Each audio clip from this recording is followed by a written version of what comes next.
Hello everyone, Avaira here. Let's continue Marvel. Yeah, I was busy with relatives today, but we continue. And I made it before Henrik, so I will not miss what he was saying. That's good. And that's not much time to do anything before it. Maybe patrolling, yeah. But anyway.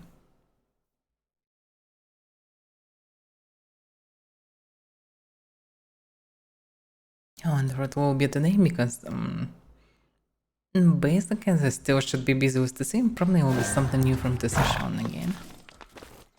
Hello Paracas. Glad to see you at the begin. Well, if you can call it begin. I'm late today. Oh yeah, I'm fine. I just finished sitting with relatives, so I'm free today. For today at least. Yeah, some music, I guess. I so want to update playlists.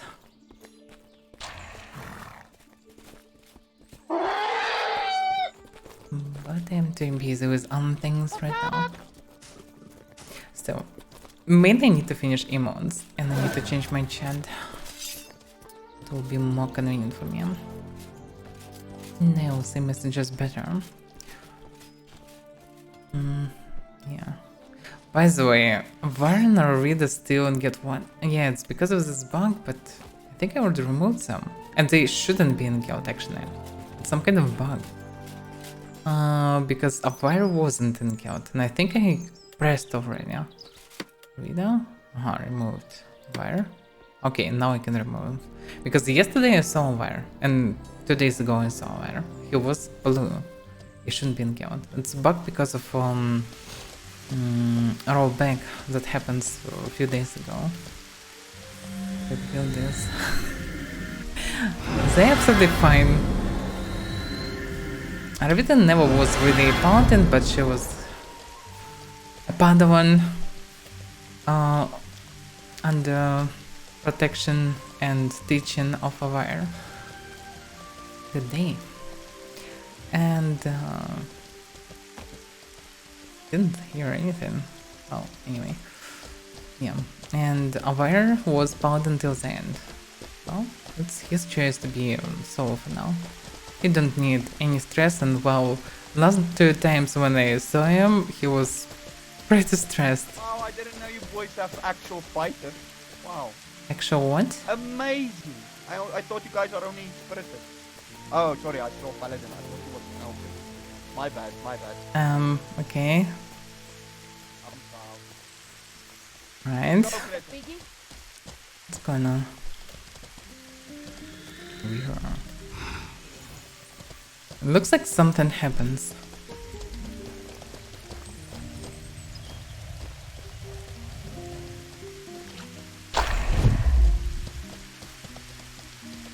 Oh, where is Henrik in this game? No, it's wrong information oil.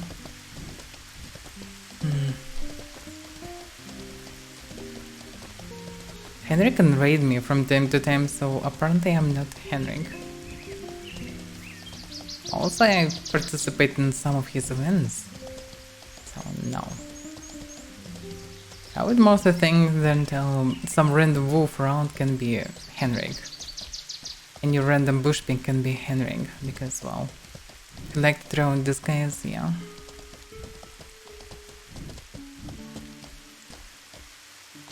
But we are definitely not the same person.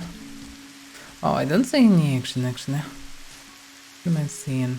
Looks like someone or not? What do you mean confirmed? No. Definitely not. Also, I'm a paladin, I can't lie. If I'm saying that I'm not Henrik, I'm not Henrik. Yeah, it's a chunk of meat. So there was something. But whoever did this just vanished in thin air. Yeah, so that's the horse.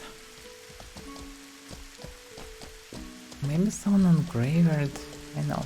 Looks like something just happens. And it just happened and I don't see anyone after. And I will aggro all the walkers on me.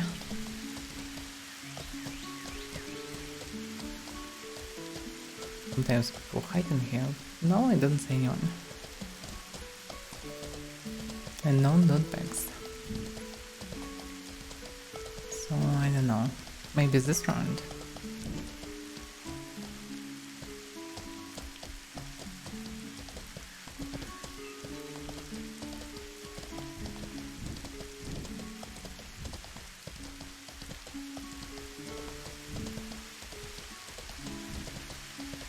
No, you're not a paladin, Will.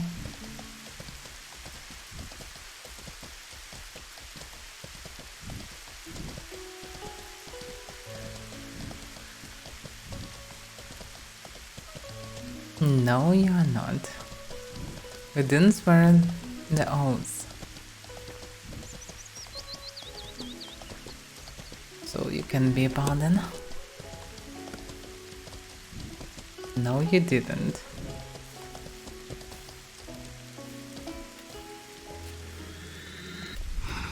It's a guild vote.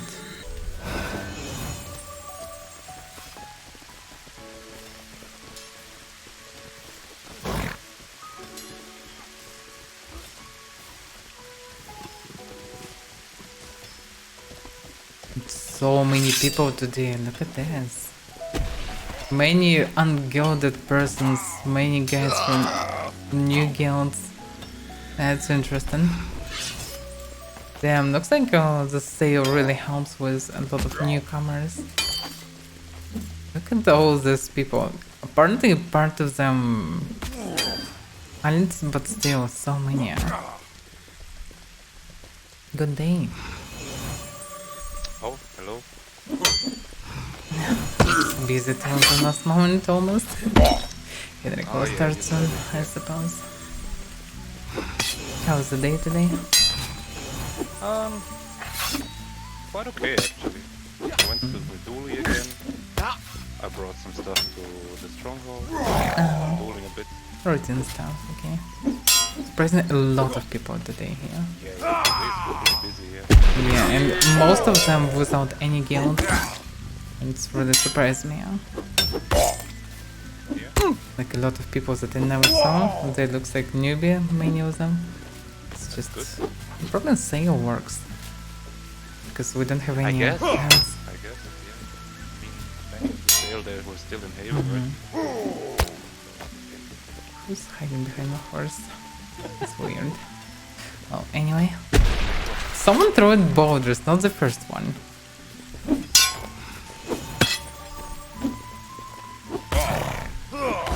I think I see someone just throwing from the structures. So guards will not get them. Give me more Kalaman, sex instructor. Oh wait, give me more Kalaman. Item uncommon from him. That's weird. Needs Kalaman, really more. Oh, how did you know? Because I gave him some before. He asked. 1 second. Something just exploded there.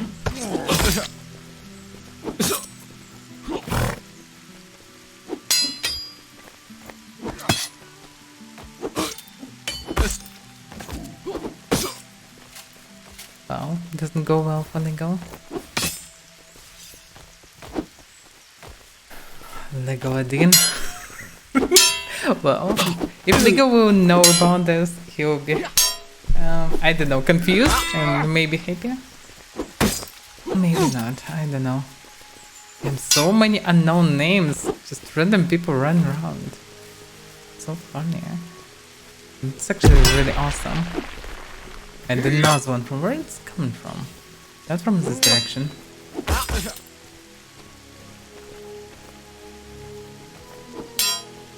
And whoever do it doesn't throw them often.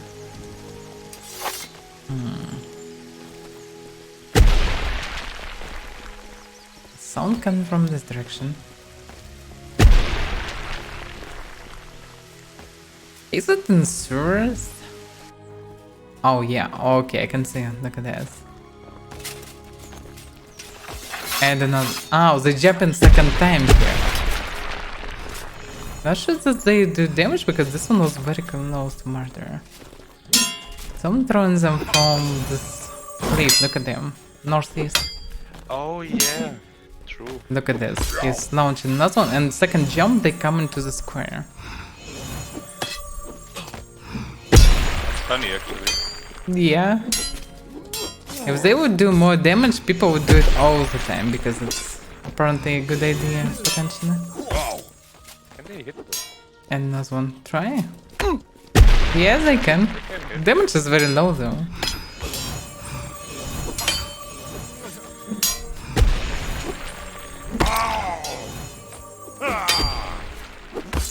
My audience is today also. For some reason. Yeah, Meduli was also many people. Actually, there were like 5 duelists there. I never seen it before. Yeah, today surprisingly good on 9. That's good. And because of Henrik, everyone waiting for him to make it out. That's why I think he has started. Yes, you can over. You can reflect things, you can reflect even more basic things. And reflect back and back and again. That looks suspicious. What are you trying to achieve, mister? And? Come on, do it. I need that steel. You would not do it. That's what I thought here. Okay. Okay, I'll go listen to Henrik.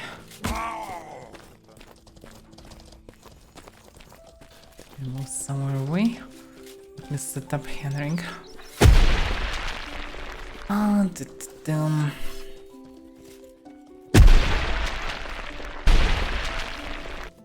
Wait a second, 60 people watching Henrik?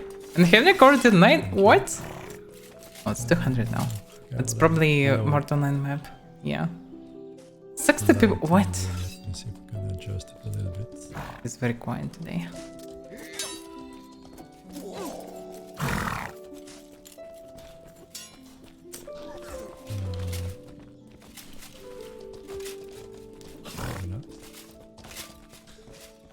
How are we all doing today? Avaira TV, Brat Wire, hello. Do we have shipbuilding? We can and we will later, yes. Please, browser here. You're fine, and you? I'm fine also, thank you. Got a little, I guess, tension headache. Was giving some blood today. Health status check. I hate needles, even though you don't really feel them, right? But you know, it's this psychology thing, right? Okay, now we have Henrik.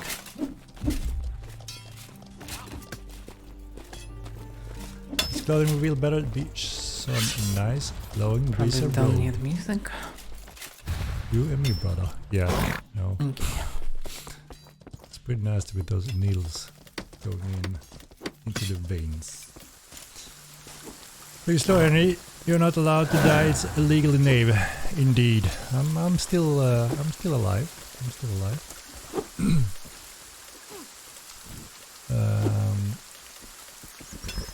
Wait 1 second. Probably would do some a bit routine stuff in travel for now. Don't be too distracted.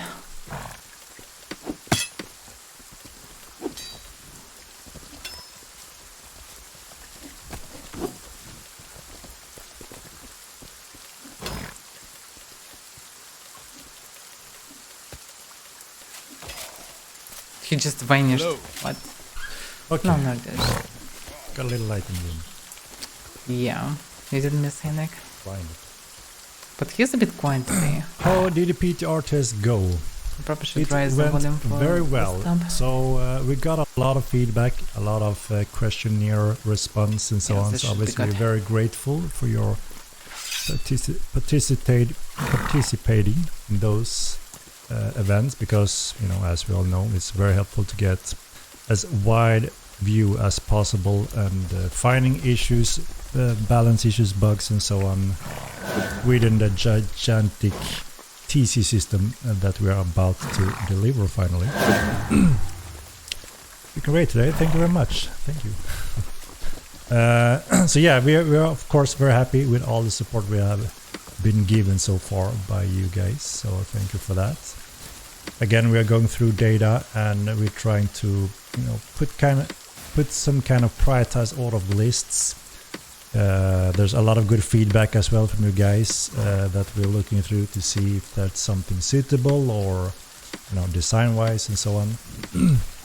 So obviously there's quite a few things to go through.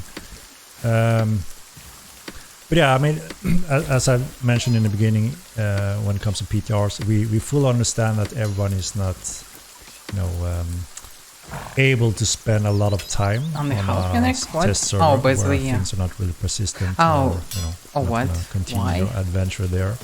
So, but in many now. cases, we do have to check and test, confirm system that are in a normal state because of certain reasons, code-wise, just to make sure things are working, things are stable. That's weird. And then we try now. to, speed up the process, make it more efficient as possible, so more people can that's really weird join in without having to feel some kind of farming or reason. grind. Obviously, that's not the main purpose of a PTR server, as you know. But we need to go through some certain stages to make sure that we are set. Yeah, thank you for that. So we again, That's we fully understand that we will never have those, insane numbers of testers participating in many hours. But again, overall, we are very happy with the result and the test that we have gotten from you guys this far, and it's obviously very, very helpful.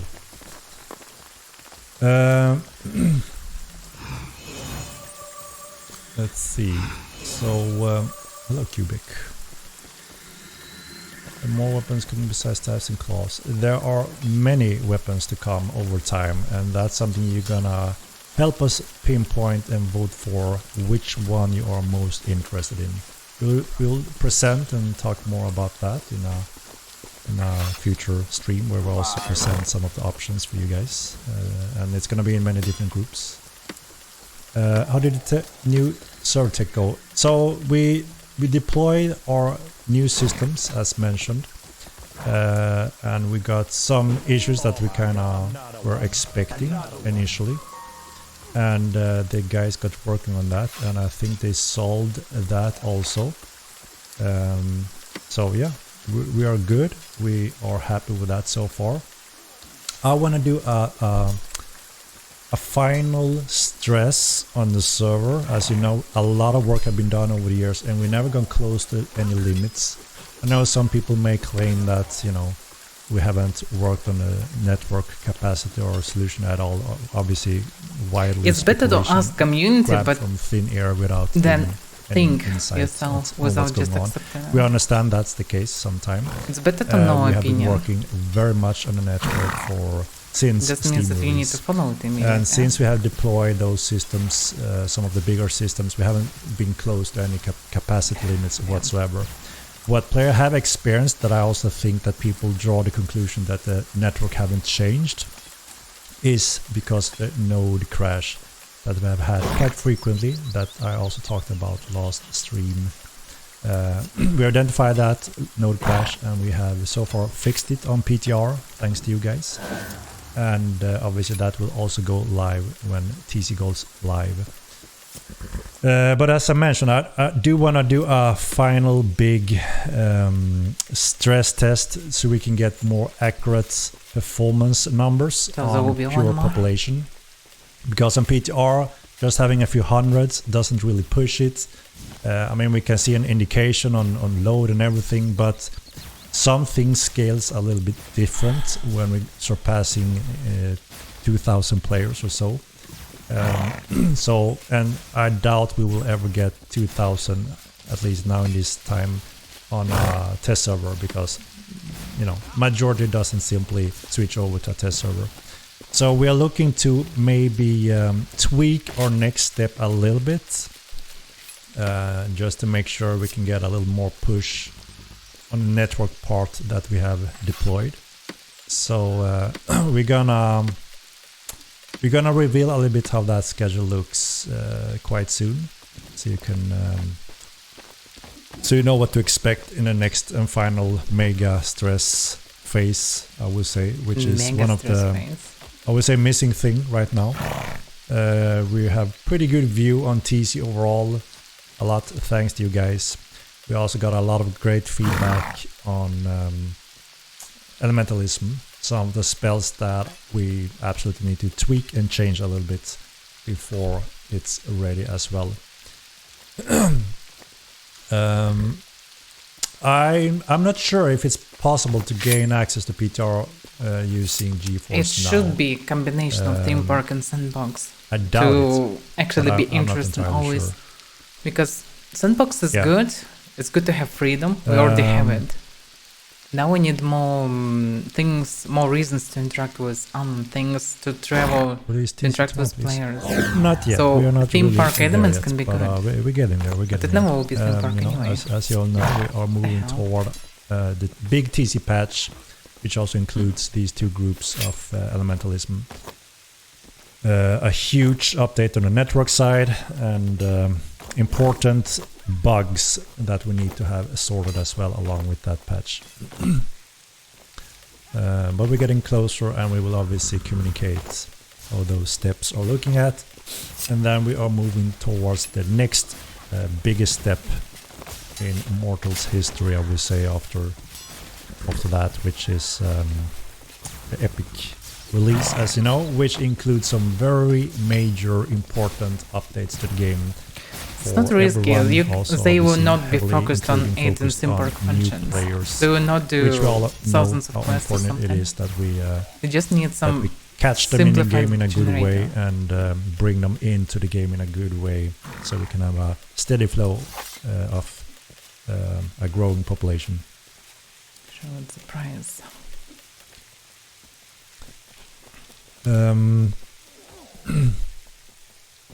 How many concurrent players do you see on the server supporting? So that's the big question mark, right? We can only speculate in your simulation and scale up, but those numbers are just that, right?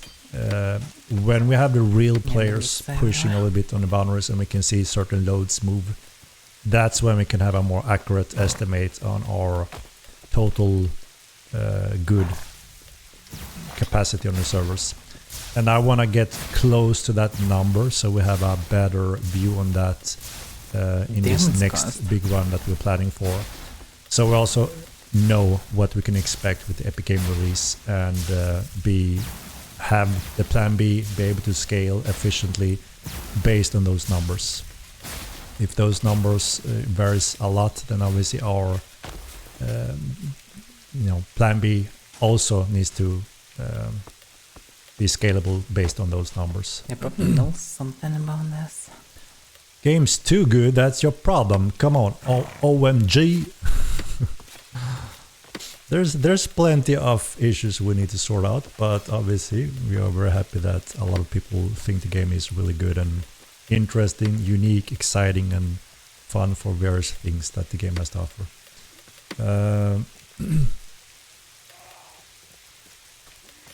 But the Kipling's carcasses Do probably. you see anything about elemental entities anytime soon? So when we had delivered these two groups, which goes into the TC patch, we are planning to deliver the final group, which is the entities. When entities is delivered, we want to do a little session all over the old magic schools to refine them a little bit, tweak some things there before we kind of are happy what we have delivered so far in terms of magic. And then the next step is a community interaction. Because again, we only have so many coders, right? So we need to make sure that we deliver in various areas and in a certain prioritized order of things where most players want it in the game as well. So it's going to be exciting to go through those groups and areas. It's a very exciting time when it comes to Mortal Online in general, and also for us developers that are very excited for some of those new content coming into the game pretty much. Finally. Can you show us your New dog content. again? Ariella. My dog is sleeping upstairs, so I won't wake her up right now. But you know, anytime when it's suitable.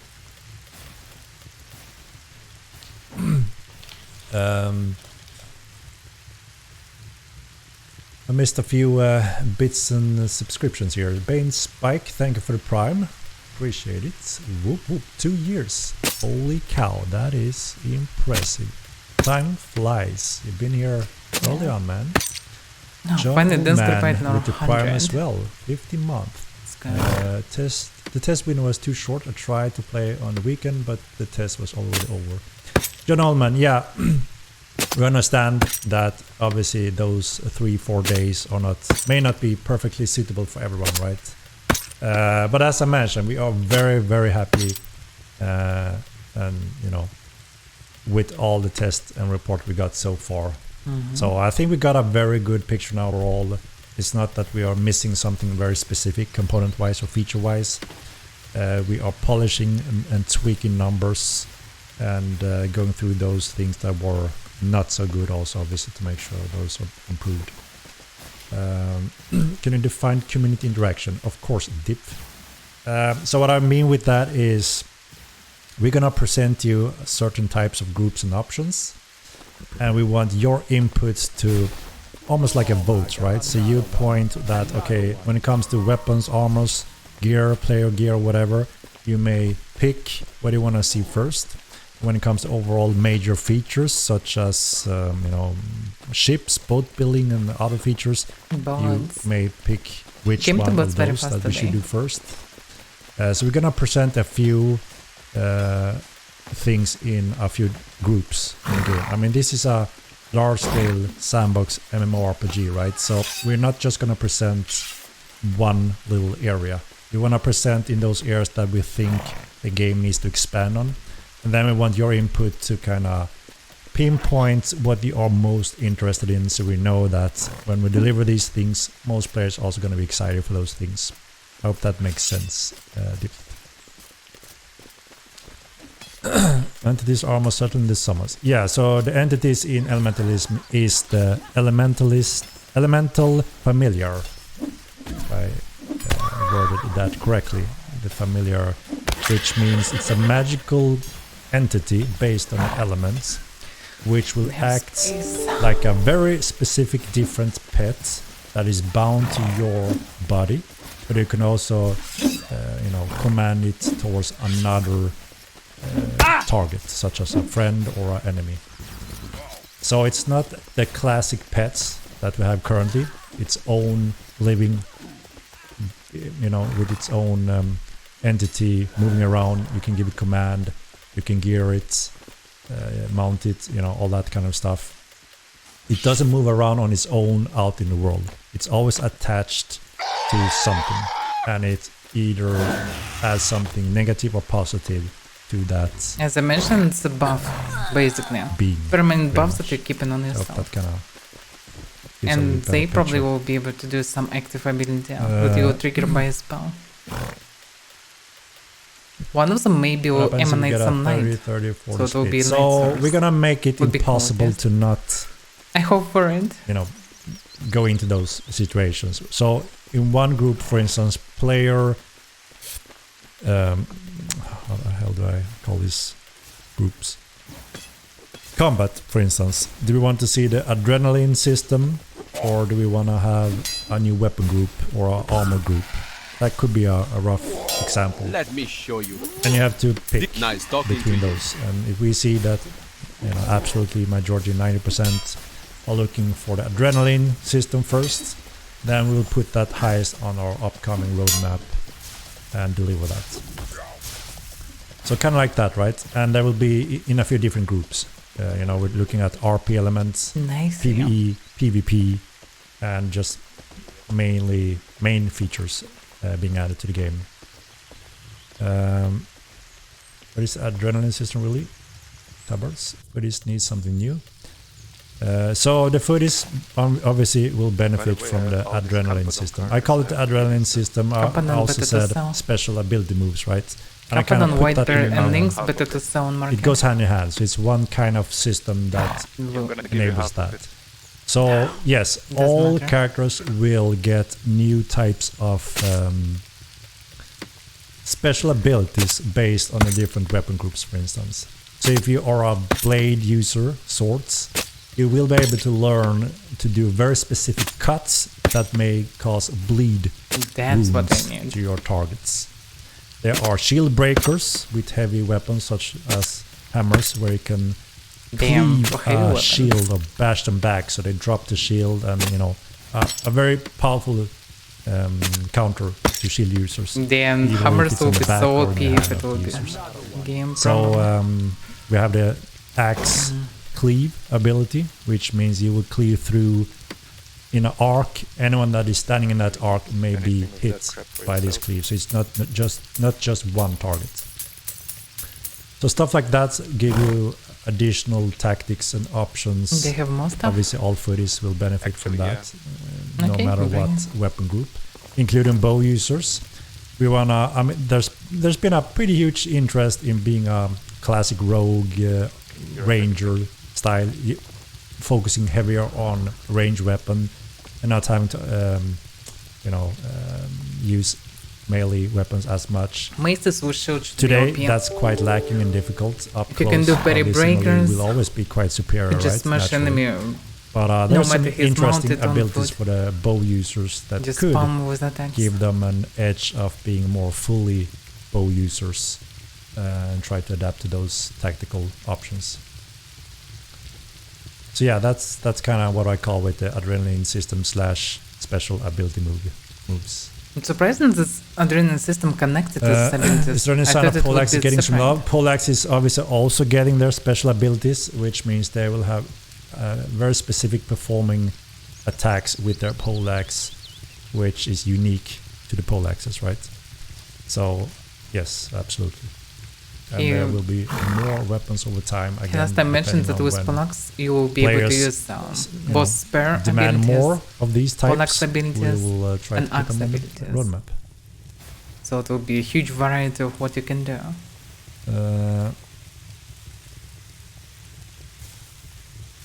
I wonder where should be Warhammers behind it. We have thievery, rogue style, which is They're one between profession spares and that goes a hammers. little bit hand in hand, I would say, But they just when hammers. it comes to applying poisoning, utilizing poisoning on specific blades, weapons, Yeah, arrow poison tips, plus and bleed so should on. be good combo.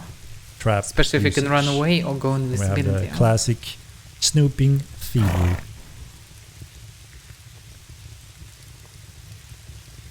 Yes, we have a list of proposed that we think are suitable bounty hunting rewards. Again, we do see that there's a strong point in obviously trying to finalize some of those lacking features we have currently in, which I said before, a little bit of an experiment because we were very unsure if we could have a bounty hunting system working kind of like how it does.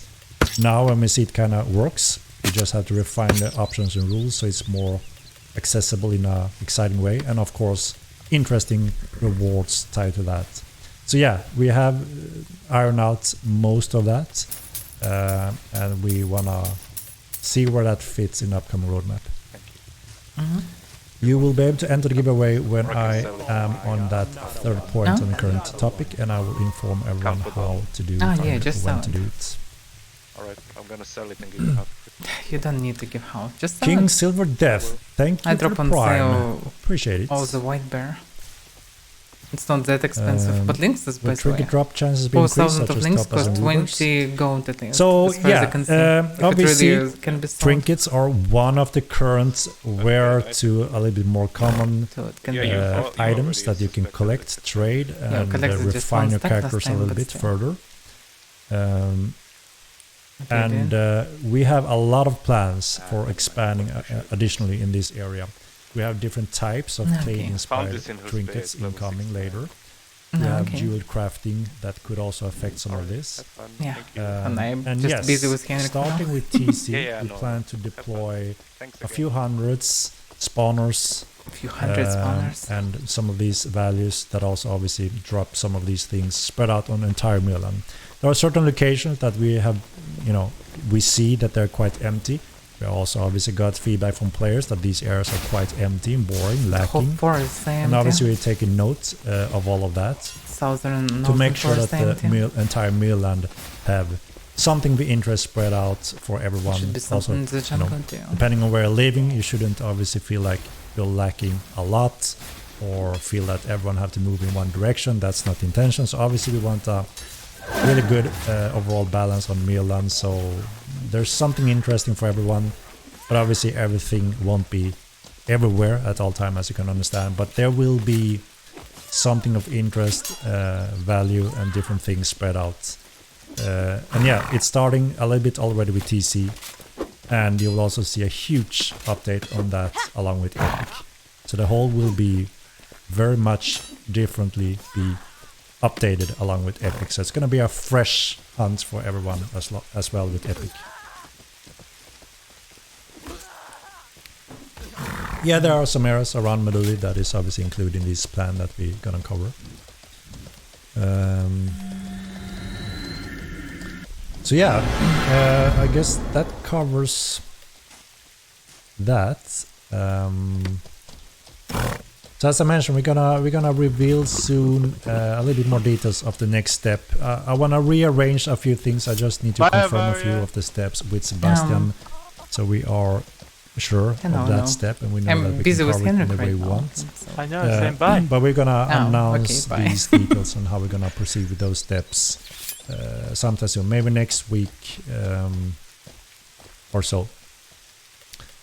And then you will see how the final steps they're all maxed. planned. I can't grow anything. And yeah, then we are, the next natural step is to start deploying TC. There's a lot of important things going in as well. We know that it's been quite a while now since I've got some updates, and we're very eager to update it as well, because we have some very important fixes that we want live as soon as we can, including the node crash that we have every now and then. You experience it as getting a disconnect and think everything explodes on the server, right? But that is when a node goes down and a backup takes over, and that may result in a disconnect for quite a few players. And that can obviously lead to very bad situations. So we want to have that updated as soon as we can. Also, obviously, but as it looks, we can't just push it right now. We need to do it in a certain step. But I think we have a very good plan, and we are approaching those steps very soon. And yeah, finally soon we can see the real war going down on live, guys. Well, hopefully. We didn't see any scenes so far. It's also been nice to see great to see now when the majority that was a little bit confused when we went through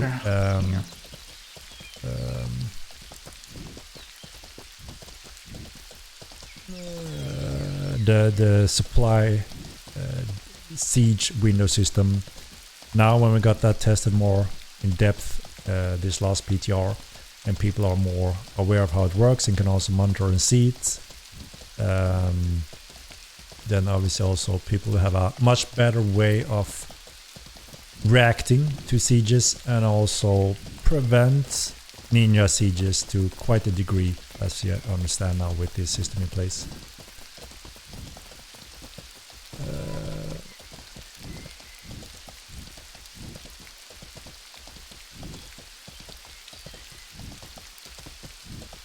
Sullivan, absolutely. So obviously we're fully aware of that. Running a subscription-based model game, it's absolutely not acceptable to have long downtimes, right? That must be avoided at all costs. Should be compensated. And obviously we are making sure we have proper plans for it. There's obviously a few things that we need to iron out and make sure that we cover, such as when the host have certain updates on their server that could affect our uptime. Obviously we need to make sure that our host have a proper way of communication, so we are not catched by surprises. And then of course our own network solution, if nodes goes down or anything goes crazy, that happens during weekends. Obviously we need to have a proper solution for that as well. That is also going hand in hand with the new backend system that I mentioned a little bit before in previous streams that we started to work on a little bit over a month ago, since I think a specific updated backend system that communicates with our servers, which allows us to very much more effectively monitoring everything in one system. And also we could also pass some of this information real time to the community, so you also have eyes on everything, so you don't have to guess or jump on the Discord to see if we have updated things, you know, just to make it more professional and efficient. And this also gives tools to our GM, staff members, support members that can also help with monitoring nodes, starting nodes, if there are any issues on the servers and so on. And those functions will be more secured because it's quite a complicated system to jump into and fill around with, and obviously we can't have anyone guess in the system to wreck up things. So we are building proper tools to make sure that those commands are stable and can handle these things. So yeah, absolutely. These things are being worked on and they will be put into place and be ready and fully operational for when we are about to start subscription. So yeah, absolutely, we're fully aware of that. And obviously, if things goes against us, you know, if the hosts are having long downtime, longer expected or something like that, then obviously we do our part in compensating you when it comes to subscription time. Yeah, so that is also why we don't have subscription currently. We need to make sure we cover those things so that you get everything in return. So yeah, I hope that makes sense. Yeah, usually just enough to compensate the time because you can get crosshair brightness color slides in settings. Yeah, we want to try to add that. The question is when, but yes, we got a few requests of that, and I think it makes sense. You know, we got a few requests every now and then for color blindness options and such. I haven't really read up on how it works or what that means. I haven't looked how other games does it, but obviously we want to try to support that as well in our game. Please increase the projectile speed for direct damage proportion spells. So there's a few things with those spells. There's a certain limit on speed when real projectile, how it's calculated between all players on the server. We can't utilize in some of those cases too fast speeds.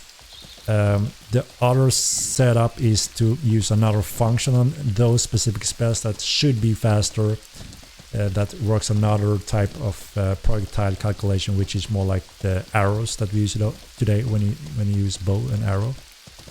But we were hoping that we could use the other function first, that we now have live, and we haven't got too many that said that the speed is not working at all. They have been underperforming damage-wise and so on.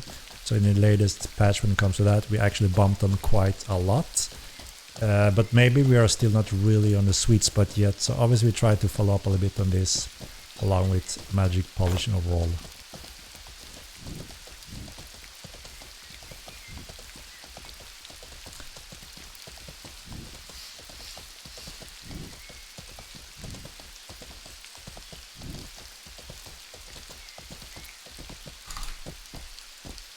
But I can propose the stuff. Right, so let's see.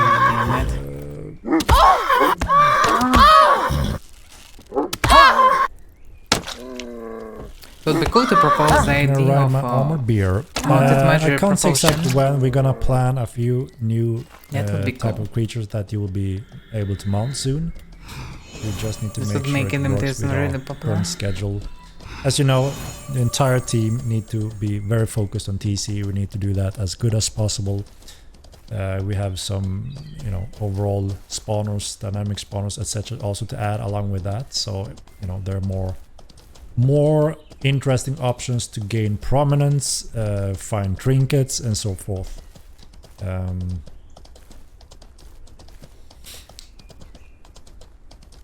Yeah, more options for drinking sounds good. Yeah, the guild list fixing is absolutely on the list. We are aware of that one. Oh my god. No. Show the clothes! Show the clothes! I'm Aiva. Thank you for the prime. Appreciate it. And Mortal Remix. I missed your sub, I think. A month. Thank you very much. Appreciate it. Appreciate it. Yeah, I think we can proceed on the topic here so we can slowly get going. Yeah, it should be a close and sneak peek. So maybe we will take a little sneak peek. Shall we take a little sneak peek, guys? Definitely. Shivanese! Shivanese. Sorry. Alright, let me find some clothing. Where the hell are we? Alright, so let me first... So this is the thing, right? It's implemented into the crafting system, which means you can put any material you want on it within the soft tissue, right? So I want to show you the model first without any material texture, which means you can see the actual mesh how it looks. And I think it's really, really cool. It's a really cool style. Again, we're going to have many styles over the years, but you know, we need some to start out with. And the next picture I'm going to show is when we have the basic brown leather. So not very exciting when everything is in brown leather. So you have to imagine the dynamic of the crafting system. You can put silk, you can put whatever, and eventually we'll be able to dye the soft tissues as well. So pick those sneaks. Alright, so here comes the gray model pretty much without any resource material texture on it, just so you can see the actual model. This is it. So this is one of the clothing sets that you will be able to obtain.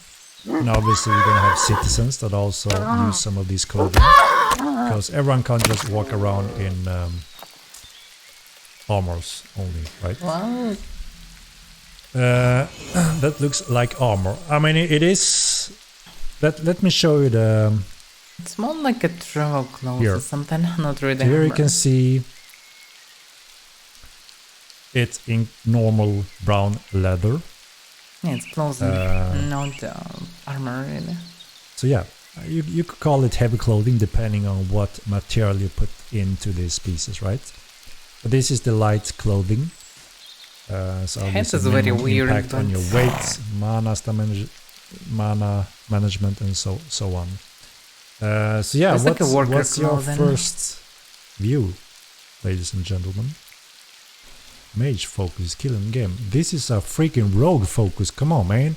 We have rogues and thievery coming next also. Obviously we need something for them, right? What's these? It's good. Why so many belts? Wow, That's head good. is fine, yeah. Roguish. I like it. It's just a like Soulbound? a Does that defense? worker.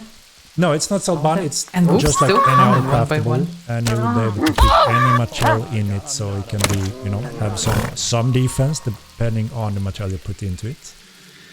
Looks like a World War I prop plane pilot. Yeah, also look like my a gosh. pilot. Yes, more rogue clothes. Going to be Oh, not the chest piece viable, is right? Armor nice. just doesn't Probably low protect protection, enough, but and likely it nice. doesn't matter. Which was Dip. So again, you know, I can see your point looking at the Looks current fine, meta, too. right? But we have to look a little bit more in the larger picture. We are getting rogue there is the thievery, keep right? as part Which of these would be the or not? optimal for, because you don't want any penalty on moving around. We also have a few magic schools that heavily focus on how light and thin and light geared you are when you want to move around. If you want to blink and stuff like that, just like as an example, you can't have any heavy protection then. But utilizing And that another wolf is coming. light gear, you can also utilize some specific movement When you wolves skills, in this place, abilities I that don't allow you even to move. keep that distance from being killed in close combat. The guy loves belts. That cape part of the clothing or new cape? So all sets usually come with an inspired cape. Let me show you without the cape. So obviously if you just if you just get this clothing set, this is how it looks. And you can use... So this is one of the things that the artists are doing that takes quite effort. Every single piece is combinable with each other's and it just looks awesome. And eventually we are gonna have hundreds of pieces. Hundreds and just hundreds. piece was good that allows you armor. to do With good very material unique should look builds. fancy. Even not for a worker. But yeah, as you can see, the difference here on the cape. This is like a, what do we call it? One-sided cape. Pretty cool. I like it. Different from the traditional capes, right?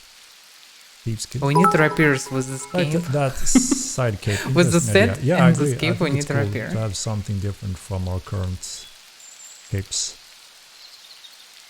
Can't wait to see a Thursa squeeze into that. Obviously, those pieces will Big fit one the side Thursa, would be right? maybe fancier. Looks like a dishwasher. Come on, pipe. How the hell is this a dishwasher? Very musketeer-like.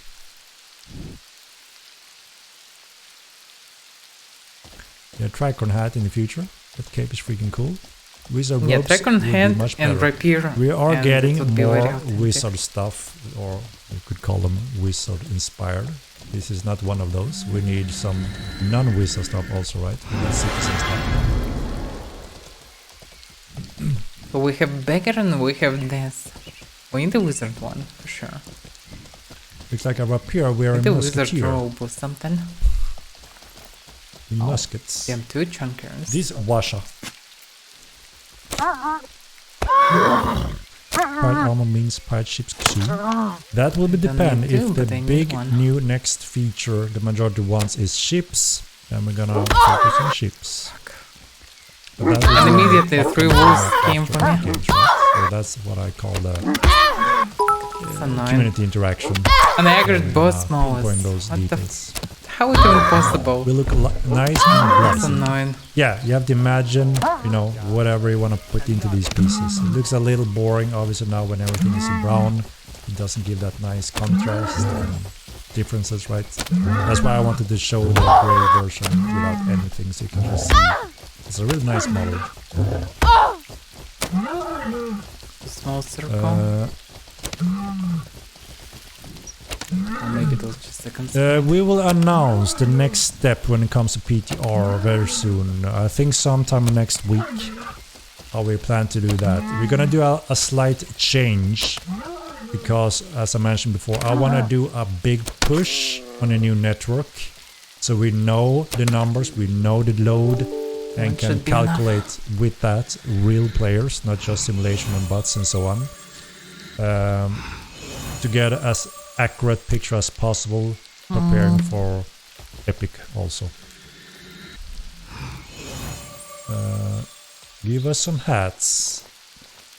Yeah, we tried a few hats and they just look so out of place. And this time we are 100% respecting the style of Mortal Online. We want it to be grounded with our lore and universe, so it doesn't go too crazy. But maybe I still can absolutely, use we the will last have one. more different types of hats. Have We space. will try another round on the wizard hats. We have tried, you know, a very much one that we had in the first game, but it looks so out of place.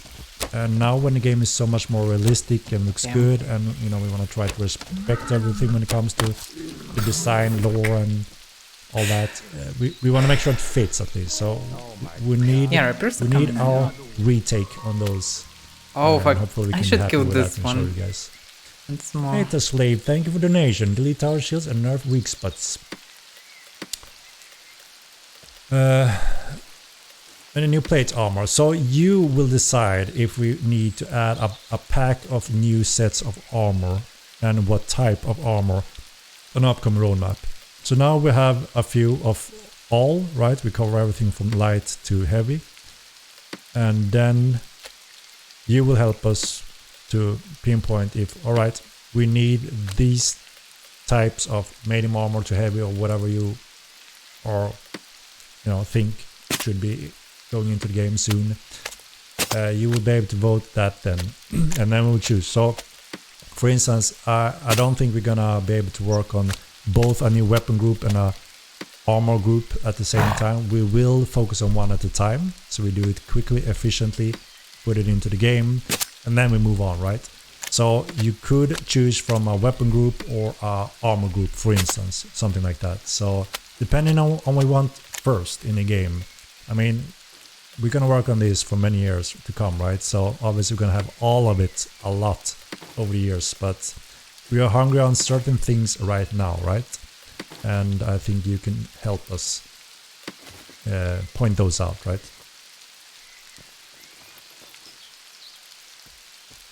Definitely more heavy armor, since everyone just does merc and rarely others.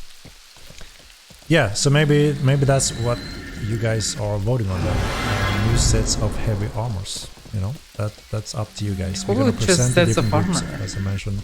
And you can choose weapon abilities. Everyone will choose weapon abilities. Tabras, please. Yes. Gonna save donated another one. Arena system when? That is one of the options, actually. One of the options on the upcoming roadmap. There are many very cool features and content to be added to the game, but we simply can't do all of them simultaneously. And I think, rather than us just picking all of it, I think you will do a good job in helping us pick the order of things. I think it makes sense, right? Because now we are so far in various fields that, you know, come on, it's up to you guys to help us choose the upcoming content. New proper mage armors. So you're talking about some light types here. Henrik likes leather. This is the base when we work on things, yeah, right? we need and some then kind of a we major apply the crafting system, which means it's all with wizard all head and right? all the stuff. Like De many Niro people with would the prime, appreciate thank this. you very much. Appreciate it. Jinal, no dates for PTR3. As I mentioned, I will try to communicate with some information on the next step. Hopefully sometime next week.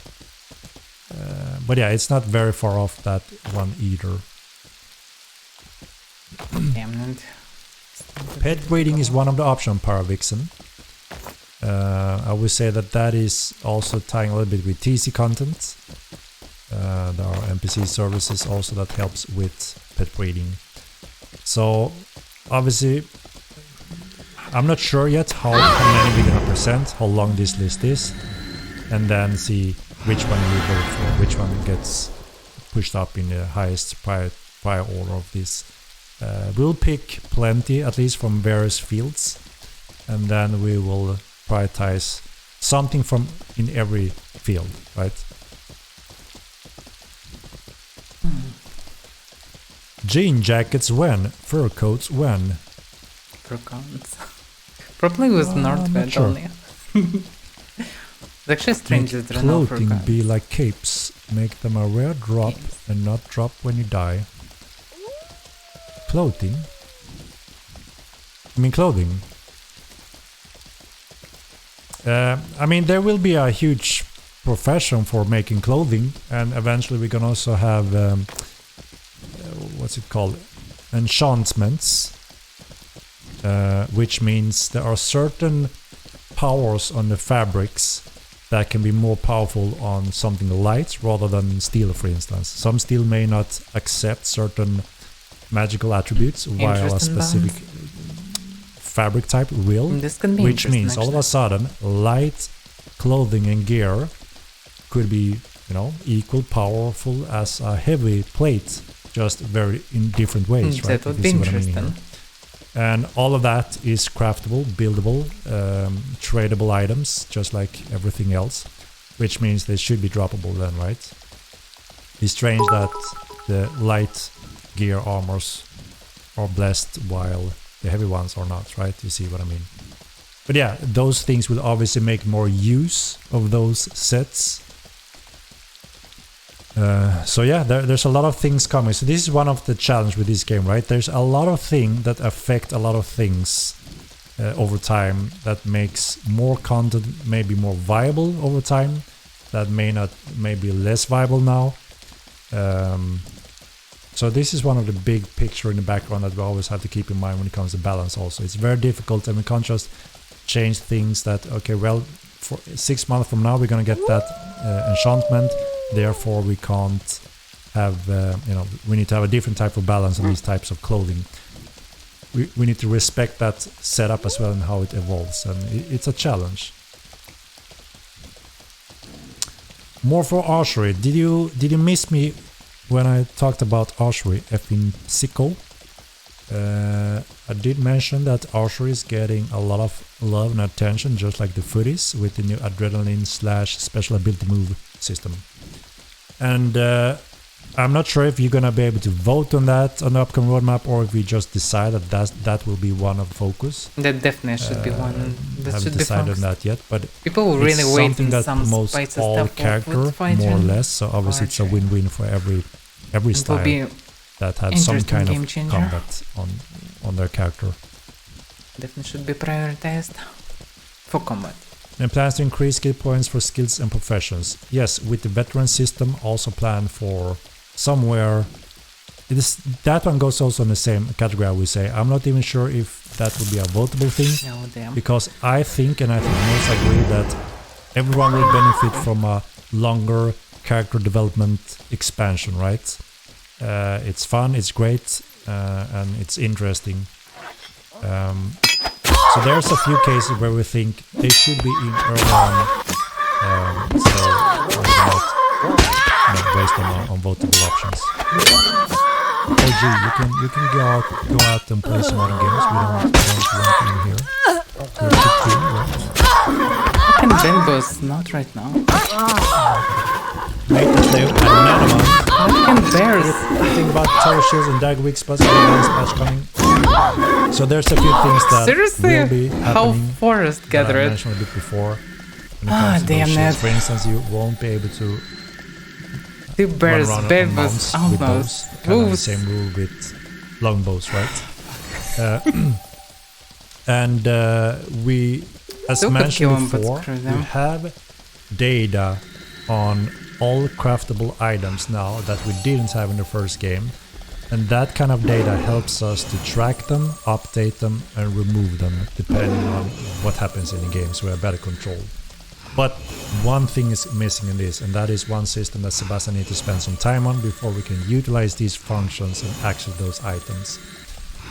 Like kind of like broken pre-patch items is an example. We have what's necessary this time around, and that's what's important, so we can control that in the future.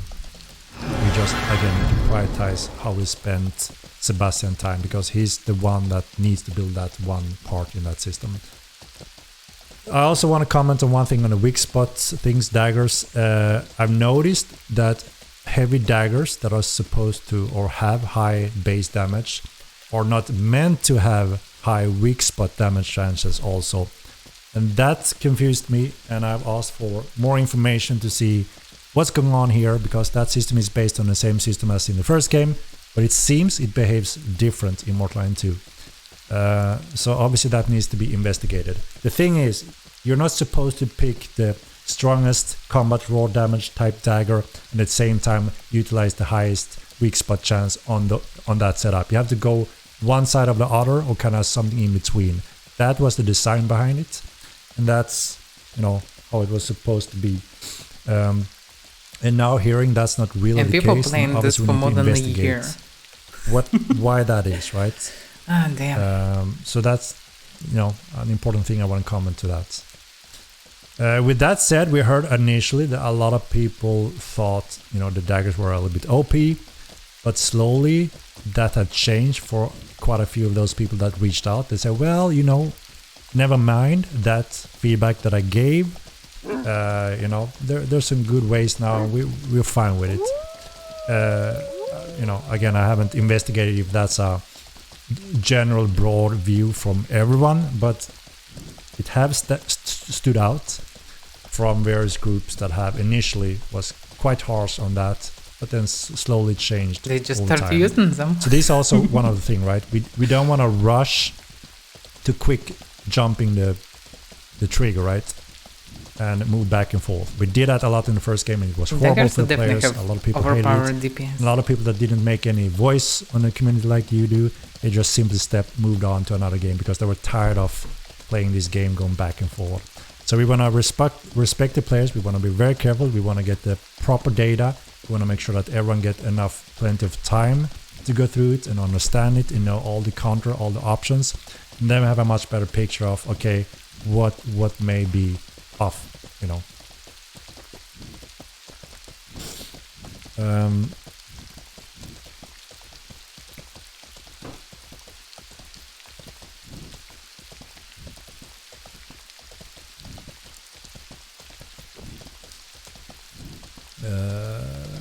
me see.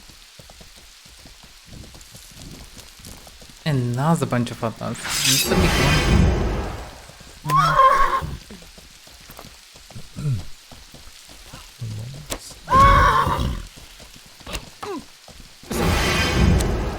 Can poke the demons.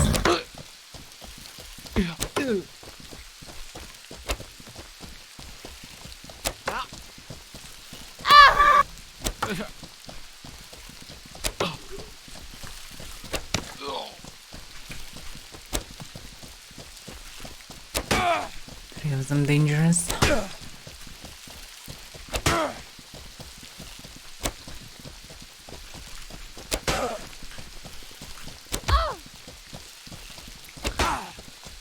Man is ignoring the tabards. No.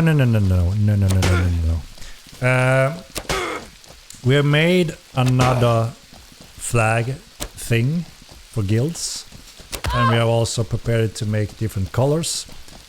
One of the thing here that we want to do right, I've had some discussions with Sebastian. You know, there may be some option where we can add variation on these to add to the game with TC, but we don't want to do this the wrong way. What I mean with that is that we have certain amount of armor types and flags to add to the game, and we add them as sets, right? That's how we store that system, and that means if we just add 3 new banners, for instance, we occupy 3 slots from entire armor. If you see what I mean here. One set is, you know, free for any item here. So, as you can understand, we don't want to waste 3 armor sets because of adding 3 flags of new colors, right? That's the dumb way of doing it. There could be an option where we could do that temporarily and then try to replace that, because the real system, as you all know what is the die system will allow you to choose any color, right? So there shouldn't be viable different flags with colors. You choose that, you create that, right? And there will be thousands of variation of color. And you create the color. That's the cool thing, right? So you will have a very custom type of color if you find a very rare type of coloring attribute, right? That's one of the beauty of it. And then there will be a few different types of tabards and flags and so on, both to carry and to put in your city and on your castle and such. So that's the only thing we need to figure out. We don't want to do something bad, obviously, right, and occupy slots. So I need another meeting with Sebastian just to see, is there a way where we could at least give some of the colors for now? And then when we have those other sets, we can make it, you know, offer the real thing, right? And eventually with the die system.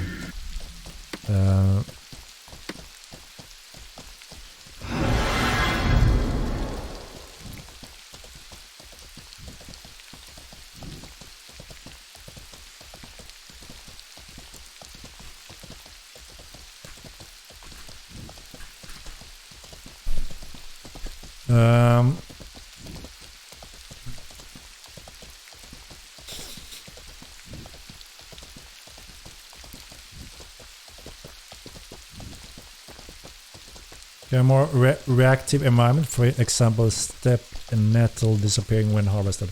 So we have 2 types of such interactables. One that you do pick up and it removes, as you noticed, and one where it doesn't, like some fruits on the trees. You just pick them and you have to read when it's depleted. Obviously, not as realistic and cool if it doesn't disappear, but these things comes at a cost, and not only on the client, but actually on the network.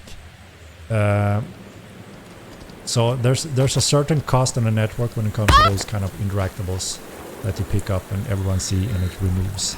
So that's why we kind of have a mix of them, where you got a lot of them, but they don't disappear, not as cool and realistic, but quite a huge save on the network side. So it all comes down to that kind of cost, right? And obviously we want to make sure that the main cost is allowed on many players on the server. But yeah, we will see what we may afford moving forward. Yeah, we definitely need to make some Alliance interactable. chat Just change must be texture or nice. something. That's a very nice quality of life Sensitive feature for already sure. connected this one. Oh, vanish. Also would be nice. And best option when you actually Just don't have a see separate any slot more for Guild gatherable Tabard, things. problem solved, but that extra slot adds a cost to the whole entire system and compete with everything. We have a lot of room for a lot of armor Is it sets and so on, so custom? it's not that we're close to any limitation currently. But again, we want to make sure that we have set up the game for our future where we can add a lot without crumbling down when we hit the wall too early, right? So that's always a little challenge when we add component and feature. Obviously, what kind of impact that has on network, server, main population, and of course clients performance. It's one other thing with a MMO game. Building a single player console game, it's a dream heaven when it comes to just forgetting about everything when it comes to performance and network and all of that, which is the biggest challenge in an MMO game. So we always try to be a little bit on the careful side, obviously, when we add a component like this to the game.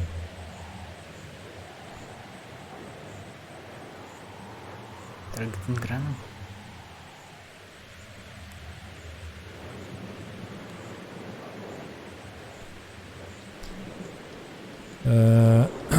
Jewelry is currently not visible on the players on the hands, no. That was also a discussion we had that, you know, we can make it possible, but it comes at a cost. It's another amount of data that every single character needs to be getting from each other's Yeah, when you make not are much close sense to each to do it. other's. Obviously we have It's some costing. kind of network low LOD system on this, which means you don't have to get that data until you're real close. But obviously all of these stack up, and when you are fighting close combat and you have tons of people around you, you know, it all adds up, right? Add a little cost, you know, a little hiccup when all of that stats increases. So again, we started in a safe way, making sure that maybe not very necessary currently, and also most people have, you know, gloves on, Yeah, which with means gloves you it may not makes see not much the sense. rings on the hands, right, until you remove the gloves. So we said the value No, return currently doesn't seem to be worth Thank you it, for and it comes subscription. at a network cost Didn't no see matter or what. So something. we said no for now, but you know, That's the deal still there. there are endless options, but it all comes down to this overall balance. Ulgrim, thank you for the subscription for month. Did you see the recent study about how 7 out of 10 games will avoid a game due to a toxic community? Community management is so important. I haven't seen a recent study, so I'm not sure which one you referred to, but I'm fully aware of you know, game features and how, you know, depending on how community acts and so on. I know it has an impact for sure when a new player comes around and Yeah, it doesn't feels have like a clue Interpol. and wanna get an insight, and obviously if he gets bullied already there, that's not a very good first experience, right? So that is why we are doing a heavy, very important focus on Epic Games, right? We know what pushes out a lot of new players that seems to be very excited to play this type of game, but they don't really get a chance for certain reasons, and we can absolutely improve those reasons pretty obviously, and that we will do. And of course, you know, we try to engage the you know, and promote our community to help us build this game, help us grow the game, even though we may want a lot of PvP and kill and fight. We can still promote new players to get into the game to have a chance, or recruit them even, and still have that kind of gameplay, right? So, but obviously there will always be some toxic people out there that are not nice, and they don't want to be nice, and they just want to push people around, and that's rarely a positive experience for any person, right? So obviously we don't support that kind of shit, and we don't want a lot of that in our game. So that's why obviously we need to make sure that we have rules, policies in place where we can try to enforce and improve mechanic and experience in the game as much as possible. So any new player that joins in at least have a fair experience and doesn't get bullied around or insulted or griefed in a way where, you know, breaking rules or so on. Griefer's still grieving. Study says why shutting games because of toxic communities, hate we and still need harassment to change for in gaming criminal spaces system. take a toll on the mental health of the community by Mohammed Azia.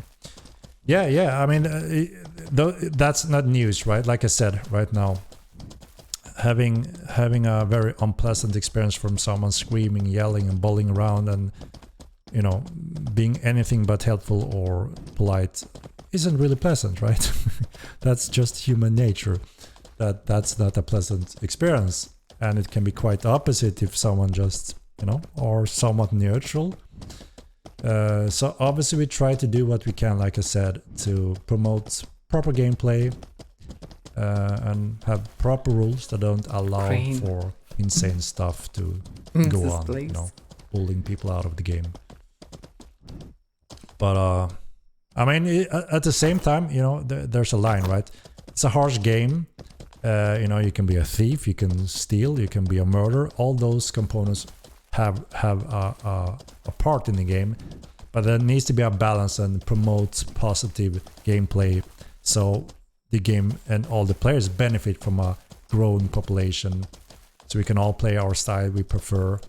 And the game should offer a lot of different areas and styles. So, you know, if someone hates PvP, they may still enjoy it because they may love the exploration, PvE, crafting, trading component of the game, just interacting with other players. Then obviously there should be something that, I mean, that's a big part of the game already, right? But we want to make sure that that also is rewarded. There's a huge part of that in the game. Yeah, heroes and bandits, absolutely. I mean, we all can find it's quite enjoyable that, okay, now there's a bastard out here, let's go get him, you know, or a little group fight starts to happen between the bandits and the heroes. Even you know, some people that can be a today. great experience for any new player, Fun, yeah. as long as it's fair, it's kind of understandable, and they can move away from it and, you know, adapt if they really want to just get into the game. I think you know what I mean. And that's lacking quite a bit today in the game. A new player can go straight into a permanent death trap of having griefing, and there's nothing of indication of this. There's no protection whatsoever. And cities are quite unsafe still. Cities will never be perfectly safe, but they will be improved, because we don't mean starting cities to be a place of griefing and pushing out players. New players should be able to get some time and you know, an investment in these areas to give the game a chance. And then obviously, hopefully they will be interested in going more out in the world, more risk reward. And that's also when there will be more risks and conflicts involved with players. So yeah, it's a big important part, right? I mean, we all know that we want Mortal Online to be a true sandbox game. We want it to have full loot, full PvP. But we also need to make sure the game grows and a new player, you know, can accept that starting phase. Again, if a new player that kind of knows what it is and he gets recruited by a cool guild, then it's a done deal, right? Because they will be educated and taken care of and still have a fair chance. and get the information. But if they start out solo or just two friends starting to play in the game and they run into the wrong squad or wrong location, it could become a very bad experience and they may quit the game quickly. And obviously it's up to us, developers and owner of Mortal Line, to make sure that we give them a fair chance and proper education, proper areas where they can take their time before they're ready for some action, right?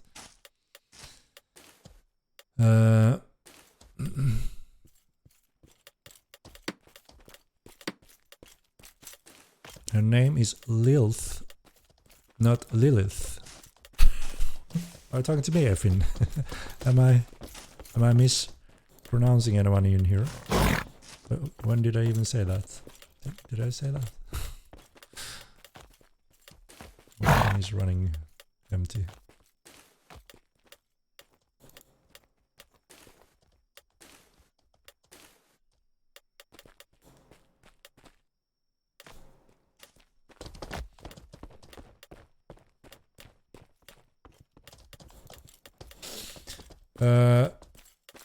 Are you ever making an arena system so you can queue up for a fair ranked arena fight? Yes, Master.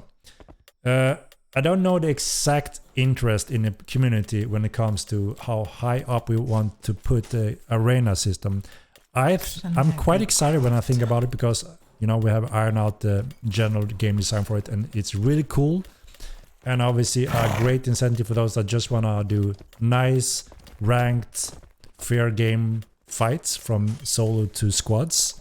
And also have a ranking and reward system backing this up. And eventually even the Emperor could once a month, give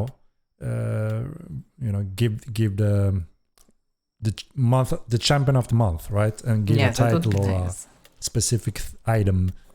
And you know, you have a chance every month to defend that title, or someone else may grab it, right? I think there's some really cool content there, and it can also be expanded on where you can bet on fights. You can, make a living on fight. You become a real gladiator, you know. So there's some really cool parts in that system, and I'm quite excited to have it in the game. And I'm excited to watch those ranker leaderboards to see how the different guilds and players performs. And it's cool, right? So the question is only, obviously, does the majority want it now? Or do we want it later? Again, we can only do so many things per roadmap, right? But it will be there for sure. The question is when. Spartacus.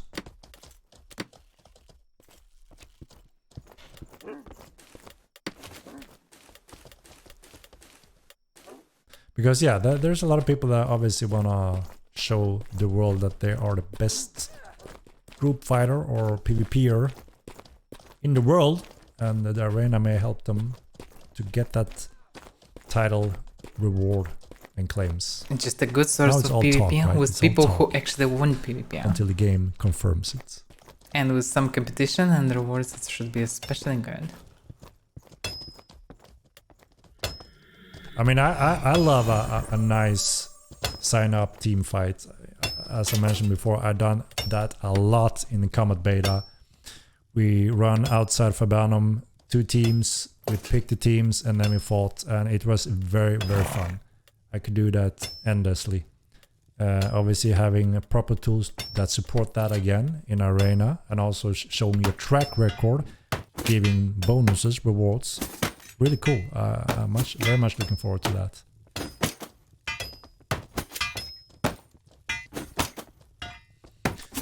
An idea when we are going to get dodging mechanics?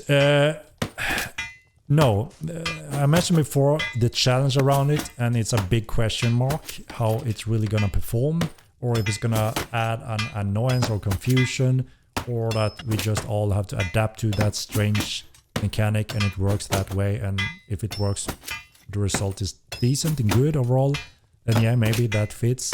But if it's just annoying and frustrating and not really giving that function that we want with it, then maybe it's not suitable anymore. But as I said, I'm willing to try it. I haven't fully given up on it, so I think it's gonna be a good opportunity to put it on PTR when there are some combat focused updates, and then we can see if it works, right? No, I definitely can test that. Overlapping allows you to build there. It's only it's up to the players, right? So you can both build there if you're overlapping. Do you need something? Good day. Hello. What armor is your horse wearing? No, it's Flagstone. Flagstone was Iron Fur. But is it heavy or is it medium? Heavy. All the heavy armor looks the same right now. Oh, okay. So yeah, it's better always to use heavy because other thing will not protect you from arrows. Yeah, I was using light and someone cleaned my horse out. Just like one shot it basically. Yeah. I prefer to use maxed horses with at least some protection. Otherwise they die too fast. So yeah, heavy armor is way to go. From cheap variants, Incision is the best option probably. Valerium, Incision, Flagstone is fine. Because anything, all the carapaces will be way more expensive, but will give just 1 or 2 points for protection. So any I might big actually step do will be carapace on the because I can actually, procure it pretty easily. Yeah, I but can be able to- carapace, well, arthropod maybe makes sense, but it's heavier. All the carapace is heavier than bones, and Flagstone is right. lighter than bones. Lighter only will be scales, but scales will not protect from piercing damage, so better bones. So it's Incisium and... Yeah, Incision is the best option. Secondary is Malarium or Flagstone. That's it, Okay. basically. I can get Incisium. Right, yeah, maybe it's time to, let's see. Thank you.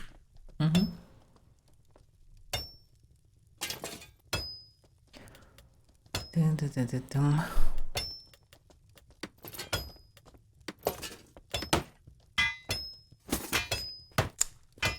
Shall we move over to this little baby? You wanna show? Oh, All right, let's start the giveaway. sign up. Exclamation mark ammo2. And you are in.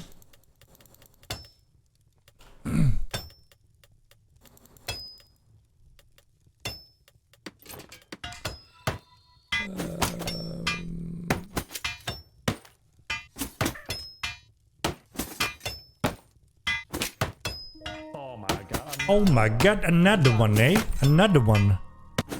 Rickers or Rickers. Thank you for the prime. Appreciate it. Let's push it to the limits, people. Let's push it. Let's go. Yeah, we're gonna update the bounties with some, along with rewards, we're gonna also update the rules, how to get them, and so on, to make it a little bit more flexible. Absolutely. We are fully aware of those strict rules that are a little bit, you know.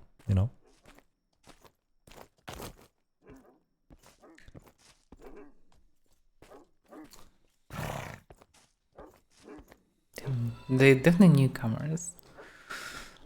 Follow up and exclamation mark ammo2. And to create kids maybe never a is copy of setting more up. line too. It would be possible to arrive to settlement and give some stuff to people. When will Rise Unknown be implemented? So we have quite a lot of plans in the near future when it comes to invasion system, as we mentioned a little bit before. And of course, even more down the road, we also have a continent where the homes of the Risers are.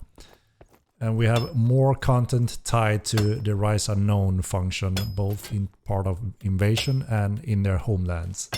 So yeah, it has some dependencies, but we wanted it to be in the game now. So it's ready and supporting that function already. Just that we need a little bit more content-wise also to more fully promote it and have the bonus for it, right?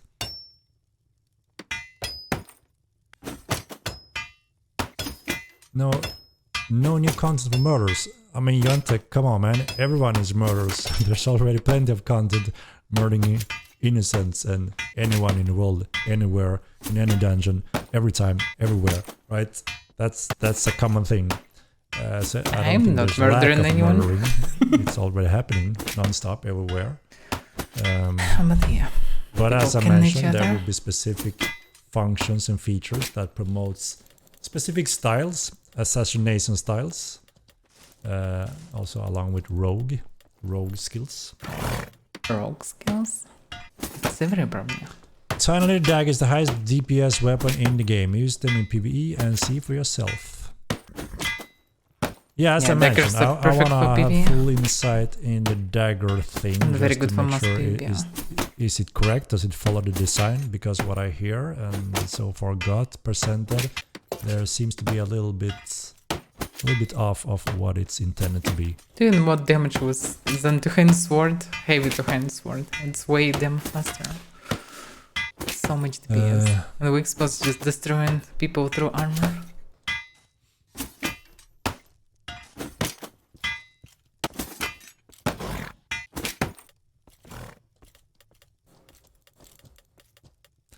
So let's give it a moment before we pull the lottery.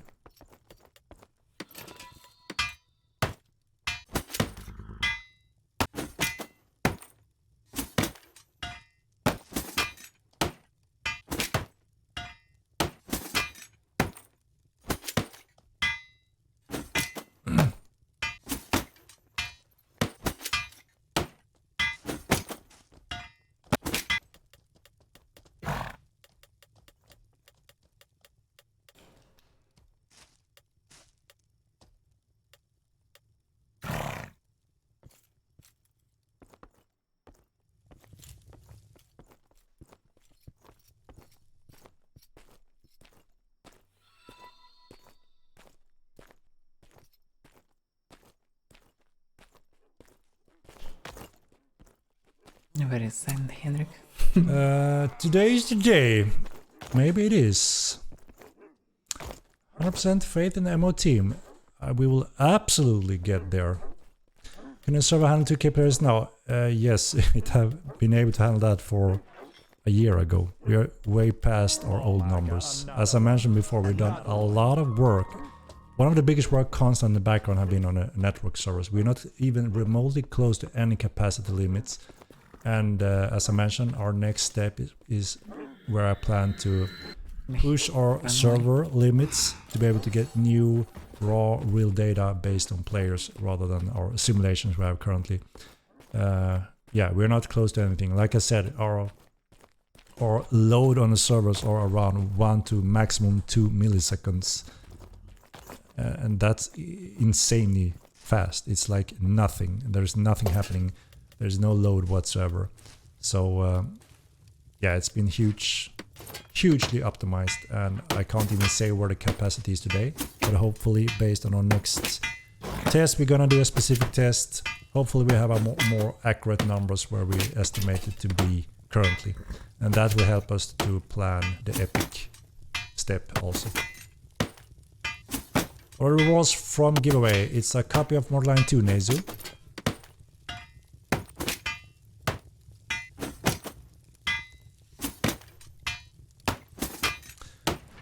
O2JJ, thank you for the subscription.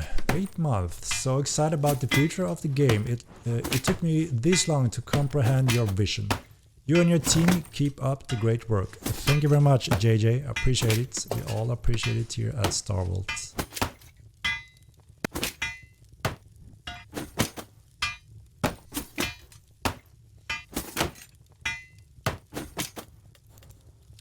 Can you explain for us when to use DX11 or 12MY?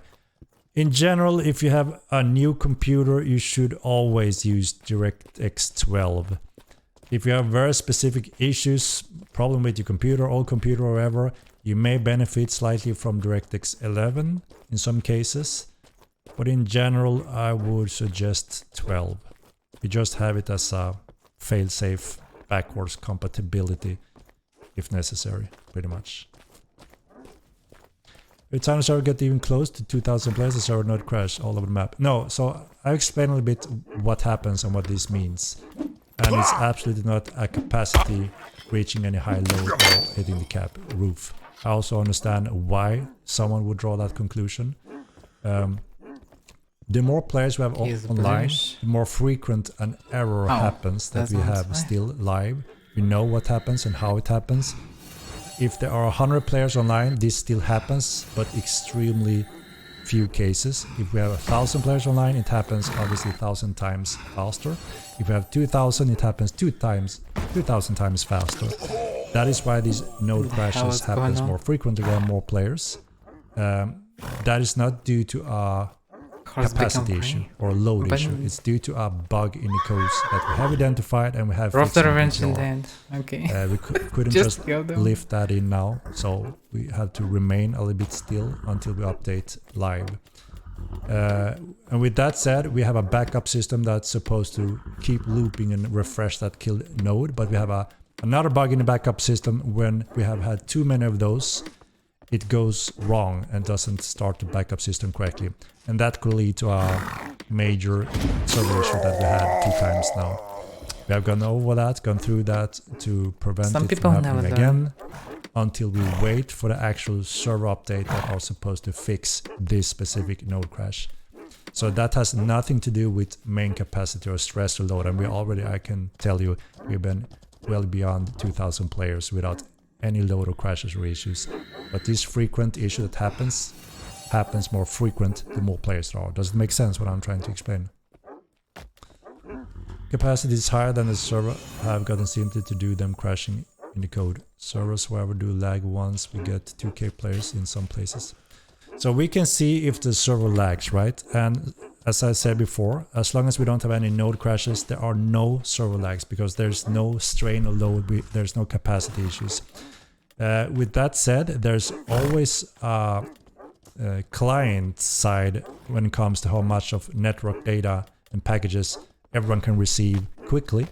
This is obviously also something we always try to optimize to make sure that even though you may have less capacity on your bandwidth, you should still have, you know, specific updates on the network that allows you to play around with without any lag. But obviously there's always that component, right? If you are running on Stand a behind you, Ruffler. Careful. bad connection, packet losses or whatever, you may experience some lag, even though the server isn't lagging. There can be routing be issues on the from band a and still continent not or go. specific IPS that have currently issues, and that could cause major area lag issues as well.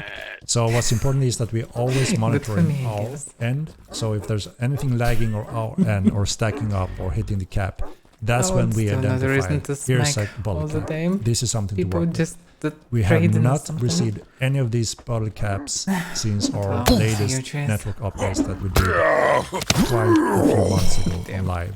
And since then we have never got any load. So again, we have the node issues. When a node crashes, you experience lag. And you can also experience a disconnect. And then after a few minutes, you can log in and play as usual.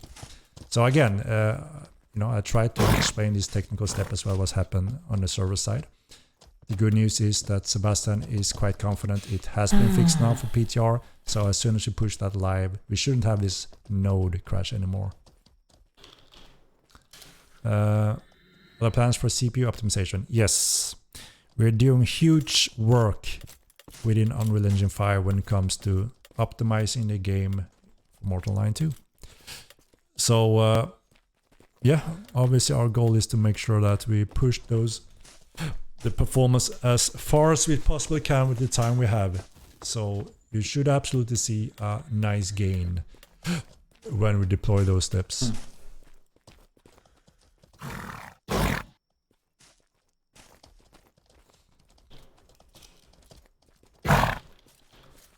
During PTR, I know there's a lack of supply towers near the west coast.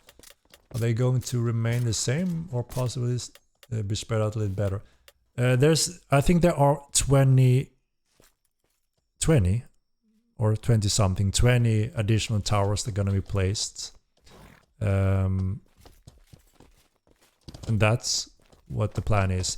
There are some areas in the world where we don't So want it's the basically towers for 80 certain towers. reasons, which you will find out why when we deploy Epic Games patch. But there should be plenty now with these additional 20 towers that there's always some to find and go for, right?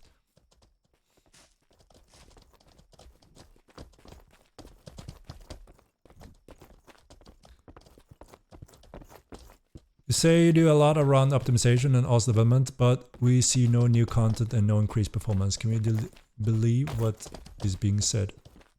So we haven't pushed it live yet. So, you know, depending on what we're talking about, the node crash that I'm talking about when it comes to server side, that's not live. So we still have that node crash. When that happens, you may experience lag and disconnects.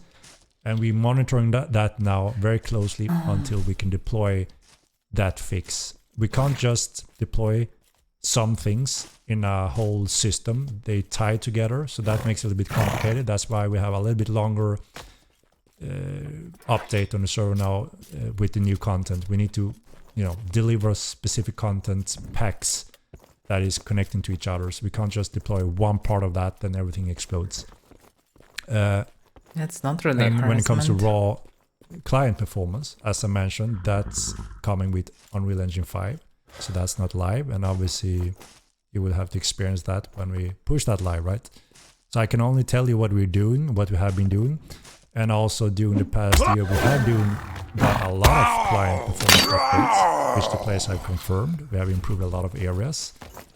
We have improved some of the big chunks when you run around houses, when things loaded in a poor way and made your computer freeze when you run into a house. That doesn't happen anymore. It's more fluid. We have optimized the character being from 400 character on screen giving you 2 FPS to around 15 FPS to 20 FPS. We have a world record when it comes to most simultaneously high detailed characters on your screen at the same time, with perfect lag, perfect load on the network without any lags, and somewhat okay FPS. We are not done yet when it comes to large scale optimization on characters, but the majority that has been there in those battles to confirm the network reached out to us in a overwhelmingly positively an amount of feedback saying, holy shit, you freaking did it. Holy foe, you fucking did it. 400 players, not a single lag for everyone involved in that battle. FPS, not so good, expected to be not so good at that point, but still 10 times better than most other MMOs. So, you know, hearing this from the community, having that data, you can experience that for yourself, I think speaks for itself. With that said, we're not done. We're gonna optimize the client and the network even further. The latest, biggest update on the network isn't live yet. It was only on the latest PTR. So, you know, I can only point on these things that the community have helped us confirming and showing. And, you know, the rest have to speak for itself, right? So I hope that kind of makes sense.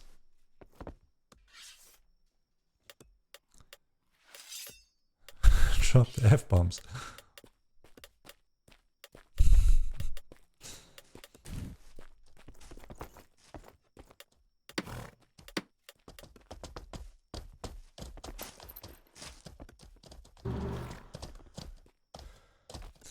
A particular reason why Avaira can't do bounty hunt? You know, there will be some restriction for those that choose to be the murderer's route. There will be consequences and penalties, and there may be not features that they may not be able to tap into.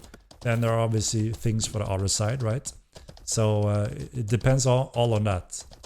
You know, if you want to be a famous bounty hunter, then obviously you have to be strict from killing other players. So it all depends on what you're looking for, right?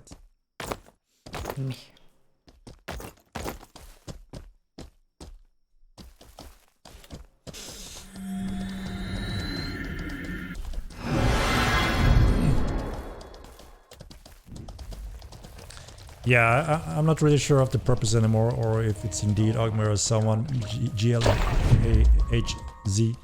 You keep bringing up things that I respond to, and some of them are, you know, I mean, I cannot say that this is the facts other than pointing on what happened in the game. That's nice. And I don't know the song. Grand Cone probed corrupt GM showing us evidence. I've said many times I would love to see the evidence of this, because we are extremely keen on making sure that all of our staff members follow the rules.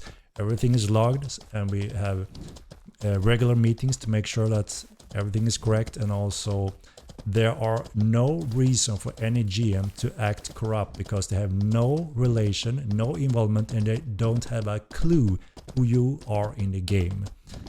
And that's how it's supposed to be. They're external, professional, hired GMs. They don't give a fuck about who you are, what you're doing. The only thing they are very keen on is making sure you follow the rules and what are the GM's rules and protocol to follow to assist the game. With that said, we have said also many times that we do have issues when it comes to a lot of our GM's tools. We lack some of the insight and tools to give them the opportunity to properly help our players. And that is obviously on us, that's our fault, the developers. But we are working on that. As I mentioned before, we hired an external engineering team to build that backend system for us to improve in those areas where we lack. So I hope that makes sense. Is there anything else you hate that you want to find and point out for everyone in here that I can respond on? Sounds like, yeah. Is it Ogmir? GM's actually good. Oh my god. So Ogmir, even on different account on Twitch, still trying to shit in chat. What do you claim? GMs have a 24-hour response time when I've had multiple issues take weeks. So we have GMs 24-hour, Monday to Sunday. They are hired to cover all the hours. And if depending on what it is in the game, the more junior GMs may not be able to solve all things, then they escalate it to a higher GM. And if the higher GM don't have any tools or insight or knowledge enough, they bring it to the developer team and they have to give some input or, you know, try to come up with a solution or response or whatever that may be. So depending on this, obviously you should always get a response. That's one of the rules for our GMs when it comes to same as support tickets on a website. So as I said, depending on what happened, we are always follow up on those things. Respond on beer armor being released. I can't say exactly when it comes to beer armors and any of the upcoming pet armors and when they will be mountable. There will be chunks of them going into any upcoming patches. I can't be much more detailed right now.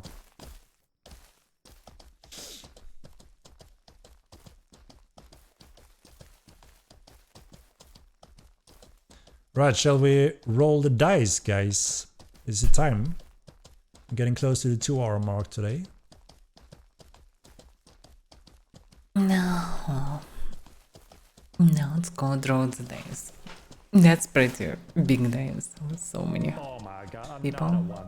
Yeah, so if their experience outcome of things are different and it feel unfair when it comes to GM interaction, then again, that is something on us we have failed on. We lack guidelines, rule set for them, documents and system to allow them to do those things correctly. Obviously, it's very important that all experience you have with our GMs should be always professional and it should always be the same outcome. Obviously, it shouldn't be that it feels like a lottery if someone gonna help you and someone else never helps you. If that's the case, then obviously we have failed when it comes to education and giving them the proper guidelines and tools to be able to support. And this is something we're going through right now. As I mentioned, we are building a backend system that covers all of the GM interaction and all their tools. Because so when you So were it's very important for me personally, and of course people the don't know entire the trash project, sounds. that this gets to a very good state for Epic Games to make sure that any GM interaction should obviously be professional and the outcome should always be the same, which are the rules we set up internally and then give to the GMs and also work along with the GMs. Shall we roll it, guys? Is it time? I think so.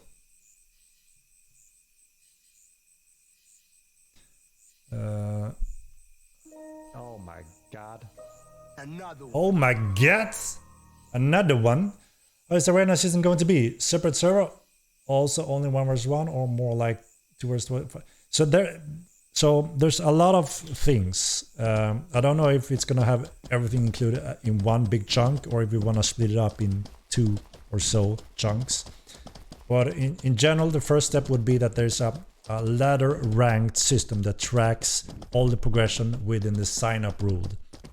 So if you go to a arena master or whatever we're gonna call that function or NPC, you will be able to set up the terms and the teams. And depending on those rules and setups, you will have options such as 1 versus 1 up to, I don't know, again, we want your inputs. Do we want to have the maximum size to be 40 versus 40 or 30 versus 30? You know, so, you know, whatever you want there as the maximum. And then you will be able to set some specific rules when it comes to maybe gear. And also if you want to have some stake on it. And we're gonna track all the stats, and there's gonna be a ranking system for it, where you can also sign up for any opponents, and anyone that signs up for that challenge, you know, we have a fight. And then we're also planning to host regularly, monthly or weekly sign-ups for anyone that wanna participate. And then there will be specific titles and rewards, and like I mentioned, even the Emperor may give you a certain reward once a month, and you can try to uphold that winner strike. So there's a few things, a lot of options that we want to add here, and those that are interested in signing up for such fights will obviously be able to enjoy this system. And those that think arenas are stupid, like WoW crap, will obviously not participate in this and go out in the world and do real life action instead. That's the beautiful thing with a sandbox. There are gonna be hundreds of features. Some people may like some of them and not like some of them, and that's the beauty. Then you don't do them. It's so beautiful. Well, basically, yeah. But still not a big difference in terms of arena. Made on sub prices for people who bought multiple accounts before subs got enabled. For example, reducing the price for subbing additional accounts owned by the same person. I'm not sure about that. So we talked about these things many times, right? When it comes to one character system, diva system, subscription, and so on. And we're gonna start out with the current plan and system, which is one character, and that you will be able to sign up for 1, 3, 6, and I think maybe even 1 year sign up. So if you are a long-term player, you can pick the big package and get a huge discount along with that. I definitely would take a big one. To tag accounts and identify them, etc. It's a whole other ballpark that, you know, we haven't looked into at all. So yeah, that's currently what we're looking at. Please make 5 vs 5 possibility with pets not allowed. Yeah, that's gonna be an option for sure.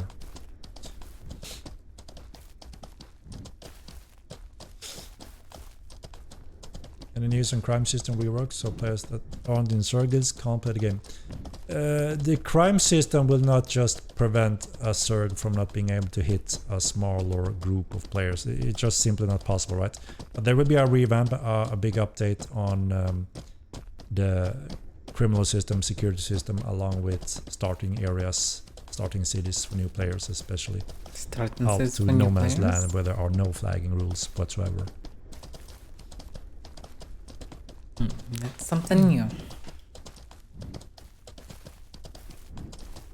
I played MO1 for 2 hours, but none in MO2, so it's time to get into Borderland 2 then. Devonice.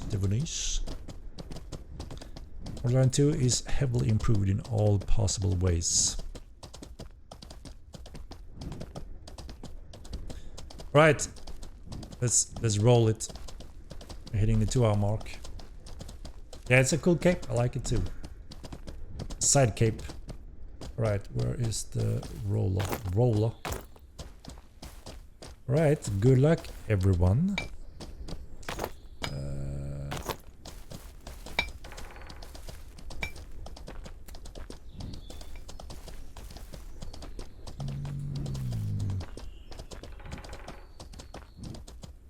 Here goes.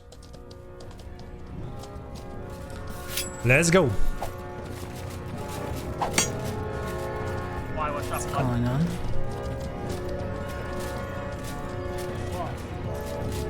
You said you were done with this fucking game. It's so nice.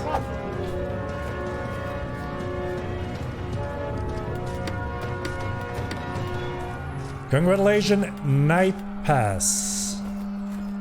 Congratulations. Night Pass. Let's see if he's here. Rigged. It's Jeff always the rigged. dumpster. You are a little rigged dumpster. You're in here. Wanna win the game. And then you trash talk the game, right? You have to make up your mind. Do you wanna play the game? Do you want people to play the game? Or what the hell is going on? Night Pass, are you here? No, damn. How far along is the arena system? Currently it's not being developed on, it's just Yeah, let's mapped looking out to spend some time design-wise. here as well. I want input from the player base on upcoming roadmap. When is it suitable to add the arena system? Just like you saw here a few minutes ago, someone doesn't like the arena system, someone really wants the arena system. So I want your input to see if a lot of people are looking forward to it now rather than later, right? So we really focus on the correct things in the upcoming roadmap. I want the coming roadmap, every single patch there are gonna be golden for everyone, as many as possible at least.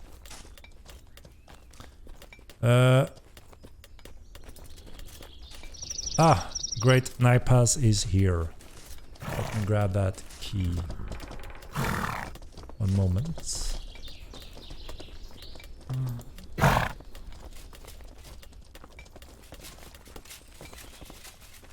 Damn it! Holy cow! You're. I apologize when I say this, but you are blind to the core. If that's what you think, because holy shit, that's unbelievable and impossible at the same time. But you're allowed for your own thoughts, and I respect that thought, but I have to say that with an apology next to it at the same time. Sorry. Right, let's see here.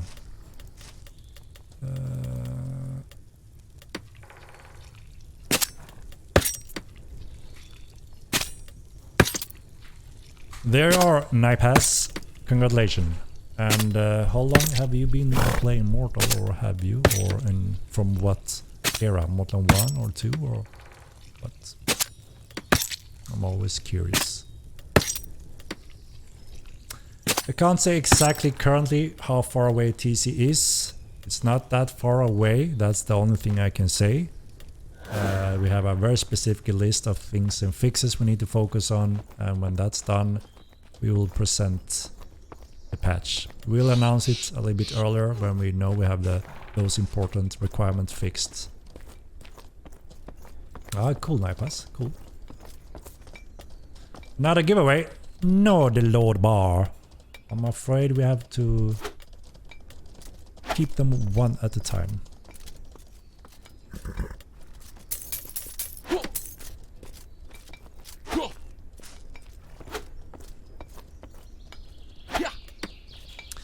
Any feedback on the network code that was tested for PTL2? Yes, absolutely. We made good progression. Thanks to you guys again.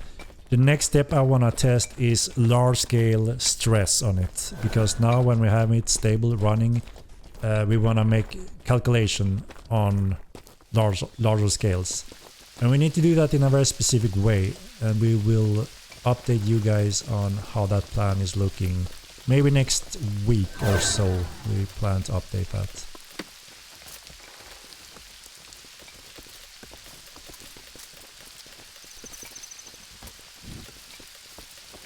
Yeah, the target is far away.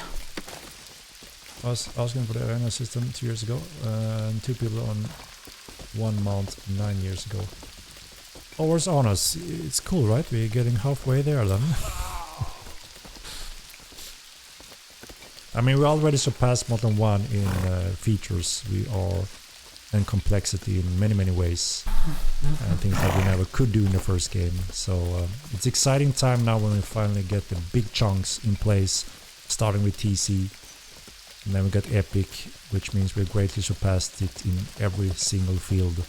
And after that we get to some real golden gems that we never got to, or again couldn't do in the first game. So it's a very exciting time for Mortal Online and also us developers, because finally, after all these years, we get to do some really exciting stuff that we couldn't before. So yeah, it's really cool.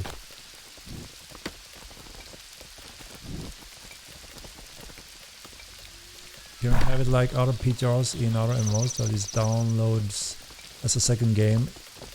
So pain to download, remove, and download normal game later. So there's two options, right? You can patch it back and forth, very simple, or you can just copy your current, data and have it separate. But that requires manual copying.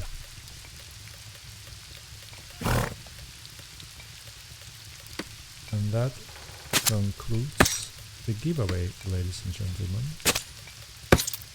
Which means we are on the ending notes. Wanna buy a snooping patch? Indeed, we're getting there. Mod 1 wasn't problem free, but it was more balanced and better. With all respect, you are 100% wrong. Modline 1 was extremely unbalanced compared to Modline 2 in so many ways and cases. First of all, it was pretty much, the traditional great sword online and the Thurker build. That's it. Couldn't do anything more. There was only those two builds as a main meta and no other options. The network was about swords are really hard to use in the first 800 game. MS In my opinion, in worse at comparison all with the times second as a game. base The cost, second game is which the means most convenient. you already lived twice the first game it distance was in Austria to the server so unclear as a how base it's cost, even and done then your distance. That's why no new player would accept Well, the this will be 10-20 soon. meters hits. You have to do the prediction combat. Looks like I'll have somewhere Because you around couldn't do 1 anything month more than before that. to see you. So it had very severe issues that we couldn't Maybe even less. improve with the technology we had. But probably 2 And weeks that's also before why no next new player PTR. would ever accept it. When they And tried it this the first couple time, they weeks said, after. what the hell is this? And they quit the game. We couldn't ever grow at all. Mortal 2 shows the opposite, right? Starting with the stress test, we got thousands of players, overwhelmingly positive. And, we see all races being used that we never saw in the first game. We see multiple weapon types being used, which we never saw in the first game. Speed was king, so you didn't have any options. So it's without a doubt, it's just foolish to say something else. We all know that played the first game. So Modline 2 is extremely much more balanced in all ways. And with that said, it's not perfectly balanced, and it will most likely never be perfectly balanced. I want to add that also. I'm fully aware of that there are many different players that will think very differently when it comes to balance. And, everyone won't agree in those terms. I'm fully aware of that also. But yeah, it's like just asking Sebastian, stating that, he just laughs and think, stop being silly. I mean, there's so many core parts of the system that it's not at all acceptable today. Not a single player would accept it, sadly. So it runs on nostalgia. Back then, it was cool for what it was. It was impressive for what it was. And when we grew up with it, we got to adapt to it and could enjoy it. But after a few years, not a single new player would accept any of that. And pointed out, like, are you stupid? What's going on? Those players and new players today are showing up in Modline 2 and can appreciate the game much better, get into it much better, and see variation and do more what they want. And the performance and network, everything works about 1,000 times better. We went from 800 milliseconds on the core tick on the server down to 2 milliseconds or even 1 millisecond, which is insane difference. And then we can add the distance calculation. We have, people from Australia, the other side of America. We have far distance countries that can actually participate in combat today, which they never could in the first game. So, we can go on for a few days just pointing out system that was core flawed issues that could never be improved due to limitations in technology, and that, it wouldn't be able to grow out of that foundation. Modline 2 foundation, we can grow into infinity. So it's a very exciting future for Modline 2 and new players.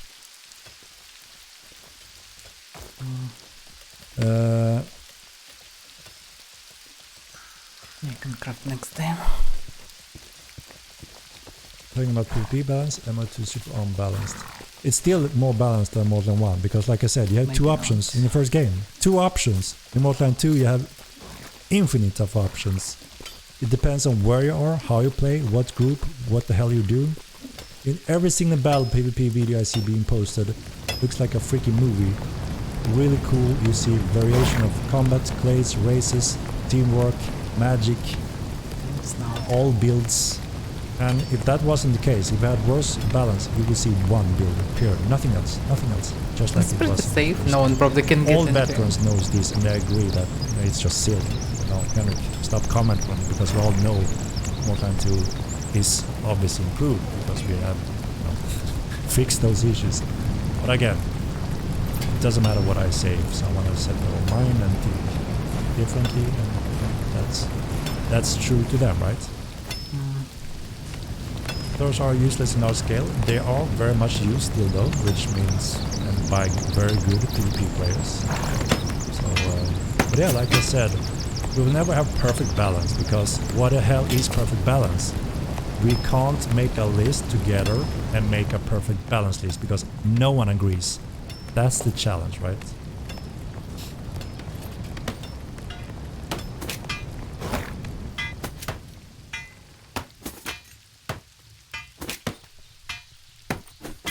So yeah, I mean, like I said, we will never be perfectly happy with perfect balance because there's no such thing. You can't even find a perfect balance game today in a sandbox mmorpg game that are not kind of main goal to have a PvP focused perfect balance like StarCraft focus. It will never be that, right? You will have more and more options, cool tactics and skilled gameplay to choose from. And you can adapt and be superior in the game in various ways depending on what and where you're fighting in the game. That's also one of the beauty. There will be so many different types of combat sessions where you outperform your enemies. You have the high ground, you have the choke points, you have the you have the knowledge and advantages. And then if you're got hijacked by enemies in the wrong location, you may suffer greatly. That's part of the game. It's one of the beauty of the game when those things happen, spectacularly so.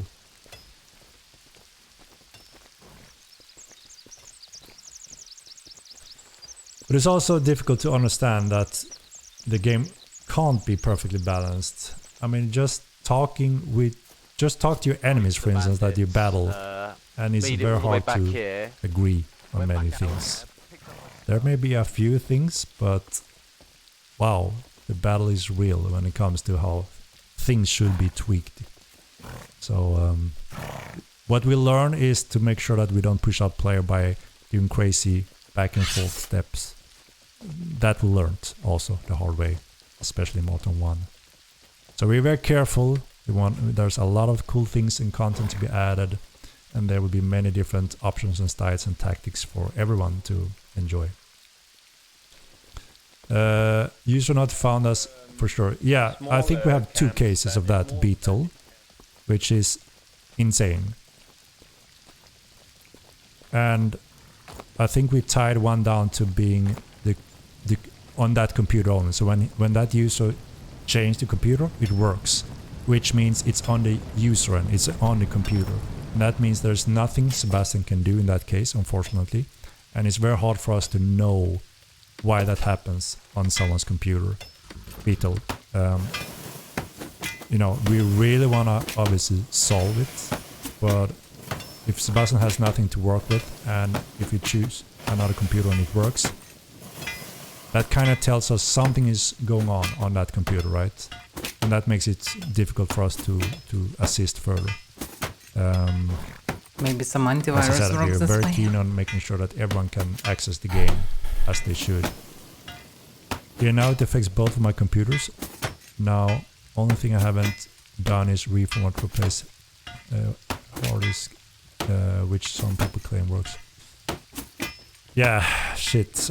I really feel for you, man. Like I said, we really want to solve those issues that are extremely rare and specific.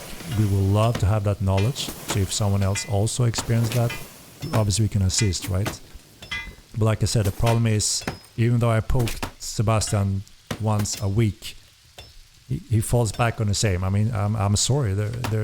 There's nothing, no data. There's nothing I can help with. And 99.999% of the players, it just works. So there's something very specific, I'm afraid, that sucks as hell. And like I said, we are very keen on assisting or solving it or having information. The problem is, how do we figure it out, right?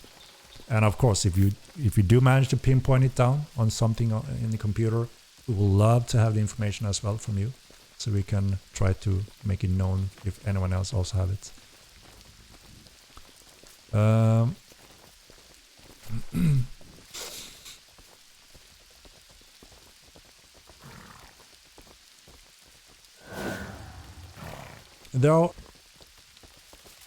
There are plans for craftable arrows, yes. Fletching is planned for. Again, I don't know in what patch.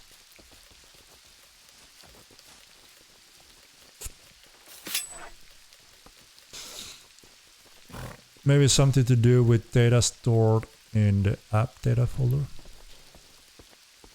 Like I said, we talked to Sebastian, right? The grandpa master of all of this, and when he's running out of ideas, it's problematic, right? The problem is it's not a large-scale issue within the community, because obviously then it will be easier also to pinpoint with more data. If we have one case, it's very difficult when there's nothing we can see on our end, and there's no data, that we can read that could help pinpoint it. So it's one of those nasty ones, right? That is difficult to handle. Lawless zones are coming, yes. That's a nullsec no man's land out in the wild. We will go from high sec, kind of like even line, right? High sec 1.0 to 0 nullsec. Heavily guarded protection in cities, all the starting locations, and also a fortress patrolling guards in some of the areas surrounding those cities. And then it goes out to no man's land where the nations are not active, which means there are no murder reports flagging out there.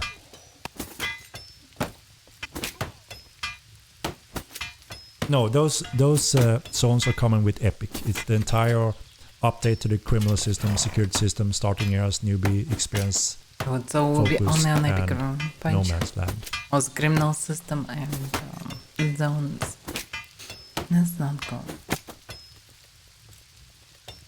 But There's still many undiscovered crafts, right? I mean, I don't remember exact millions. I think we are around 47 million of combinations. Obviously, players haven't scratched even 2% of that. Obviously, a lot of them may not be effective, and a lot of good players find efficient, solid builds that they have been, experimenting even since the first game, and they stick to that, right? But in some areas, we see new recipes arriving every now and then, and also even new metas being created every now and then. Recipes of what? Can I miss the word? Not sure what he is talking about right now. Like so many combinations of what? Well, it would be a better game if it was season-based game. No. We're not making a season-based game. That's not at all. That's something completely different. Mortal 9 is persistent and will run for 20 plus years, at least. Much longer than the first game, and it will keep on getting better, more features, expanding everything, more exciting for everyone, and more playstyles for everyone. It will be the best sandbox MMO game in all time, eventually. That is the goal. And we have set our damn minds to make it happen. And we are walking that path currently. Not even we will creepy. lose the entire core. I'm not if we creepy. change the entire game to be a season-based or something like that. I mean, it's not yeah, really a season I'm game. driving through the world right now. Checking market and crafting stuff. And saying that. I need to do it at least once a week. I don't add regular server downtime in fixed time to that have it's a good fresh stable opportunity server to do every day. it right now. We don't just need it every day. listening We and have it once a week or twice a week now until we can deploy the new network patch that should fix the node issue we have currently. And after that, in place, If we need with the something to be infinite crafted, I can backup do it. system, we will see.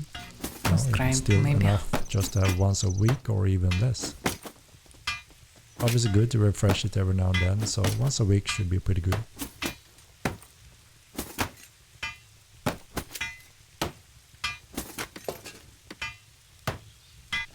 Yeah, the nations are still operational, including Overcranish, Rundak. That's why they can report you.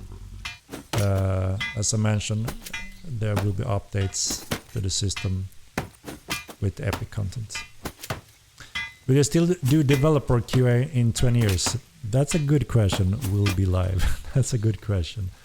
I will be an old man then, so maybe I have to, you know, pass on the stick to someone else. I don't know. I can't tell that far off, but I will be here in this background. That's for sure. In one way or another. That's for sure. This is my baby, and it's growing up. It's not even a teenager yet. Barren.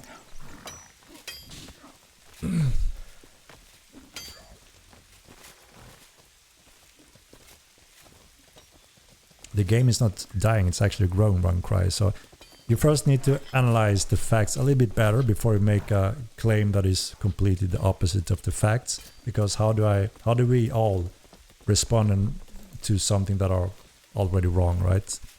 We have been growing quite steadily since, I don't remember, was it before Christmas?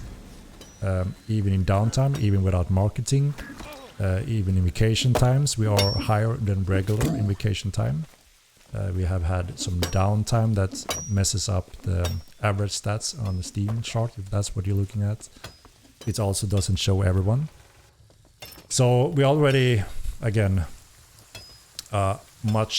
extremely higher population than the first game, obviously. We don't have many Because it's a much improved game that new tools player for accepts organization in a good way. stuff, but yeah. And we haven't really started yet. Because That's I the have thing. stuff in every city, You know, I need to a big step starts with TC, and make it the more, big step for the world starts with standardized. Epic Game release. So I will That's be able when to we're gonna open up the actually gate, when it will be new player friendly, mention this new player without rate wasting should enough time. significantly increase, and we also start marketing again. When we did very little marketing with the stress test, we grew by a few thousand %, and we were overwhelmed with the positive overflow of new players that really loved it. We paused all of that when we run into major issues with the Steam release, and we're gonna pick it up again with the Epic Game release, and hopefully grow even more, obviously. Logic and data, and you know, just following Me. history, what happened. So inconvenient. Just a little bit not. But yeah, you know, everyone are entitled to play their own game. Modline 2 is here and will be here for a long time. And then it's up to the player to enjoy it or not. And obviously this is not a game for everyone, we fully understand that, right? But there's a huge player base out there that will pick up this game. We noticed that in the stress test. A lot of people came from World of Warcraft, surprisingly. Rust, Tarkov, those games was not as surprisingly that they really enjoyed the game. So Valheim, no, there's a lot of games that players that feel That's fine then. instantly at home in this game, and they love it because holy shit, it's an MMO game on top of all that. So there's a few millions players out there in those games, you know, put together, that really enjoy parts of Mortal Lion, and the majority of those haven't heard about Mortal Lion 2 yet. I mean, heck, even Asmongold and Lyric picked it up when we did a little push during the stress test, and everyone was overwhelmed, and Lyric was super entertained and really enjoyed the game. And he's back for Epic Game release, and we have a few other, hopefully Shroud, and those people players that really enjoy these type of games, they enjoy Ultima Line and such, Darkfall and such, they will feel quite at home. Since that was a Shroud was too mortal. They already had Just for more than a few days, installed, but they didn't want to play it when it was in a bad state. And we're happy for that, and we said, let's let it be until we're ready, and that's planned for with Epic Games, and hopefully then they will be able to give it a shot and enjoy the game, and that could bring us a lot of people and attention again.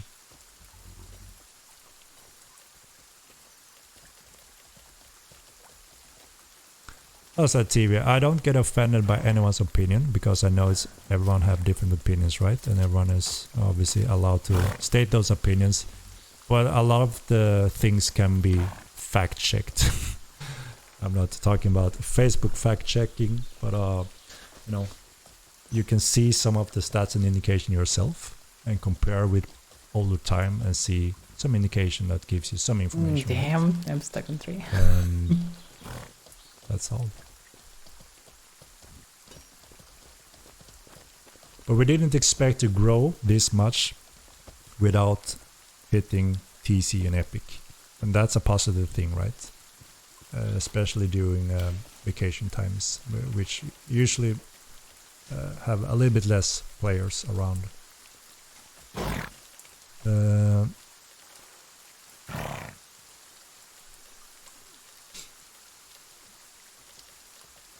Your numbers aren't just multiple account users. No, I mean, it's not that you're playing more and more accounts simultaneously, right? We can see unique users on a weekly basis in Steam data. So we have a pretty good view on direction and active players per week.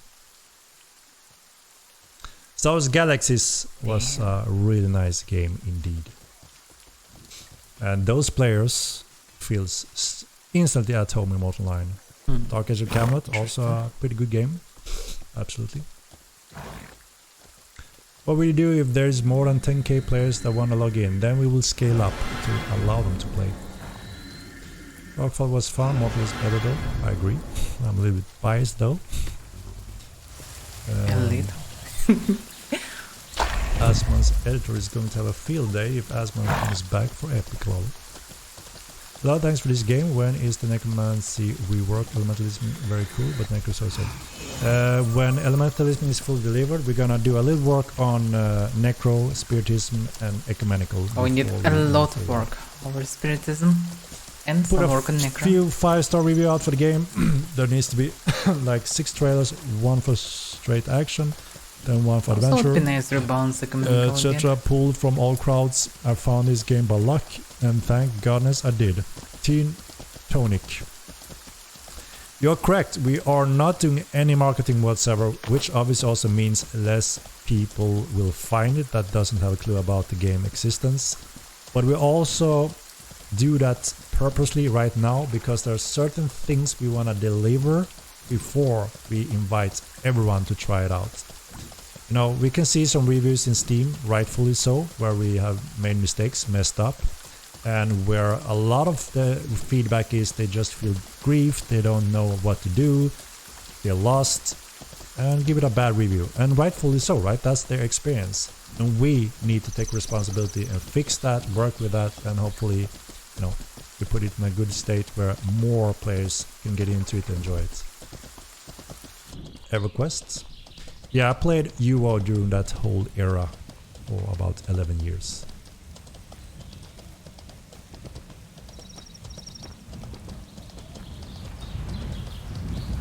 You have already had this player account and didn't scale up. So we did scale up, but too late, right? And the network solution wasn't ready for, you know, an acceptable amount of players that we have expected. So we're not prepared for first. release at all. Things scaled in a way where we didn't expect with real players compared to our simulations and bots and so on. So that's one of our biggest mistakes, right? And we try to be open with that entire step, what we need to do, and, you know, the time and patience and effort we need to put into it to get back on track. So yeah, absolutely. But now our capacity is much greater than before, and hopefully we'll find out the magical number on our next test phase we're gonna do to run some tests based on the new network, and that will allow, you know, tell us what kind of server setup we need to have ready to support such numbers during Epic Game release.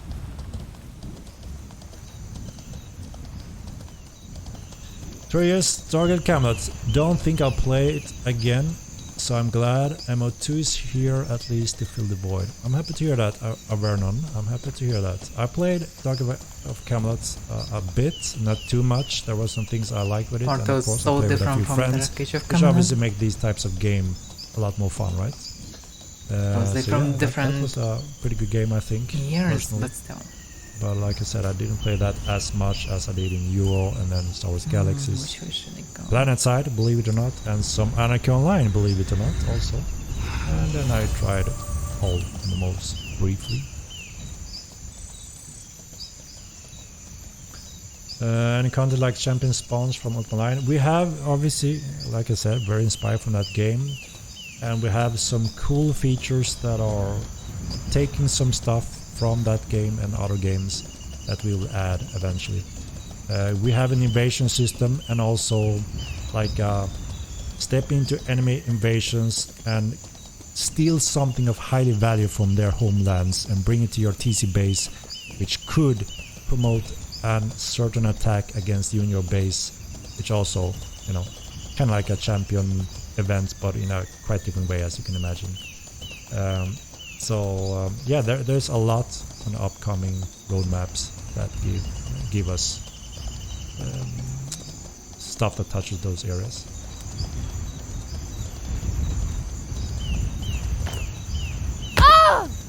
That wasn't like you. Damn it! No, that's not very accurate. We have a lot of really good insight data from Steam and our servers when it comes to unique users. Absolutely, the veterans do use more than one account, but they are minority compared to our common player in the game. Believe it or not, the common player that are active playing weekly basis, shown up in stats data, that only uses one account, are the majority. Believe it or not, they are the majority of our players. They haven't got to more accounts at this point. And then we have, like I said, those that are a little bit more hardcore, more into it, they want to do more things quickly in their own way. They have purchased or got additional accounts. But we can keep, obviously we can identify the differences, right?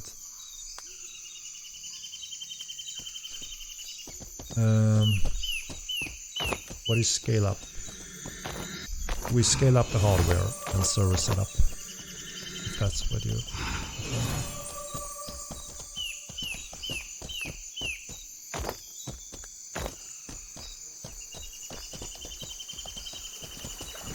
Henrik, I hear you compare your baby MO2 to other older games. Seem like you're stuck in the past instead of adapting to new generation. Younger generation will keep your game alive instead of living in the 90s and early 2000s. Hustler TV. So, obviously, you know, a good statement, and I agree to that. So, one thing, right? Obviously, I don't build this game only to fit all my needs, all my styles, and only what I want, because that's not my main goal. My main goal is to build, like I said, hopefully one of the best sandbox MMO in all time. Very believable, first person only, unique in its own way, our own path, our own red line. But I'm very inspired by those olden gems that really kicked something uniquely off, that was then quickly changed in a more modern game, or like World of Warcraft. That this is the thing that I'm a little passionate about. So World of Warcraft released, a huge company, all resources involved, a proper payment solution. The new generation and players were ready to play that kind of game, and they made a MMO that they felt was, World of Warcraft, their theme and their way. They weren't really UO players, they didn't know what that could be, so they just went their own way, which was right for them, and it was a very much success, as we all know. And that kind of created MMO players, right? With that said, over the years, there came more MMOs. Very much majority was clones of WoW, because they wanted to make it even better, right, and take from that cake. Over the time, a lot of people got a little bit tired. They went on autopilot, and there was quite a few 100,000 players from those old gems, Ultima Online, Star Wars Galaxies, close to 1 million in total. that would love to have that kind of game, and they were so sad to see, what the hell, we're on year 2000, there is not a single MMO that offer this type of experience that I want. I'm And they're not right, I'm one of sure them. about shards. And I think that's quite sad, and The whole idea of one character crazy is that because there's no more, there are you not should have more your options for us reputation. than and WoW and WoW clones. That's Kinda crazy to still me. will work, but So to me it was clear that, look, around. obviously I don't wanna But maybe go they will full come back to shards the like tech and restriction NA, that comes Europe, from 1996 Asia, etc. Ultima Line. I obviously know that we're living in a new era of time. The new generation wouldn't pick up Ultima Line, right? Just because of the looks of it. And we learned a lot from the first game, where we also saw new generation, new players didn't want to commit. No, I'm done, you know, with it. And when we identify those things, obviously we want to make sure that, okay, we need to modernize, we need to make sure that Mortal Line is acceptable today by everyone that could be interested in this type of game. It will still not completely hold hand you and have question marks over the head, and you just run on autopilot, you don't use your brain, and you don't interact, you don't communicate, because that's part of the unique cool thing that actually is something everyone enjoy when they get to experience it. And this is the key point. All those millions of WoW players, they don't get to experience this because they don't know it exists. We're seeing players coming from WoW into Mortal Line and have this experience, say, holy shit, this is crazy fun, and they get hooked. But if they don't get the chance over the big hurdle to begin with, they don't get to that point, right? But when we saw that a majority of new generation players, I was very pleasantly surprised that so many WoW players actually liked Mortal Line, because that was a main in the past. Nah, go back to WoW, you won't be able to survive in Mortal Line. And that may be true for a lot of the players, but it was surprising to see so many WoW players just coming in here, enjoying the game and adapting to the game and learning that, okay, this is not all about farming your epic gear, legendary gear, and then, you know, go to your level and fight those levels.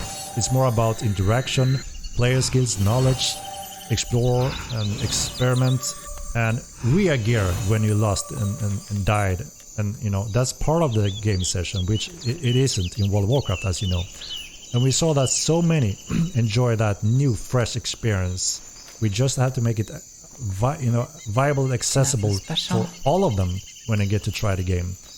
And you know, fix some of the bugs and issues that we have that also prevent a lot of the enjoyment. And like I said, from all those other games, Valheim, Rust, Tarkov, there's, you know, a few more of those that are extremely popular, and they all feel at home very easily in Mortal Line. So when we're ready, open up the gates and starting marketing, we just want to go through all of these possible players out there, which are millions over time, and just steady grow. And you know, we're happy with a decent chunk. We don't need millions of players that World of Warcraft and those giants require to fund their project. For us, a fraction is enough, and a fraction is enough to make the game very exciting for all of us that enjoy the game. I hope that elaborated question or answer covers your question why I'm stuck in the 90s, which I'm not really. You know, you made a very important point. And I'm also, at the same time, I have to be a businessman in terms of, this is our living, we need to make a living on this, obviously we need to be realistic. A good another example is, in Mortal 1, you got into the game, you tried something, sometimes you got a message, you tried something else, you didn't get a message, and you wonder, is it broken, or is it wrong, or what's going on? And you have to go online and talk to players to figure it out. That's not very good either. That's also what I mean with, we need to modernize the game to make sure that the new players don't have to go on a forum to read about it. They should be able to get feedback and response from the game that, okay, that makes sense, now I can proceed. So that we don't drop them, right? We drop them, you know, as flies in the first game due to these things also. So yeah, absolutely, we are fully aware of that. We need to, you know, step up the game and modernize in the right way without sacrificing the soul and core of the game. Hope that makes sense.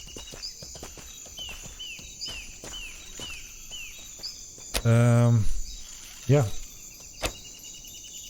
Will Epic Patch include additions to Haven? MO1 had a cool quest type thing where you summon a demon. Yeah, so we heard a lot of feedback from players that are coming from Mortal Line Heaven 1 that enjoy that journey more than they do on Mortal 2, and we agree.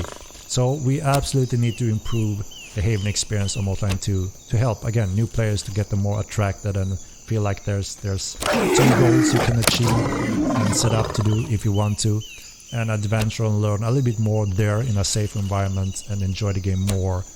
And then they can take the step to Milan.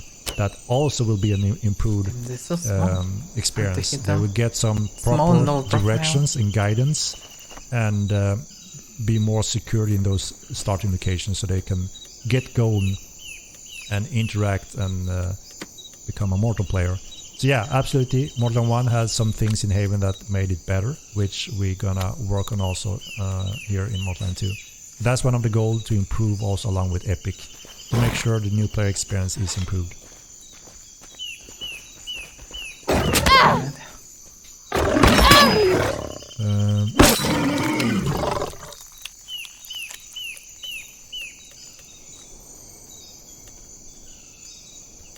Alright, guys.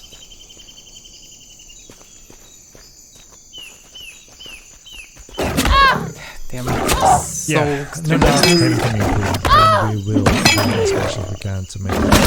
I mean, obviously, it's also good often when you have a huge influx of new players, having them on multiple Havens instead of going straight to Mirland. That's good, because then they also can take the time and become a real player already there, over certain times of days, hopefully. Have a good adventure there before they are excited to actually do the real deal on Milan. And then we also know when they take that step, they are more committed, they are likely to be a little bit more likely to be a long-term player, and it's worth that influx of network data on Milan. So yeah, we have a lot to benefit from to improve on Haven on the first experience.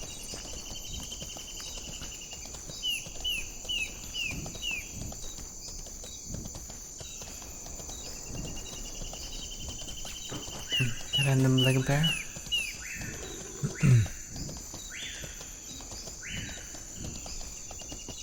Morrowind plus Melee DayZ. Yep. Good games. I remember so many times when a lot of people came from Elder Scrolls Online and said Morrowind when I play Modline. This is what that should be. First person. Yeah, the Elder Scrolls Online would have this combat and some freedom and PvP. Damn, it was type of game. Elder Scrolls, Morrowind, Skyrim. You feel some similarities, right? Playing first person, having a huge world to explore, and we're gonna add in a lot more nice things to encounter on Milan with Epic Games patch. Should be exciting for everyone, including veterans, to explore all over again and see what the game has to offer in various areas, etc.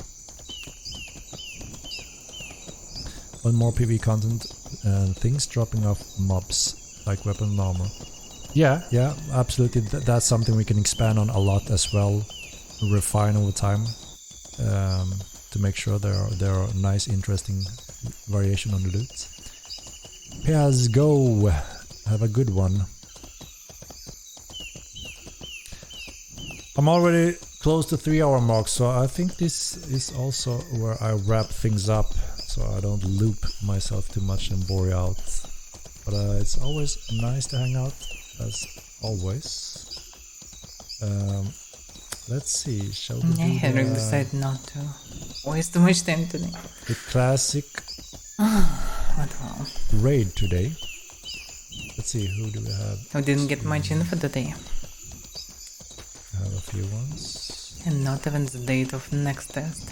Probably it will be announced next time. So probably it's like 2 weeks or something. Thank you all, Anuxa. Help me with the raid before we all part from today's stream, guys. Let's do a quick poll. Raid time. Let's see, who do we have?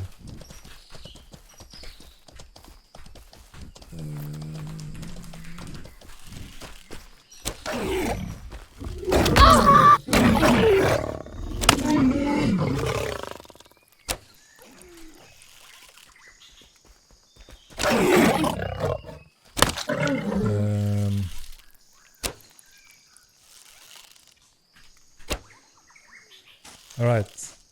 Pick some random. Vote, guys. And I will raid. Where is the next one? Raid Hesla, please. You know, Didn't raid Hustler. I don't know where his mind is at, but as of late, you know, I told Nick, we can be mature here and we can discuss things and we can kind of, you know, try to follow the rules and, you know, we can be very passionate, we can slip things and so on. So yeah, it should be Ponder. until I feel comfortable, So you know, tricky to hit passing down. you guys to someone that may be insulting me and bashing me, I don't know, right? I don't keep Maybe track of not. everything, but I've seen some things Maybe that just Shadow. doesn't make me very happy, you know. But if that change, you know, why not? That it's up to him, I would say. It's all up to you how you act, your reputation. Why is there even top streamers on the poll? Wait, a new streamer, Jeebus. New streamer. Yeah, you should raid new one. So I tried to cycle all. Maybe I haven't cycled all. Yeah, it was currently just a streaming. shadow. It's getting harder to keep track of everyone. And maybe I haven't raided Thor the Titan. Have I raided Talutz? I think so, right? He definitely raid the not in I the mean, I past, tried to. but still didn't raid rotate them it, for right? a long time. Thor the If there is a Titan is new one, quite new, he right? should be He's a raided. cool streamer. I've seen him stream quite regularly. I'm not sure if I raided him. Have I? Have I? Maybe I haven't. Maybe that.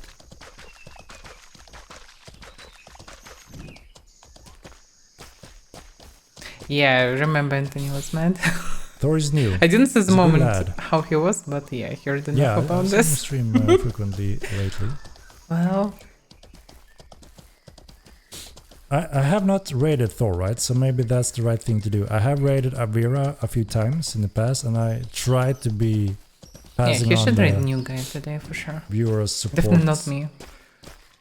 to newcomers that, you know, become serious mortal players. Should we do a Thor today? I hope Avaira doesn't get too sad if I change it, because I don't think I've raided Thor the Titan. Yeah. What do you think, guys? What do you think, Avaira TV? What say you all? Help me.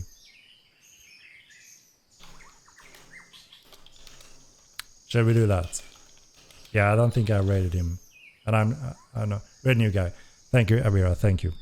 All right, let's do that. I think I haven't rated him. And, Why he even he's a asked cool lad. me? I talk to him and jump into his stream every now and then. Maybe I wasn't first He liked the game and he's learning players every in day. the poll, So but I don't know. let's pay him a visit then and show him some support. Like and it's always better to you know, raid teaching the new skills, you know?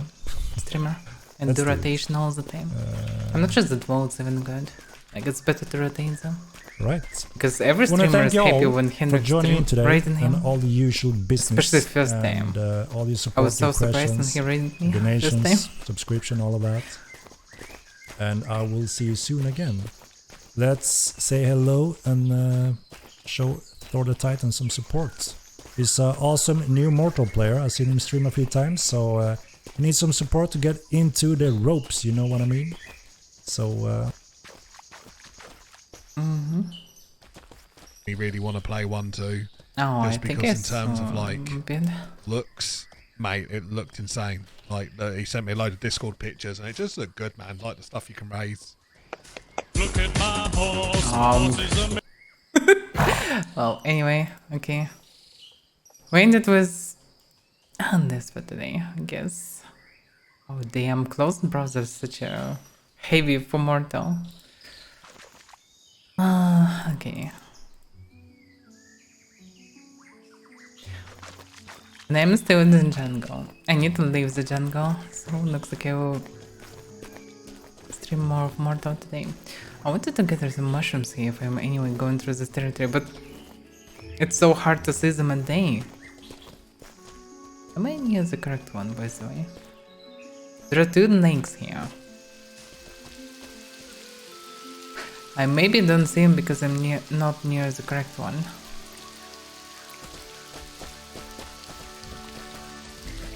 Because it should be kinda easy to see him even during the day. Especially in shadow like this. I think I'm near the first snake, no? Not. Oh, wait a second. I just targeted. Yeah, it's just... Okay, I'm near the second one, it's just hard to see him. Yeah, and it looks pretty well. It's the same as everything around. Okay, maybe it wasn't a good idea to do it today. Anyway, it wasn't my main goal, but I thought about moving to the jungle to get some carcasses. But are expensive for ritualism.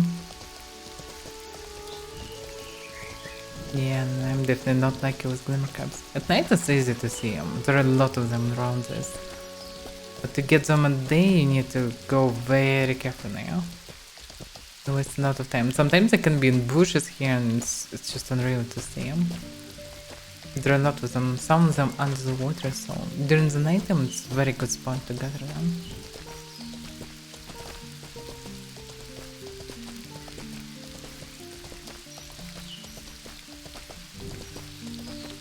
Well, you can understand how the jungle works if you just spend some time here. Like in the past, at the very beginning, I hunted a lot in the jungle because it was profitable. And I didn't know how else to make money really. And it was good money actually. Also, there were not so many people who did the same. So it was possible to actually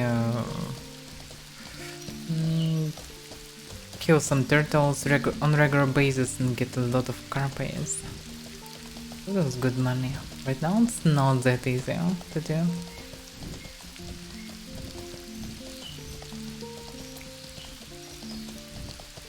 Yeah, that's my lake.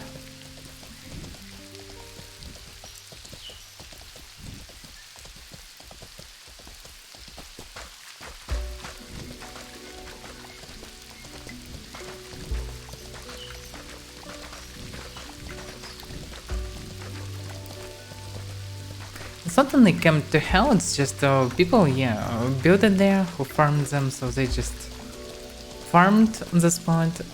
Then they know when they will respawn, they just check in from time to time and kill them. Especially jungle is good if you have access to the game when you work.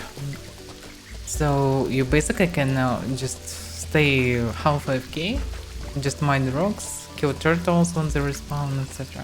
And it's a lot of money. Because you can make tons of steel, you can gather tons of carapace. You don't need much time for this, like just few seconds from time to time. It's also good to distract from the work from time to time, so it's a good combo. So many people most likely doing this.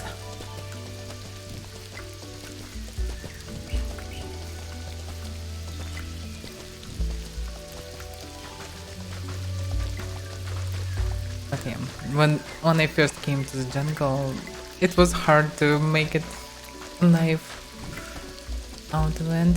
It was also many bugs and hard pathfinding because no sliding and any wrong move, your horse dying.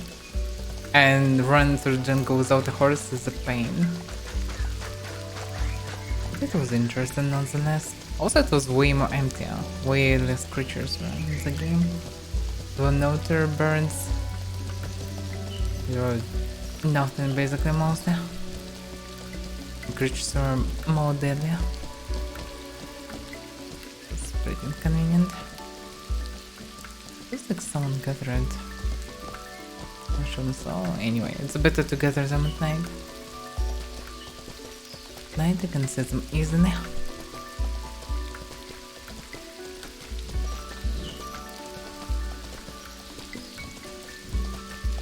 Yeah, Devlin Pets is a... well, what you can do completely AFK basically. You just need to move from time to time to not get drugged.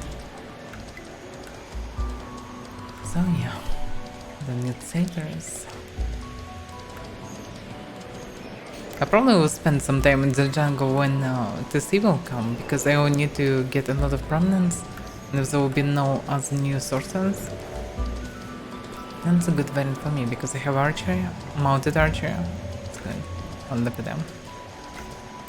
There could be outlaws instead of them with the same spawner. But instead it's just walkers. Meh.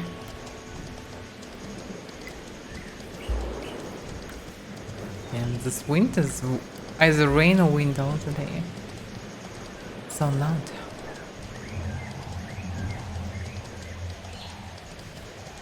My plan is to actually go through the jungle for now. Shouldn't take much time because I will not spend time killing crabs or whatever. It's mostly straight run. It's basically the same distance and through this temple, through the forest. Just didn't want to go through the forest because it's damn empty. There's nothing to gather on the way. While here I can gather some carcasses at least.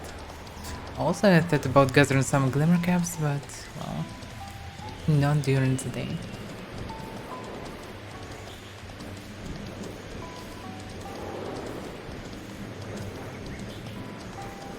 Oh, Henrik explained this. So zero body heat means actually standard heat. So your standard heat is 0.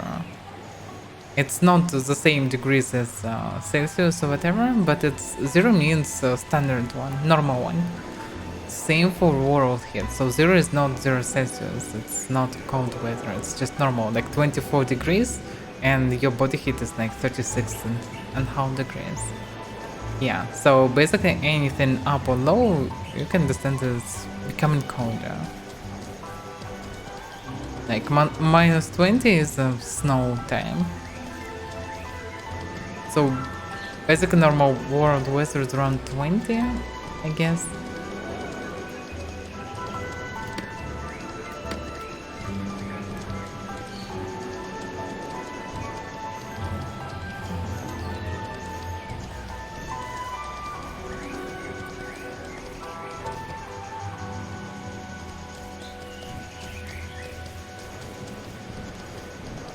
Overall, the weather system will be reworked as far as I understand. Like, Henrik mentioned that there shouldn't be any extremes on Mirrand, because Mirrand is a kind of normal weather continent. That's still quite not true in my opinion, because you can see Hellspain territory that's literally covered with snow. It's definitely not the same as jungle. And you definitely can freeze to death if you will be unprepared in any snow region. As well as it should be kind of sweaty to be in full armor in the jungle. So I think it should be reworked. But no, it will be or not. But anyway, in future there will be seasons. So there will be winter and summer and everything on Mirrand. And logically everything should cover with snow during winter. So maybe at that point it will be reworked. Also there will be contents with extreme weather. Like first content definitely will be Sarduka, and Sarduka is a desert, so it definitely will be hot there. Also should be Nordveld, that will be a Paladin continent. It's even more cold than Hellspain one. So yeah, there should be some effects from this weather for sure. Yeah, Sarduka is hot one. Sarduka was the only content that was implemented in first game. Not sure what will be second one. Second one maybe will be Riser one. But hard to say. Because the thing is, Riser content is connected to Mirrand through this gates of Mordor. So it have connection and one day this gates will be opened. And Riser Horde will start invasion. So maybe it will be not... maybe it will be small content and maybe it will be just update for Mirrand eventually. Not just new content. They can do it when they will not need much new space. There are birds. They will do actually.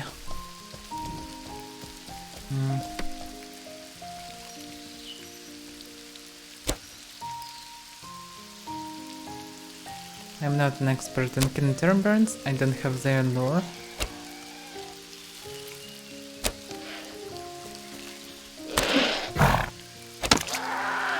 But I don't need to butcher them.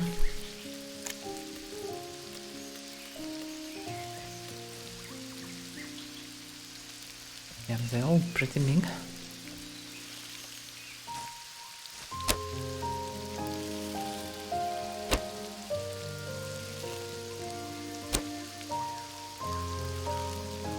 Yeah, I'm doing pretty low damage.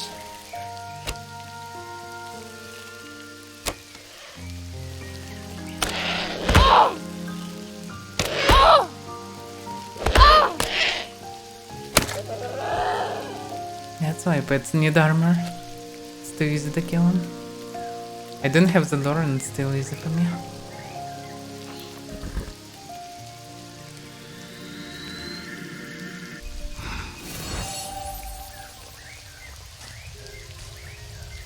Yeah, game have a lot of ideas.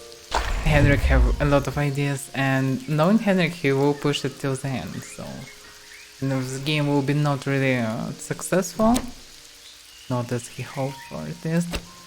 He still will do everything that is possible to make it better.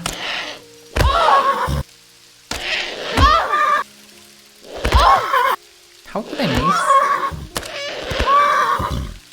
Yeah, Net and melee is way faster. I could run around, but I don't really need to.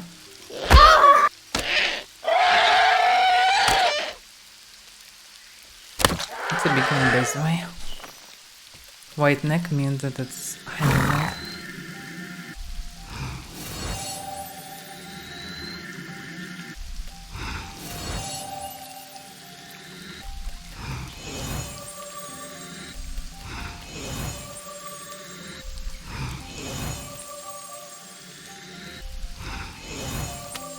Not sure that recent birds are so good for sale, but we'll see. Maybe they are, maybe they are not. Let's continue to go arrows. Nope.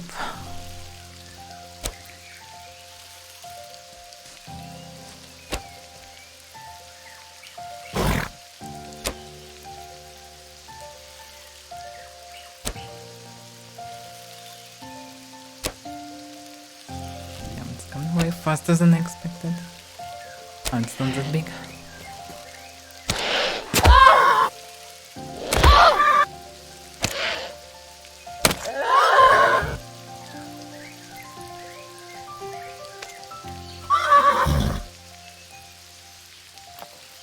The Paladin. Paladin for some reason don't have any icon. At least on player. Paladin will be really good in future.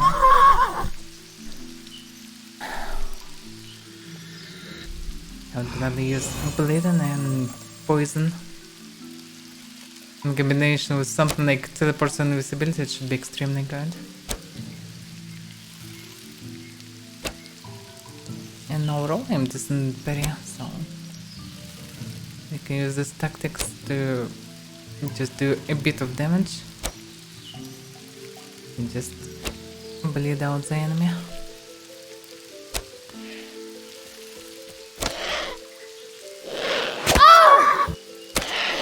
Damn horse, can you not do this?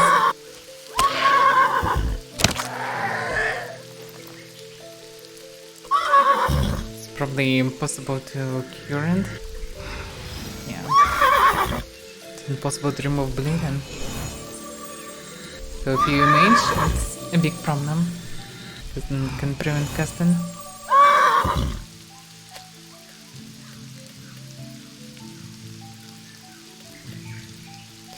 Well, I have something, for sure.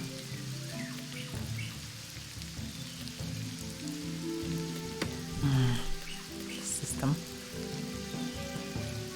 Basically, can't carry much anyway.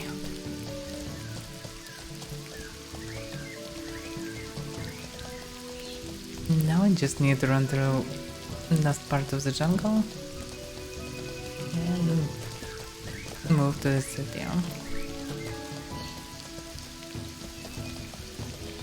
This will take some time.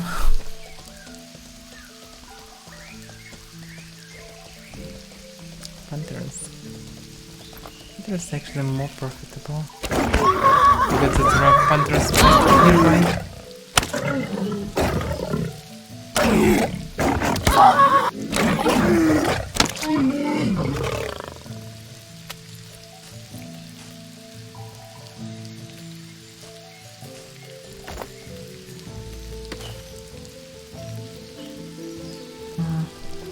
They can't carry much.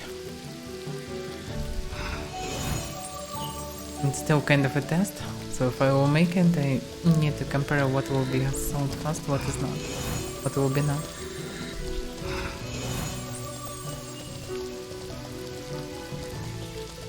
Because maybe it's always better to go through the jungle if I'm moving to the east.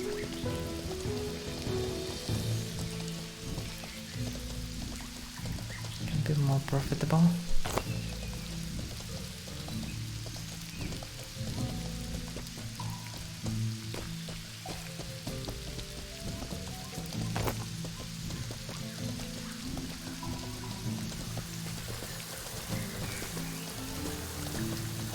What I'm not sure is how to fast actually move to the east, to this part. It's usually not my goal to go through the jungle. We usually come to the shoreline. And shoreline is kinda an entrance.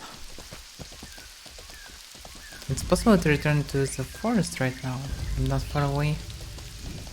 But I don't really want to.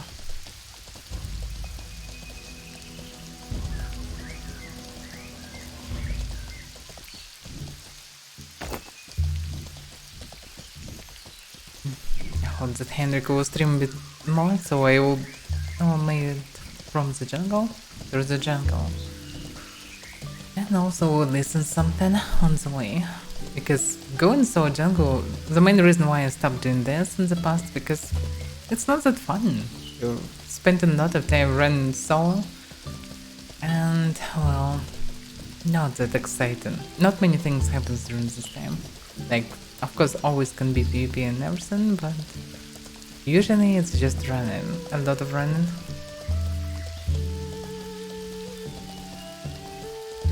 That's also a reason why I travel a bit less nowadays, because it's a lot of running.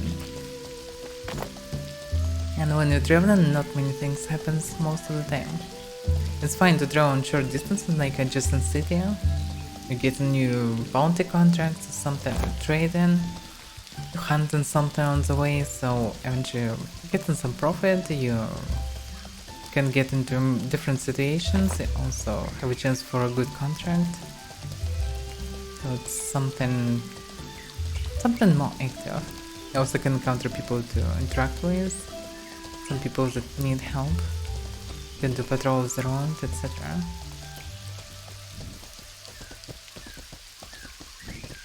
Just run through the jungle, well...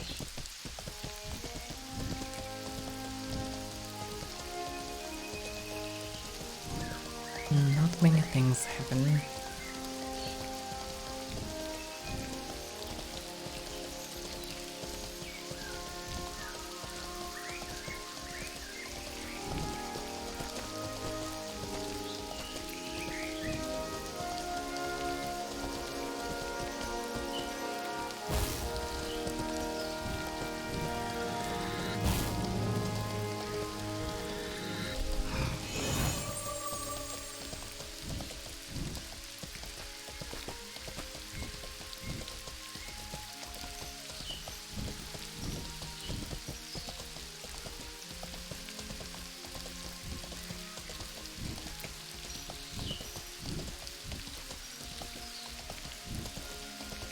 It's not that much with rain, but surprisingly pretty loud.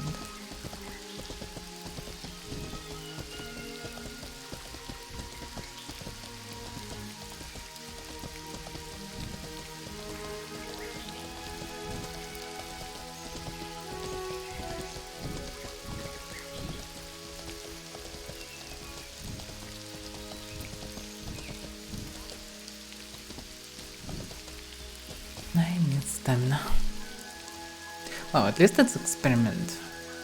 Because if it will not take more time than through this forest, and logically it shouldn't, it can be a good route. Because any roads that bring some money is better than roads that doesn't bring any money. Especially a road through the steppe is dangerous and empty. A road through the forest is dangerous and also empty. Probably the only alternative is northern forest. Because of necrospawns, because of some creatures, because of risers. It have at least some point. So also it's going straight from Faber, no? That kinda makes sense. But usually it's better to travel through cities, like one city to another. That's why I'm usually travel through the forest. But more often I actually do just ghost walking. Because it's fast, safe, all 5k.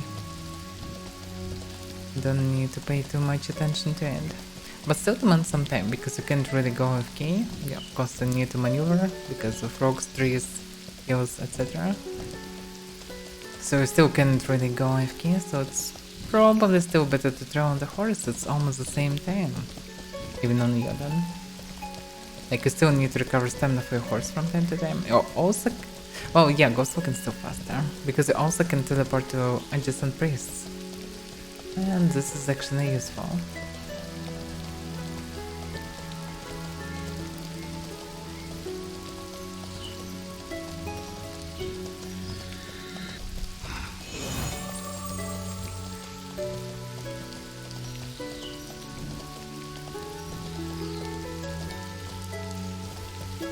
Oh, yeah. If only there would be at least one way to go up between Moki and Bhakti. Because after Bhakti there is no way to go up. Only the very eastern exit. And so far away.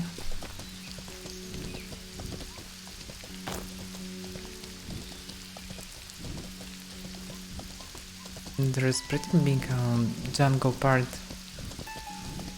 like upper jungle near Mokia. And it's kinda connected to the main jungle, but you need to jump down. And this means you can go back the same way.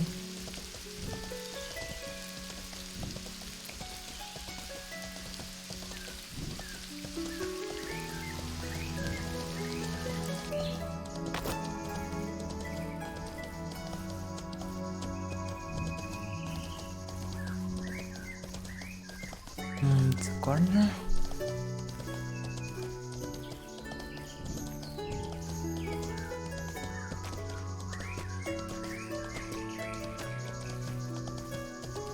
There could be some glimmer camps, but during the day it's unreal to see them normally.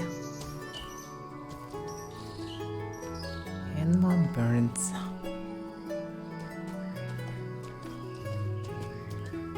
And the random horse, look at this! She's so high.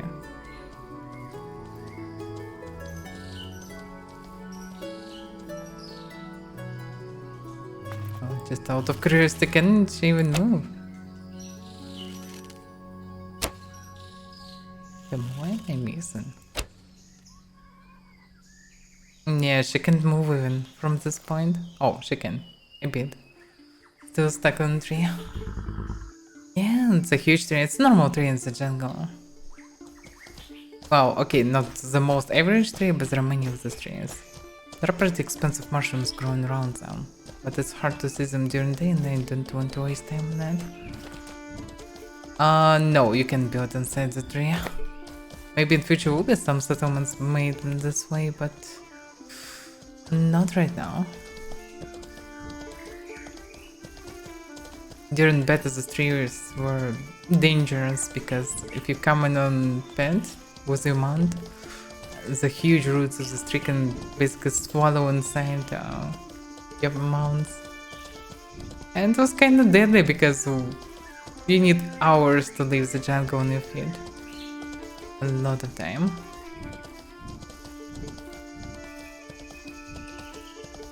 So, scared.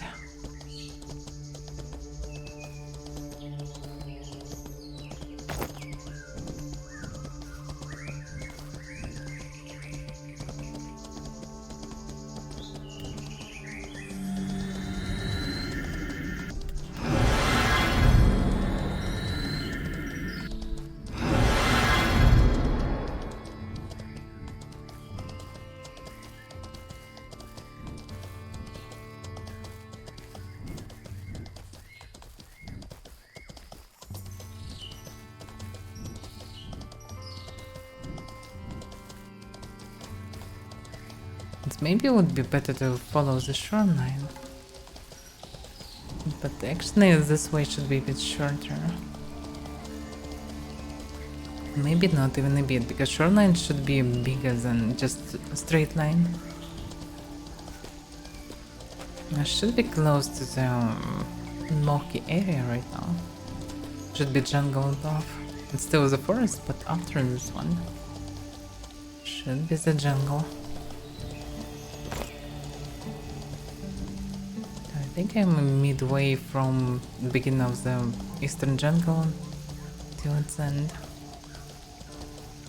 Yeah, I can say jungle above. Unless there is no way up.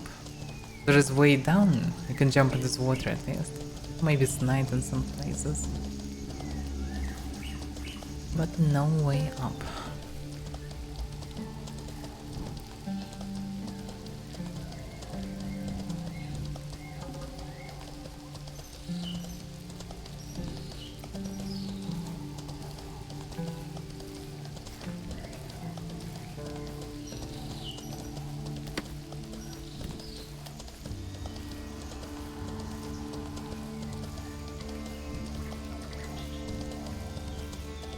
Well, yeah, you need to know the jungle, but even if you know the jungle, there is no way between Cursed Pass and Eastern Exit. And it's a huge chunk of territory, and there is no way to leave it. You just become stuck here. And if you just follow the mountain, you waste so much time. Oh, damn, this one. I can just ignore him.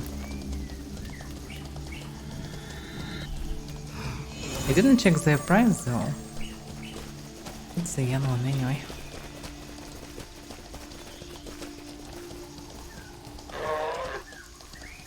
It's so loud, so small and so loud.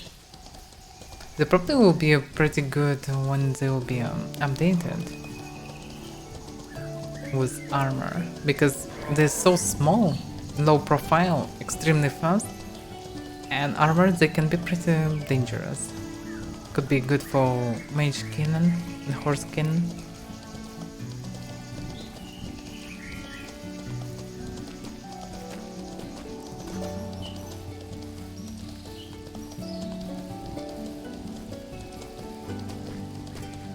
Yeah, also by the way, yeah, when I first arrived in the jungle I spent 7.5 hours to leave it. I moved through all the jungle and some time back to just find the exit. It took me a while, but yeah, it was really a jungle experience, because when you first time seeing all this, it's pretty impressive. And also really hard to find a way, so that's how the jungle should be. It should be more dangerous, more snakes and everything around.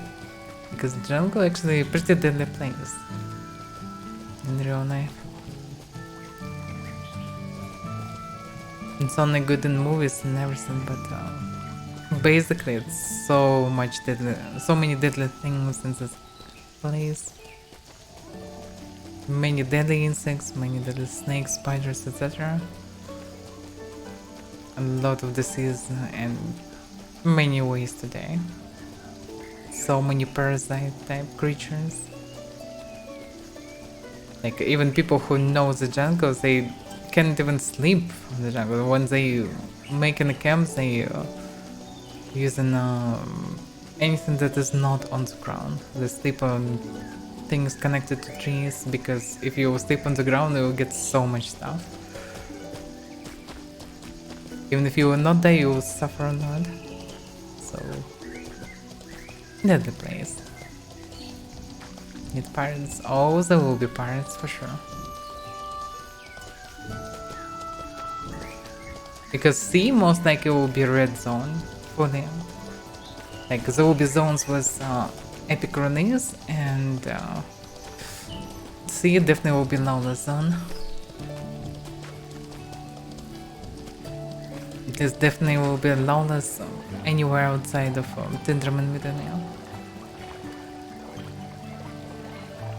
So definitely there will be pirates. A lot of them.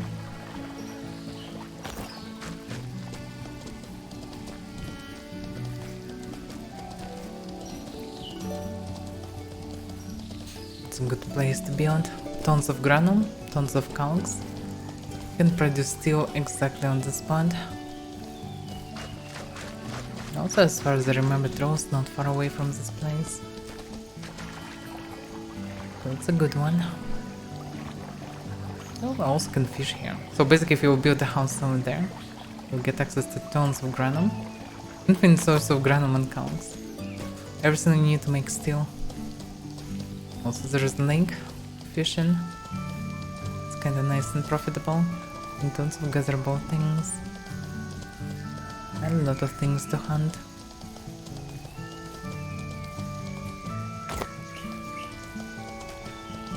There's someone built stronghold here. But I think it's an old one. What's the name? Well, hunt. Almost like I didn't know the owner.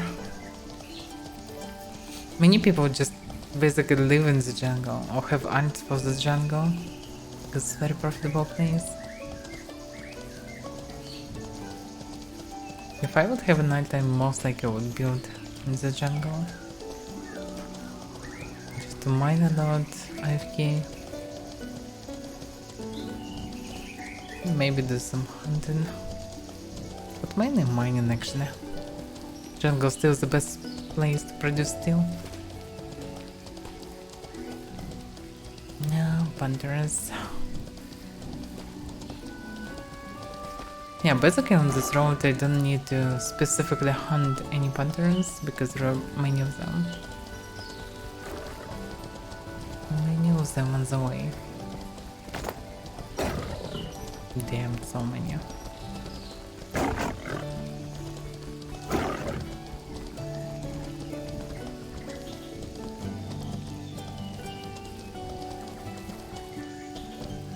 Well, it should be safe, basically. Yeah.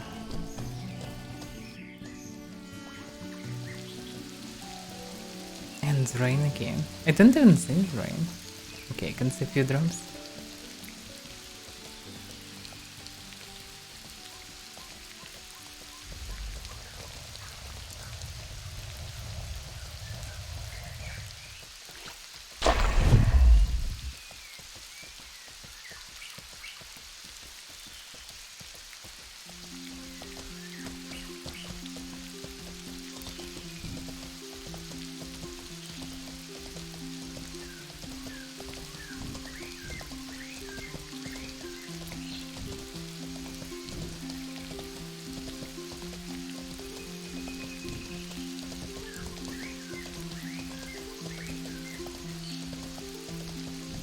Logica should be close to the exit. I'm not exactly sure because I'm not an expert of this road, but I think it's pretty close.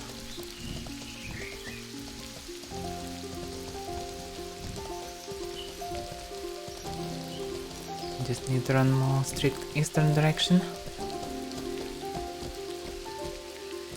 It's pretty decent settlement.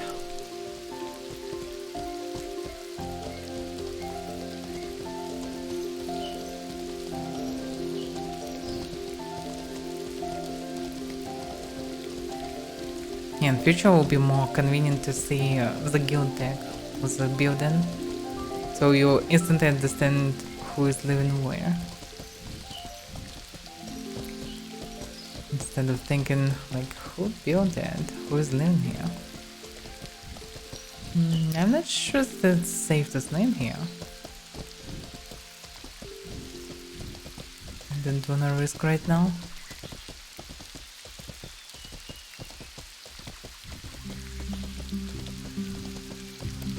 Yeah, this is a more normal way.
Oh, this bush.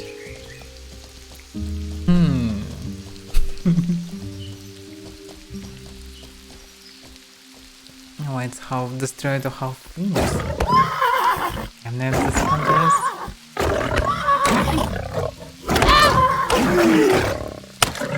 It's so annoying and loud.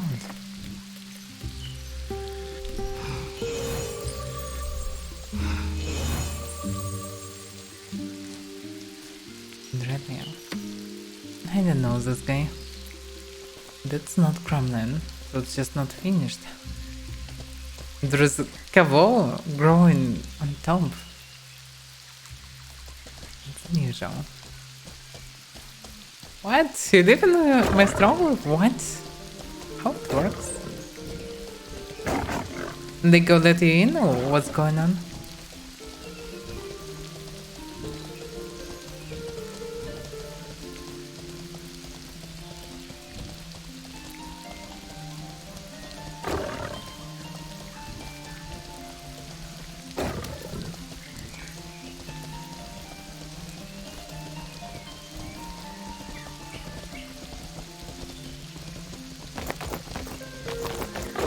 Okay.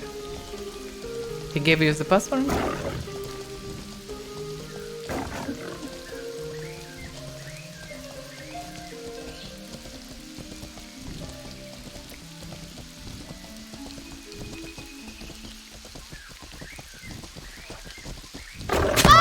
Wow, that's not friendly.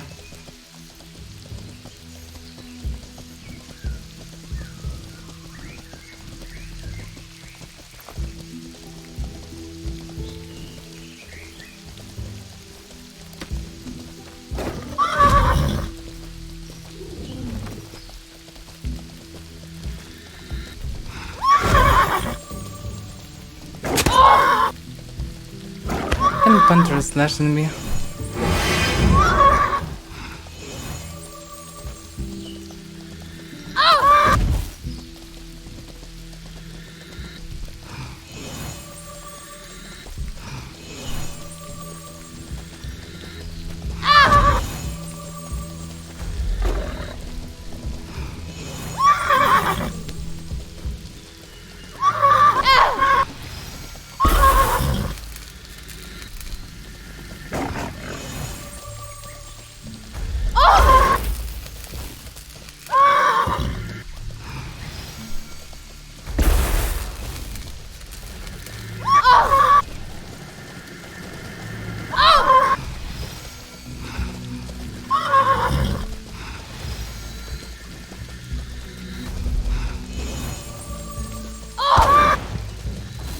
Fuck, how many crabs here?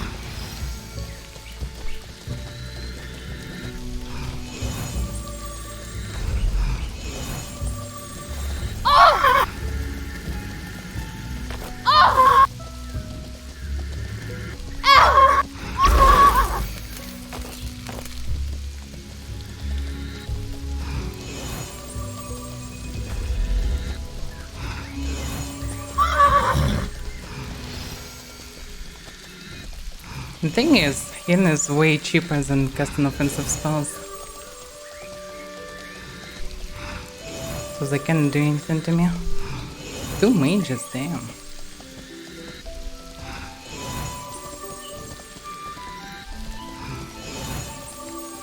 Losers.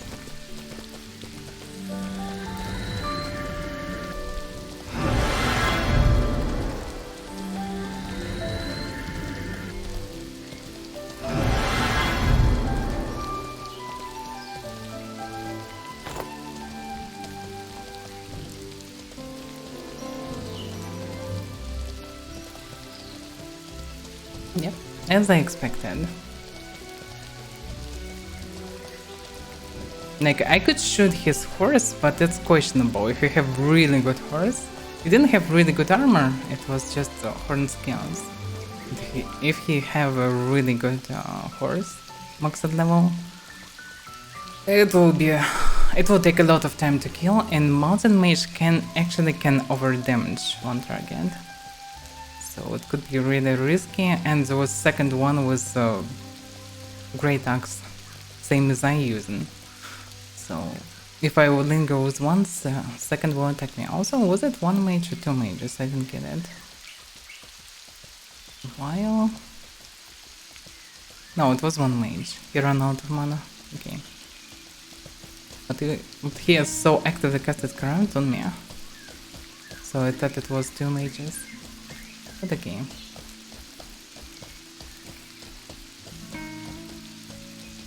It happened, 2 guys from bad company tried to kill me. But one wasn't really good in mounted combat. And second, well, he was mounted mage.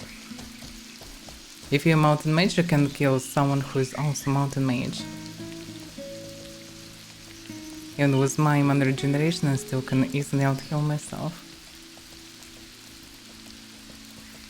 If I wouldn't be also attacked by panthers, it would be even easier. And hunter lizards. So loud. Both panthers and hunter lizards are so loud.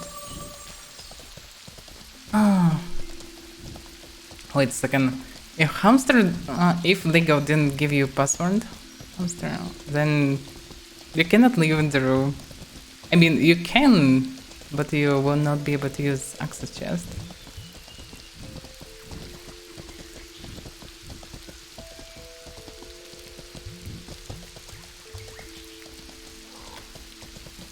Now the camp near Requiem.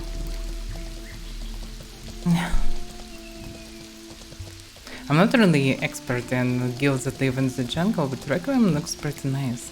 I mean, they don't attack randoms, they're pretty big and have huge settlement. Definitely will build a city there.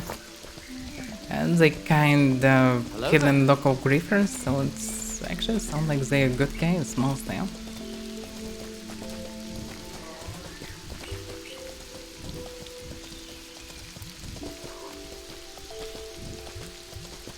Hello there. You maybe can hamster, but apparently I'm busy right now. Ask Nigo. He knows the password. Welcome, reporter. And welcome, Twisted. He is still following me.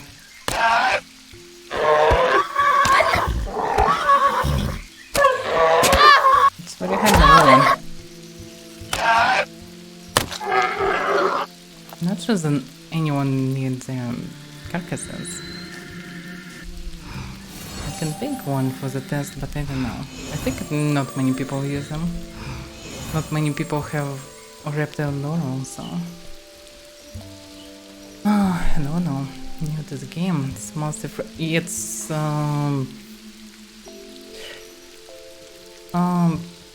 so when you buy in the game, you get in 1 month of free subscription. But there is no subscription right now. Mortal right now is unfinished and actually coming to its real release that will happen probably like in half a year or so. So there will be 2 huge updates. One of them will be pretty close. And until the game will be fully released on Epic Store and overall just finished, there will be no subscription. It's official now. So no subscription in upcoming months for sure. So you can just buy it and play it.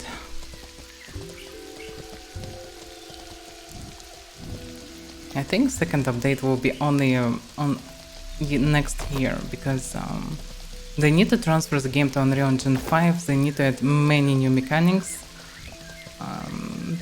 It definitely will need some time, plus it will need some time to actually fix everything.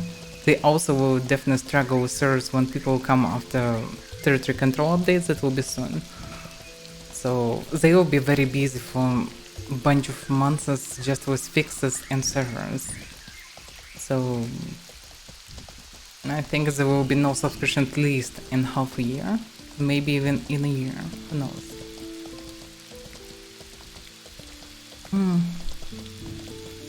Yeah, of course, always any more mmorpg always will have bugs, problems, and well, content. New content always will be needed. So yeah, of course.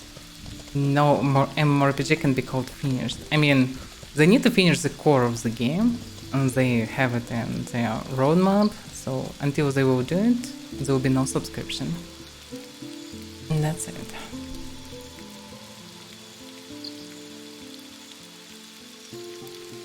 Oh, you're from Requiem. Well, yeah. I would like to spend more time in the jungle when there will be some cities, because right now, well, it's mostly just farm. It's a very profitable farm, but I have a lack of interactions. Probably it's good to be in big guild like Artisans or Requiem in the jungle because you have a lot of people to speak with. But if you're solo, you're just running through empty space and creatures, mostly. So it's not really that funny. Good to farm from time to time, good to run from time to time, but living here, no thanks.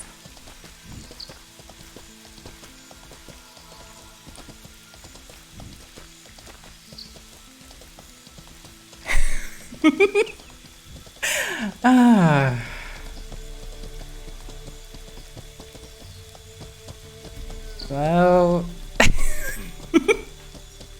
I don't know. We maybe need to discuss it, but I'm not against the fact to give a password to Hamster. Like, Hamster may be a scoundrel, but he is a good one.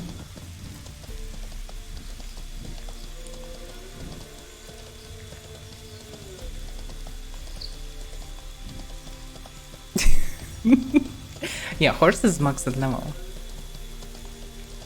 I prefer to use close to max level to not to at least have some growth, but well, I had only 125 Jotuns. I'm trying to keep only Jotuns because Jotuns the toughest and can carry a load, so because I'm partly a hunter, for me as a hunter it's very convenient to be able to carry a load. So it's good for mounted archery, mounted magery duels. It's also good for carrying a lot of stuff. So it's overall good horse. But it's hard to get them outside of Hellspear. They're pretty expensive. Yeah, basically if you're playing any mounted build, you need at least 80 plus level horse. And of course heavily armored. Well, it's questionable for mounted combat guys. They can use just unarmored horse with very high level, better max level. So they can be fast enough to be able to knock down from saddle the enemy.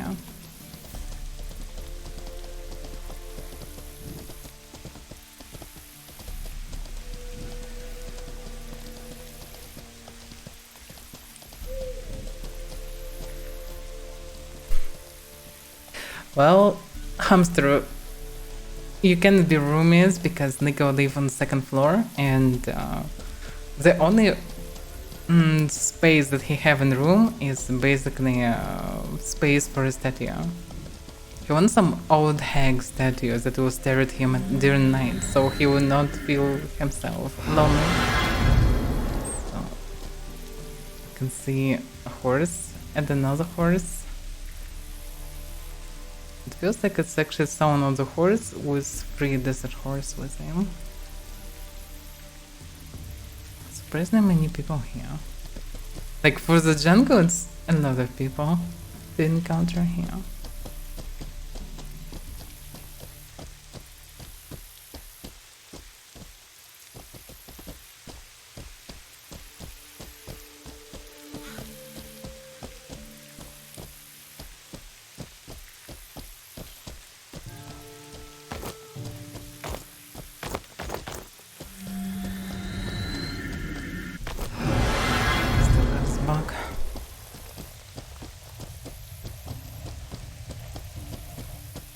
Yeah, we'll talk about this. Like, I'm not against that, why not? But also maybe the goal will be against it because it's still kinda guild structure. Like soon we'll get to see and houses and everything. Like the bank will be built very fast. At least we'll try to build it as fast as possible. So it would be possible to keep a lot of stuff here. Instead of just one chest. Because the main problem is space in Stronghold. You can't use much. We have personal chests, but if you will use any bags, you will run out of space in Stronghold extremely fast.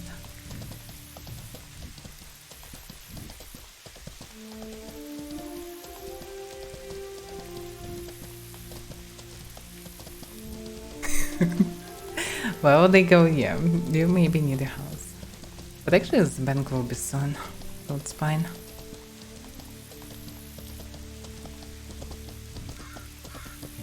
But if you have something too expensive that you for some reason worrying about, you can place it in the main chest. Then I have access to. Paladins are souls, yeah. We spend surprisingly a lot of time together from time to time. Like I spent a lot of time with Nico in last weeks. And before it, a lot of time with Avaira as well. And with both of them. And with Vigilant. But mainly the idea is to share the same good reputation and improve it all together. So people will know that there are paladins that can always help them. It can be nice and friendly, no matter which paladin you'll encounter. For this we have 7 oaths that we swear when we actually join the guild and following them till the end. No, you're not a paladin, Will. Still not a paladin. You can become a paladin, but you're not a paladin.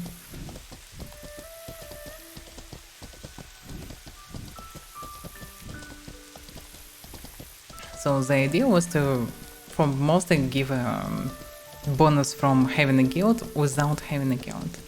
Like, if you like to play solo, if you like to interact with random people, if you like to be free, mostly, then it was good. It's something to it. Also, it's nice RP flair in addition. Because I didn't want to be obliged to be in a guild, farm it for it, heavily, etc. Like, I want to do what I want to do. But also it would be cool to benefit from having a guild tag. And also it would be nice to utilize in an interesting manner. So for me it's perfect to be a paladin. But we're still not restricted to spend time together, so we're doing it pretty often. Like doing some adventures, doing some patrols around city, doing some bounty hunt runs, whatever.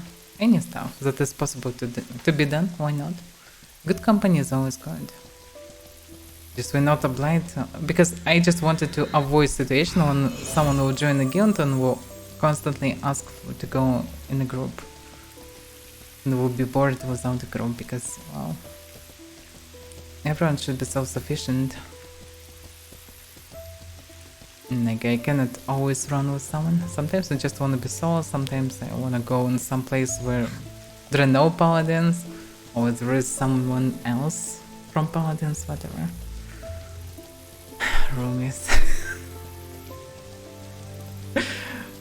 You need to persuade Lingo for being roomies.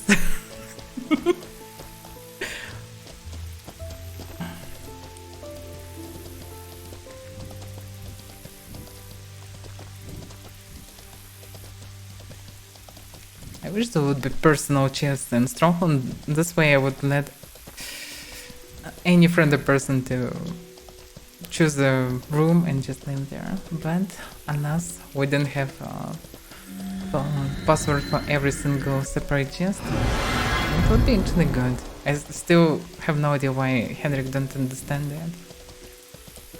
He thinks that ranks are enough, but actually separate chests would be better. But also, on the other hand, it will not be necessary after TC, because there will be banks, and you will be able to build the bank and keep tons of stuff there.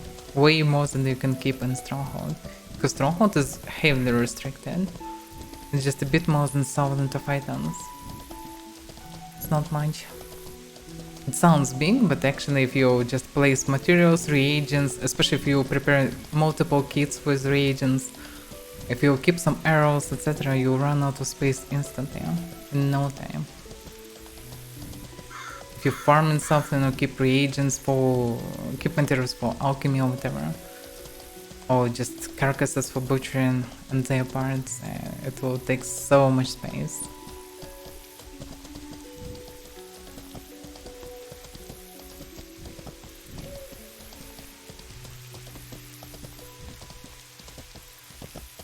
It's not like I want you to be a roommate, but I'm fine with that.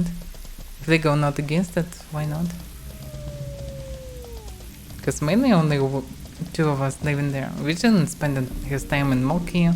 Metapod also kinda living, but he's so busy in last months, so he doesn't play at all. Rarely speak in Discord, so basically he's too busy.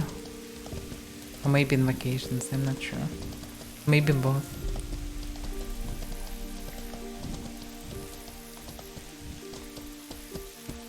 For the sake of it. Well, if you just want for the sake of it, you can just live there. Why not? The thing is, the priest is inaccessible if you will not bound yourself to it. Because the priest room is closed and you need it to be opened once to be able to bound to him. And then you can respawn safe room where you can equip and jump away. Because if the place will be griefed and we have some enemies, then this place can be a safe area to respawn.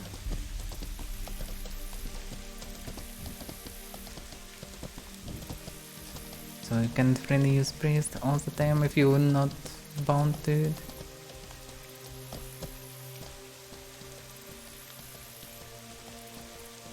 For very situational situations.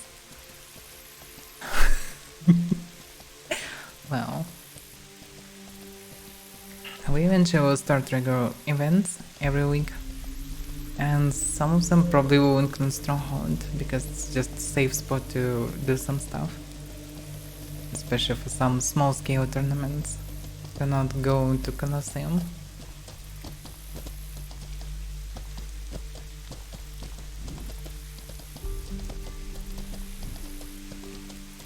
It still takes so much time to run through all this.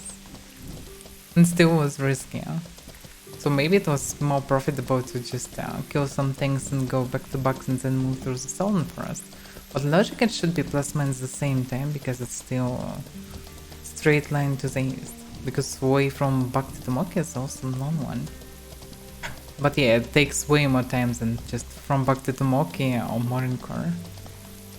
Because you need to go from Bhakti to the jungle, then up, damn, it's still a lot of time. A lot of damn time.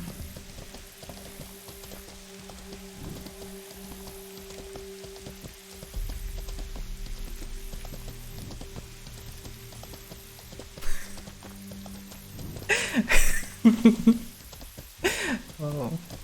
Well, I think we will find someone to be happy with.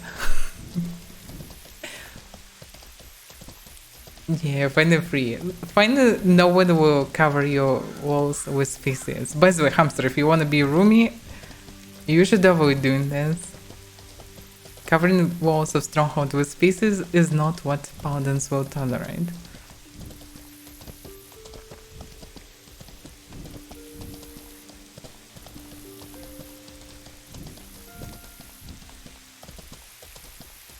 But you're free to do it with wheelchair houses, for example.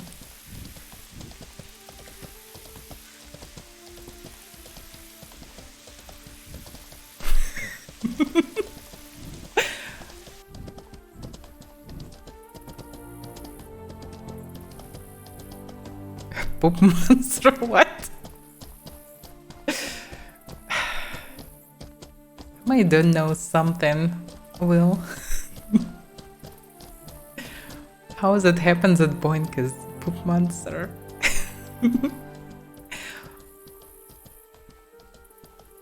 That sounds awful, actually. Well, kinda can be effective, I suppose. You basically can do half of the elementalism spells with this. At least I don't see why you can do it. Poopmancy. Yeah, it should be new school. It should be on vote after animalism. Like mentalism or pooptalism, I don't know. Or poopmancy. I know. Animism. All the stuff. Just one of the schools.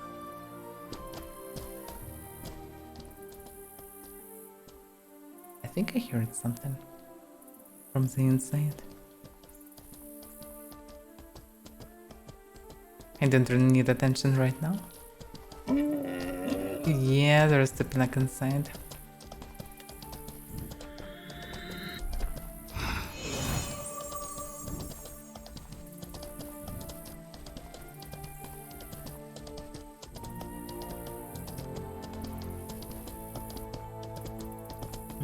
Not sure which way is better to go.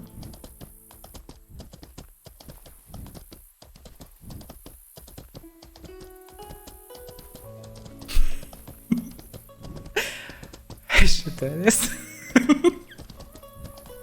Shitalism should be secondary. Or maybe additional primary from Poopmancy.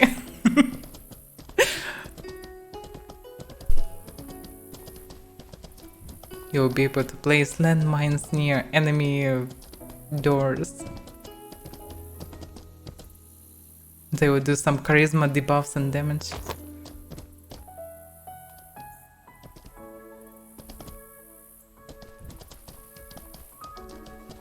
Where are you going? Well, somewhere. Far away from this place. Let's see. Like this. I'm going into Necro Dungeon. No. No, I'm not going. It would be nice to say this. Yeah, stink bomb away, why not really? Like stink arrows maybe. You can use it for fletchery. So basically, Shitalism will be a more material version. So Poopmancy will allow you to cast spells, and Shitalism will be like material part of it. Like same idea, but you making arrows with shit, you making bombs with shit, you making potions with shit, you covering your weapons with shit to damage enemy additionally. Like all the stuff you can place, so not bear traps, but human traps or trucer traps with shit apparently. So yeah, you also even cook and do with it. Exactly. Jokes aside, I saw a recipe with shit of pancakes in Africa. They used a lot of good products, a lot of eggs, a lot of milk, everything, and also I think cow shit or something like this. A lot of it. And they combine all the stuff and just fry it. It was very weird to look how they just waste tons of good products for this. But apparently they like it for some reason.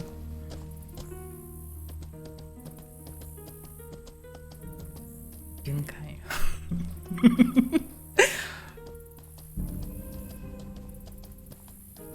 Yeah, by the way, I also can use guano with many things. For alchemy, for cooking.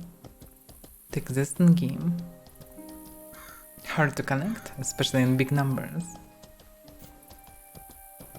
But you probably don't need much to give a very distinctive taste effect.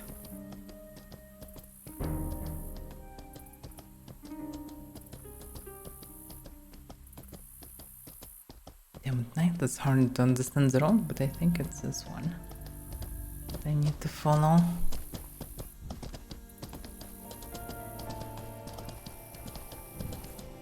No, I actually just decided to went through the world and do my regular trades and crafting stuff that I need to do at least once a week, and usually doing once a week. Often I'm doing it like at the end of Friday or Saturday or whatever. But I decided why not to do it when Henrik actually is speaking, so I can listen and also do, you know, that exciting part of the game they still need to do. So eventually I moved to the jungle as well, but well, Henrik finished pretty early And I was like, meh, I am in the jungle in the middle of it, I still need to get to a point. So that's why I'm moving. I will return to the west tomorrow.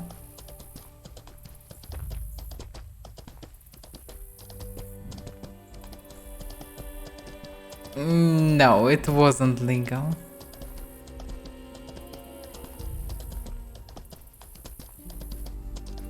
Oh, wait a second, you killed the steel guy. Stay in the AFK. And Ligo told you to tell me this. Okay. Get it? Well, that's not good, but depends on who it was. If it was a Graver, then who cares, right?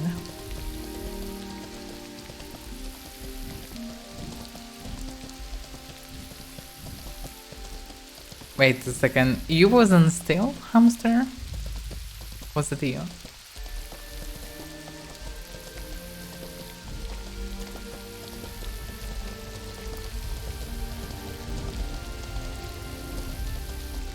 Oh, he wasn't still. Oh, wait a second, so you, oh damn, pardon me, I'm so messed in. Okay, so you didn't. Let's not go. They go babysitting. Well, because he is a paladin, that's what paladins personally do as well.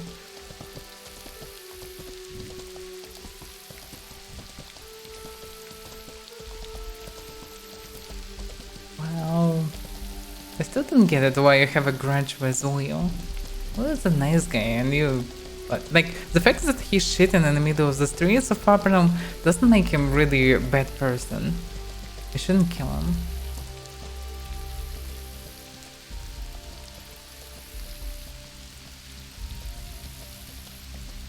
You can't just interfere in someone's customs. He is in Blaine after all. Not just a human or Avaira. So he have different customs.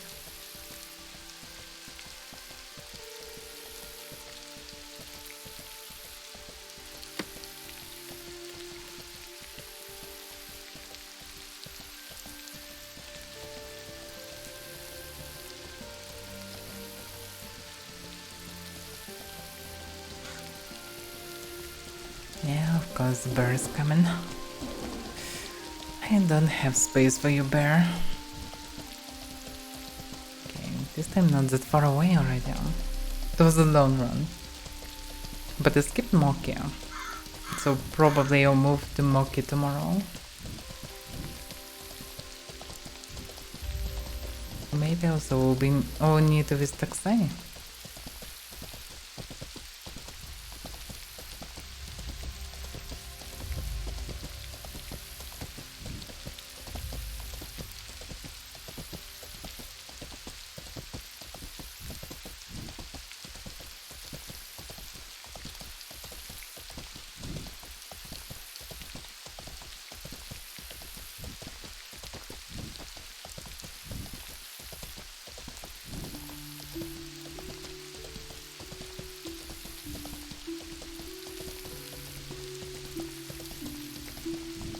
It's so quiet here.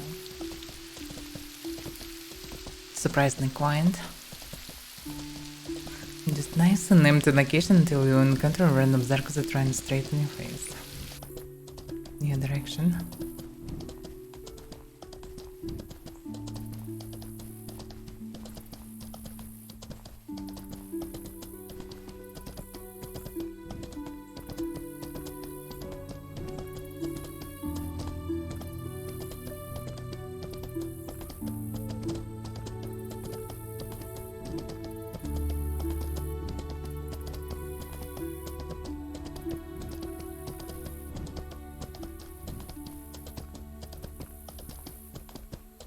The devs definitely need to add something to Drowning, because if you travel especially solo, it's just, well, a lot of run. In company it's not that bad, but so it's just run. Should be some kind of mechanics to do something the way. Like if there would be birds, it would be possible to shoot something like... There should be some small critters, some of them probably will be expensive, so it will be possible to find something in your way. So it will be at least something to look at, to shoot at, whatever. No, I shouldn't go this way. I should go above.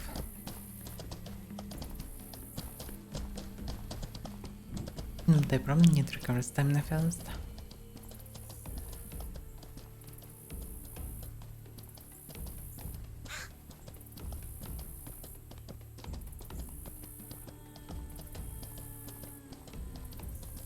And also it would be nice to have musical instruments, so it would be possible to experiment with that when you're moving. You can play on something probably when you're riding. Well, maybe not on everything, but on some things.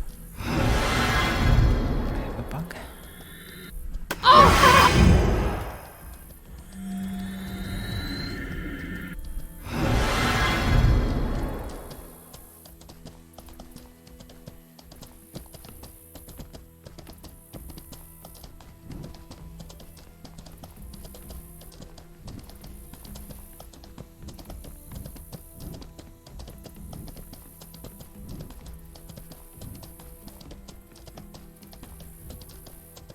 I'll need to rearrange all this hotbars.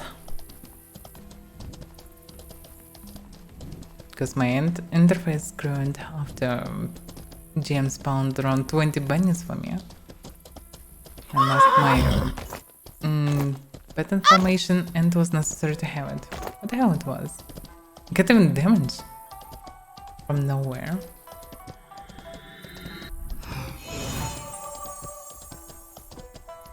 That's strange.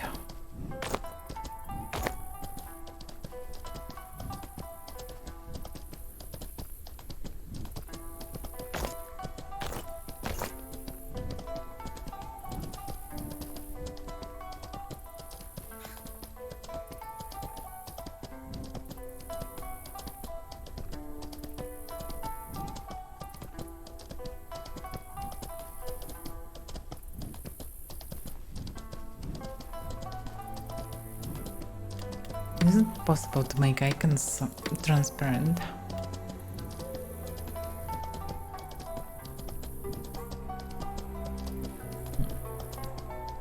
It doesn't look like it.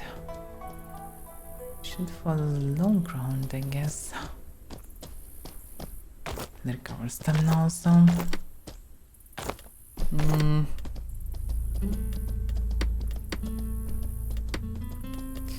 Yeah, I think it's impossible because there is only player frame, target, and that's basically it.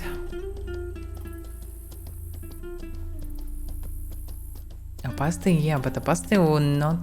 Okay, let's see. Player frame. Click save. It doesn't affect hotbar. There is overall UI scale, but there is no overall UI opacity. Huh?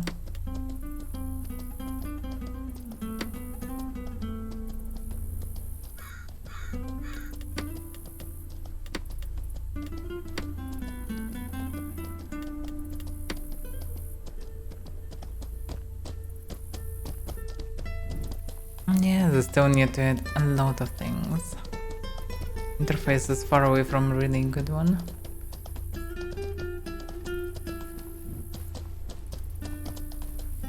I don't need to move to empty bar. Like it... I have too many spells to remember every nuance. Sometimes I need to look at them. But yeah, I thought about removing them fully because I usually don't change it. Usually it sounds the same, so kinda it's not necessary. But sometimes I need to remember a few things that I use randomly, so it still can be helpful. It's usually not a big deal. It should be some part to the left, just like this. Something like this should be.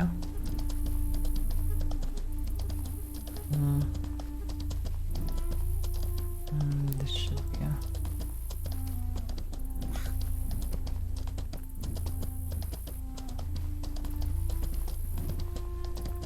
Something like this.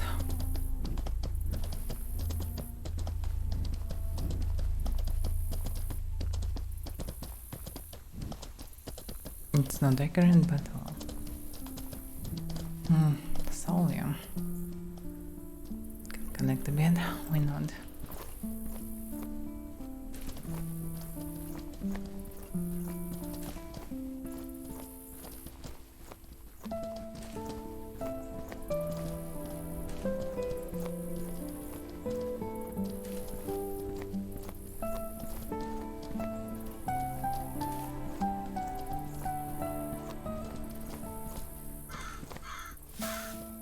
No, I don't need the grass.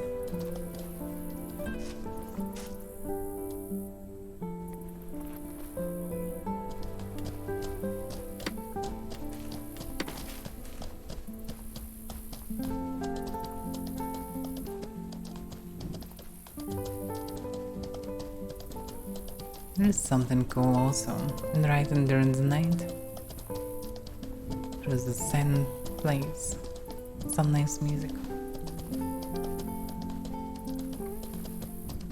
Yes, you can see my axe. You could, if not in online. It's just a steel colored in double axe. Nothing special. I still have too many of them. I would need months to spend them, even if I would die every day multiple times. But I usually don't die every day at all.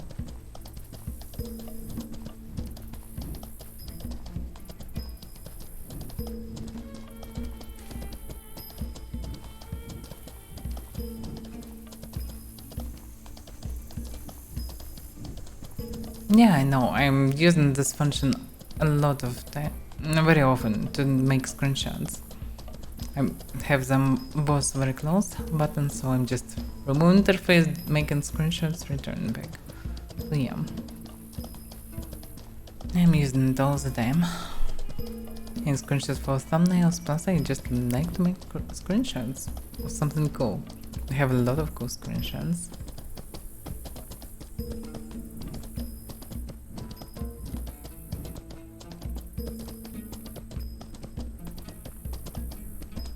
Plus I didn't have much time to sort them out regularly and drop them.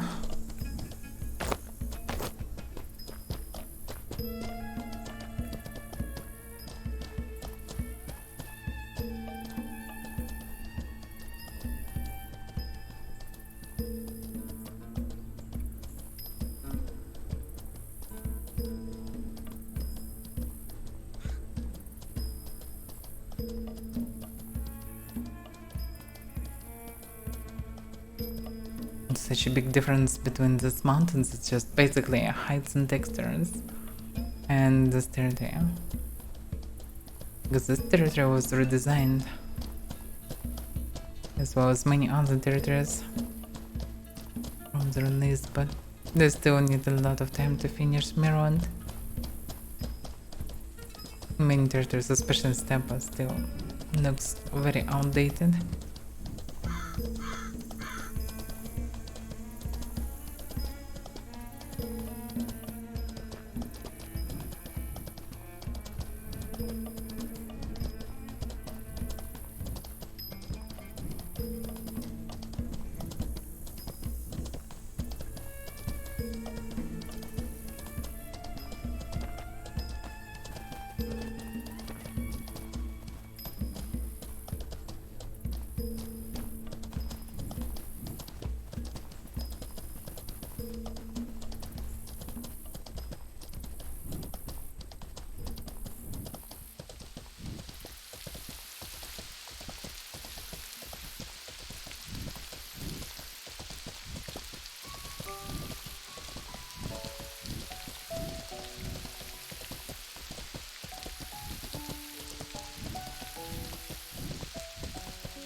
I'm finally close to the dragon. But that was a long ride through the jungle, so it basically took me around 2 hours this road. It's not sure that it's really worth it or not. It's possible to farm something on the way, but I mostly moved without any farm and still took a lot of time. probably not worth it really.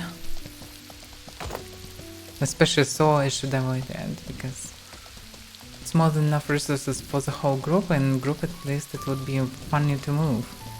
But moving so is, well, a bit tedious. Nothing happens, well, there is this two guys who attack me, but still. Mostly nothing happens. It's a pretty long ride. But in group it's possible to make profit and make it more fun. So probably better to choose different road.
What is the gun? Should I go above?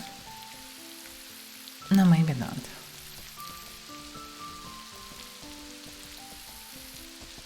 In such a place it's always better to have a lot of stamina. Otherwise it's easy to get into trouble, and you most likely will need stamina in any trouble.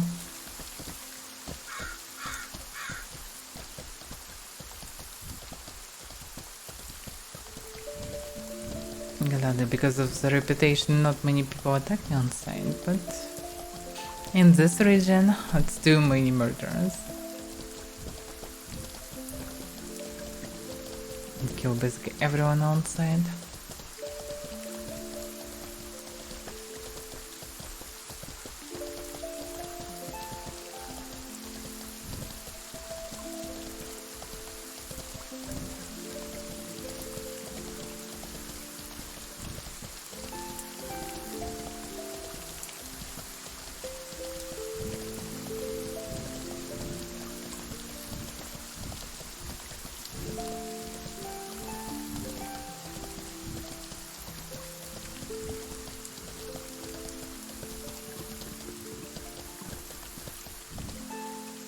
Now during this press.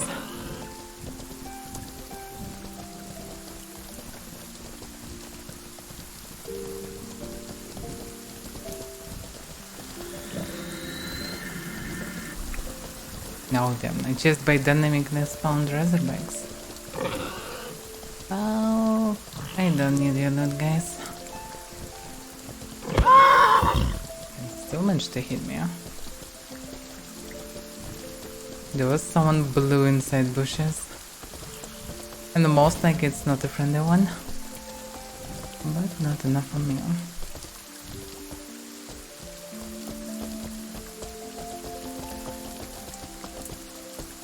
Nice, really? Never heard about them, plus it's strange to say anything related to Midori. Such a place.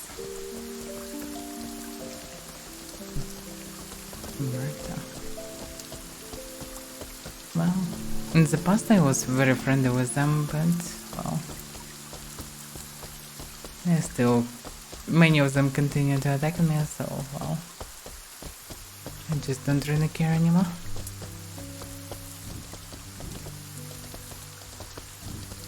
I'm still friendly with anyone, but I can can be really friendly with griffers. I'm just neutral with them. Hello there. Oh, kinda neutral.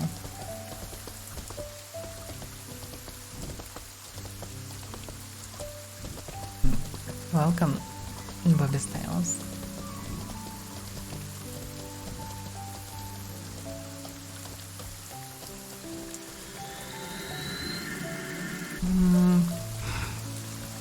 No, interest.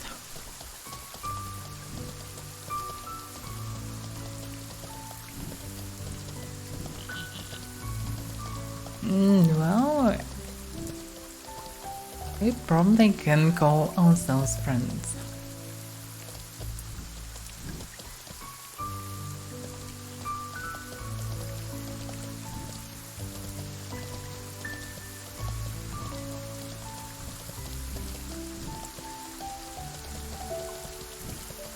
I mean, don't get me wrong, I value the word friend very high.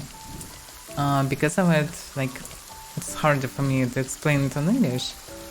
But, well, many people call them friends, like, I don't know, like some hundreds of people who follow in their social accounts or whatever. Because they officially called friends and social stuff. But they are not friends. Like who... not sure is the pal right word on English, but... kinda... I can call a friend fully as someone who I'm absolutely trust and who I can rely in any situation. So it's very few people in my life. But yeah. So we...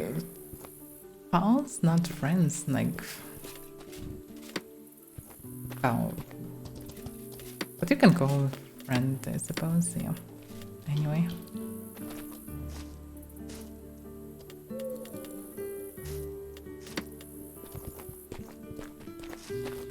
Because I definitely a friend for you.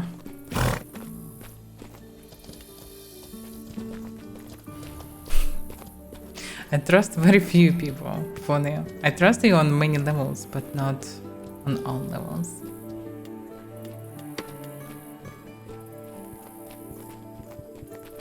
No, I actually trust Hamster. Because I know who he is, okay. You can trust everything to Hamster, but you can trust at some point for sure.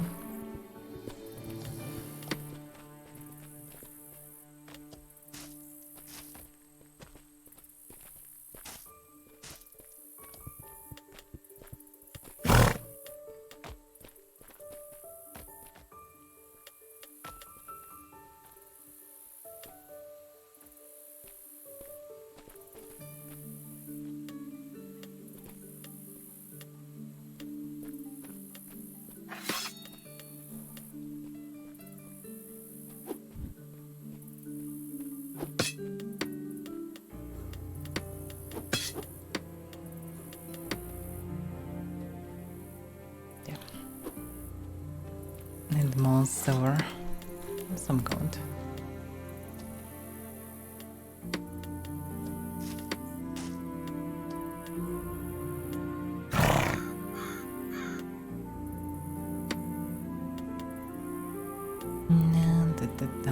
What about Thunderbird?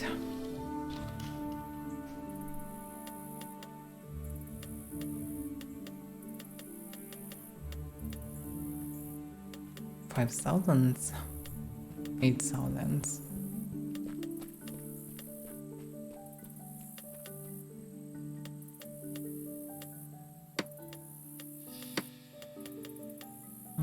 Not even profitable to sell it by 4,000. It doesn't need just 5,000. Oh, I think I can sell it for 35 the same. Damn, taxes are damn high nowadays.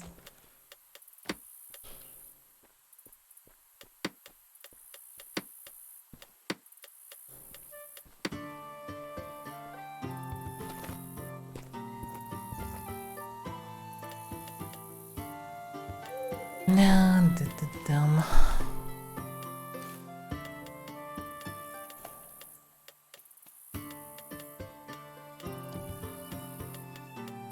Also have some other stuff.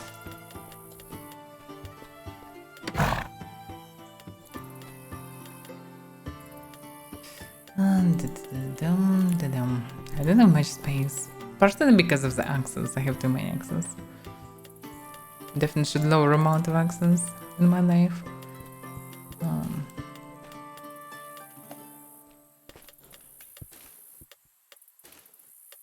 But for now, and while I don't have some cool trinkets, probably will stay with axes.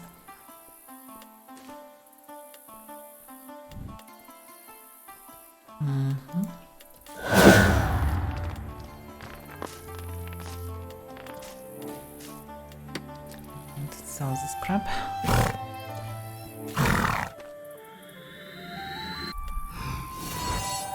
Damn, he moved at the same moment.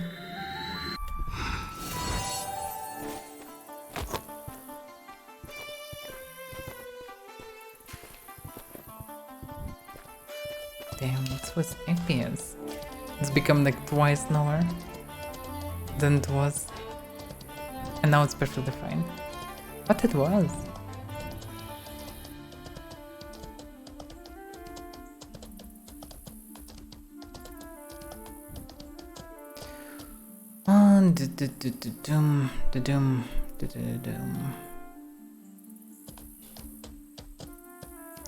Basically an event roll though.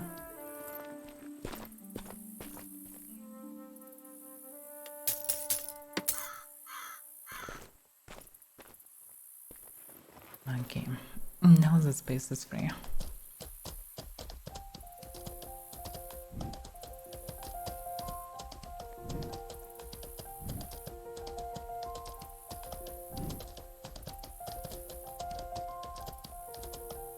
So maybe this run's still worth it. Like, these carcasses cost a lot. But you need to deliver them through half of the map.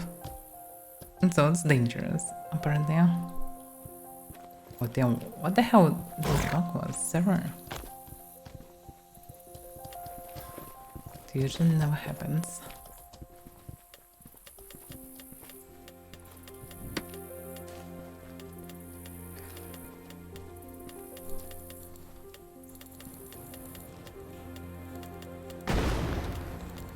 That's not a good sound.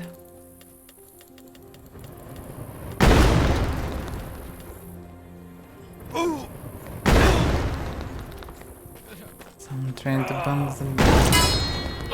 the bank.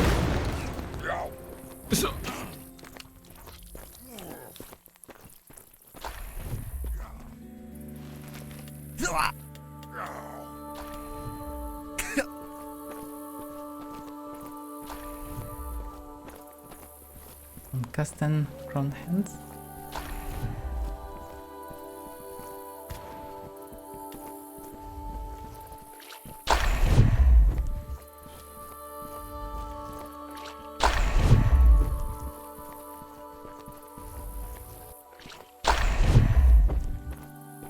They're trying to steal the node.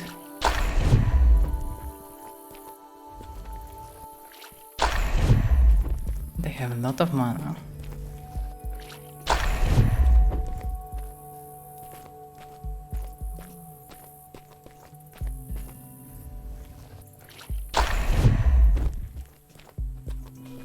Soon Devs will make the spell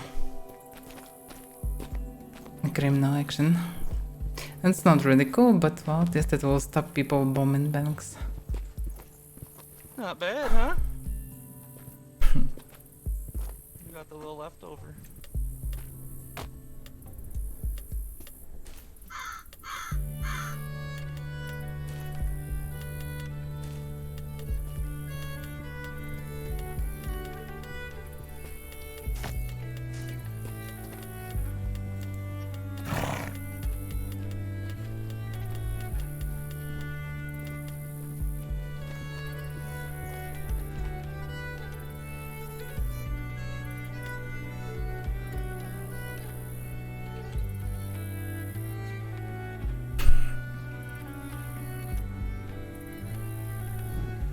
Well, the lootbook logic should stay in the same spot, but yeah. People usually, if they bomb the bank, they're doing to get the loot. So they bomb the bank, and one of their necromancers just stealing it. It's one of the people usually. Casting crown hands and moving it outside of the gates. So then they can freely loot it. And some griffers making a lot of money this way.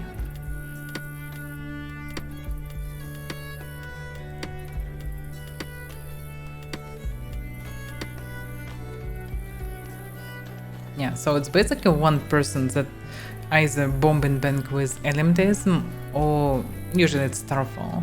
The casting one Starfall is killing a lot of people usually. At least it definitely kills anyone who is AFK. Then second person steals the loot. But even without elementism it's possible to do because you can just one-shot someone with a maul in the head. Especially if a person doesn't have good protection. Some people even united in big groups and did it all together. Like 2-3 people with mouths just attack simultaneously and one-shot someone.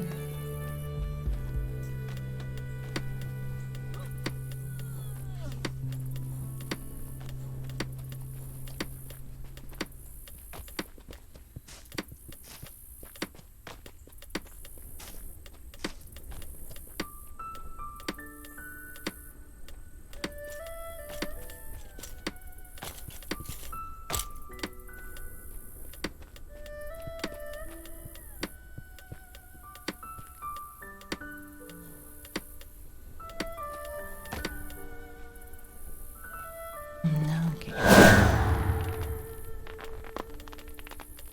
I have some things to butcher here. That's fine.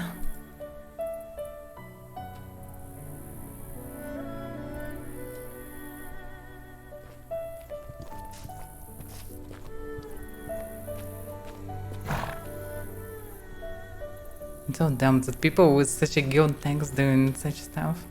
Like Morning Royal Guard, you can expect that they maybe will protect you or whatever. Especially in Morning Crew, but no, all they're doing is Griffin. And some newbies. Or still loot from people in town, etc.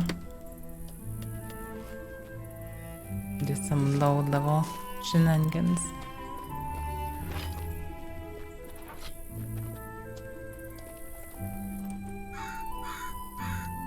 I am not rage. I'm not even farm really. I'm so rather doing really some PvE just for farm. Today was a bit of an example. Yeah, I did a bit. But also I just moved to sell the stuff, so it's kinda...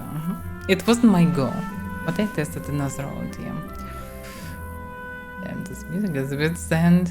That's why I usually using different playlists in town. So, I'm not sure that I wanna do anything else today. It's already a lot of time. I started later today, yeah, but still. So, I still need to continue with Diablo 4, I think. I want to test more in game because I finished the story 2 days ago. I'm gonna continue with endgame a bit and see how it will go.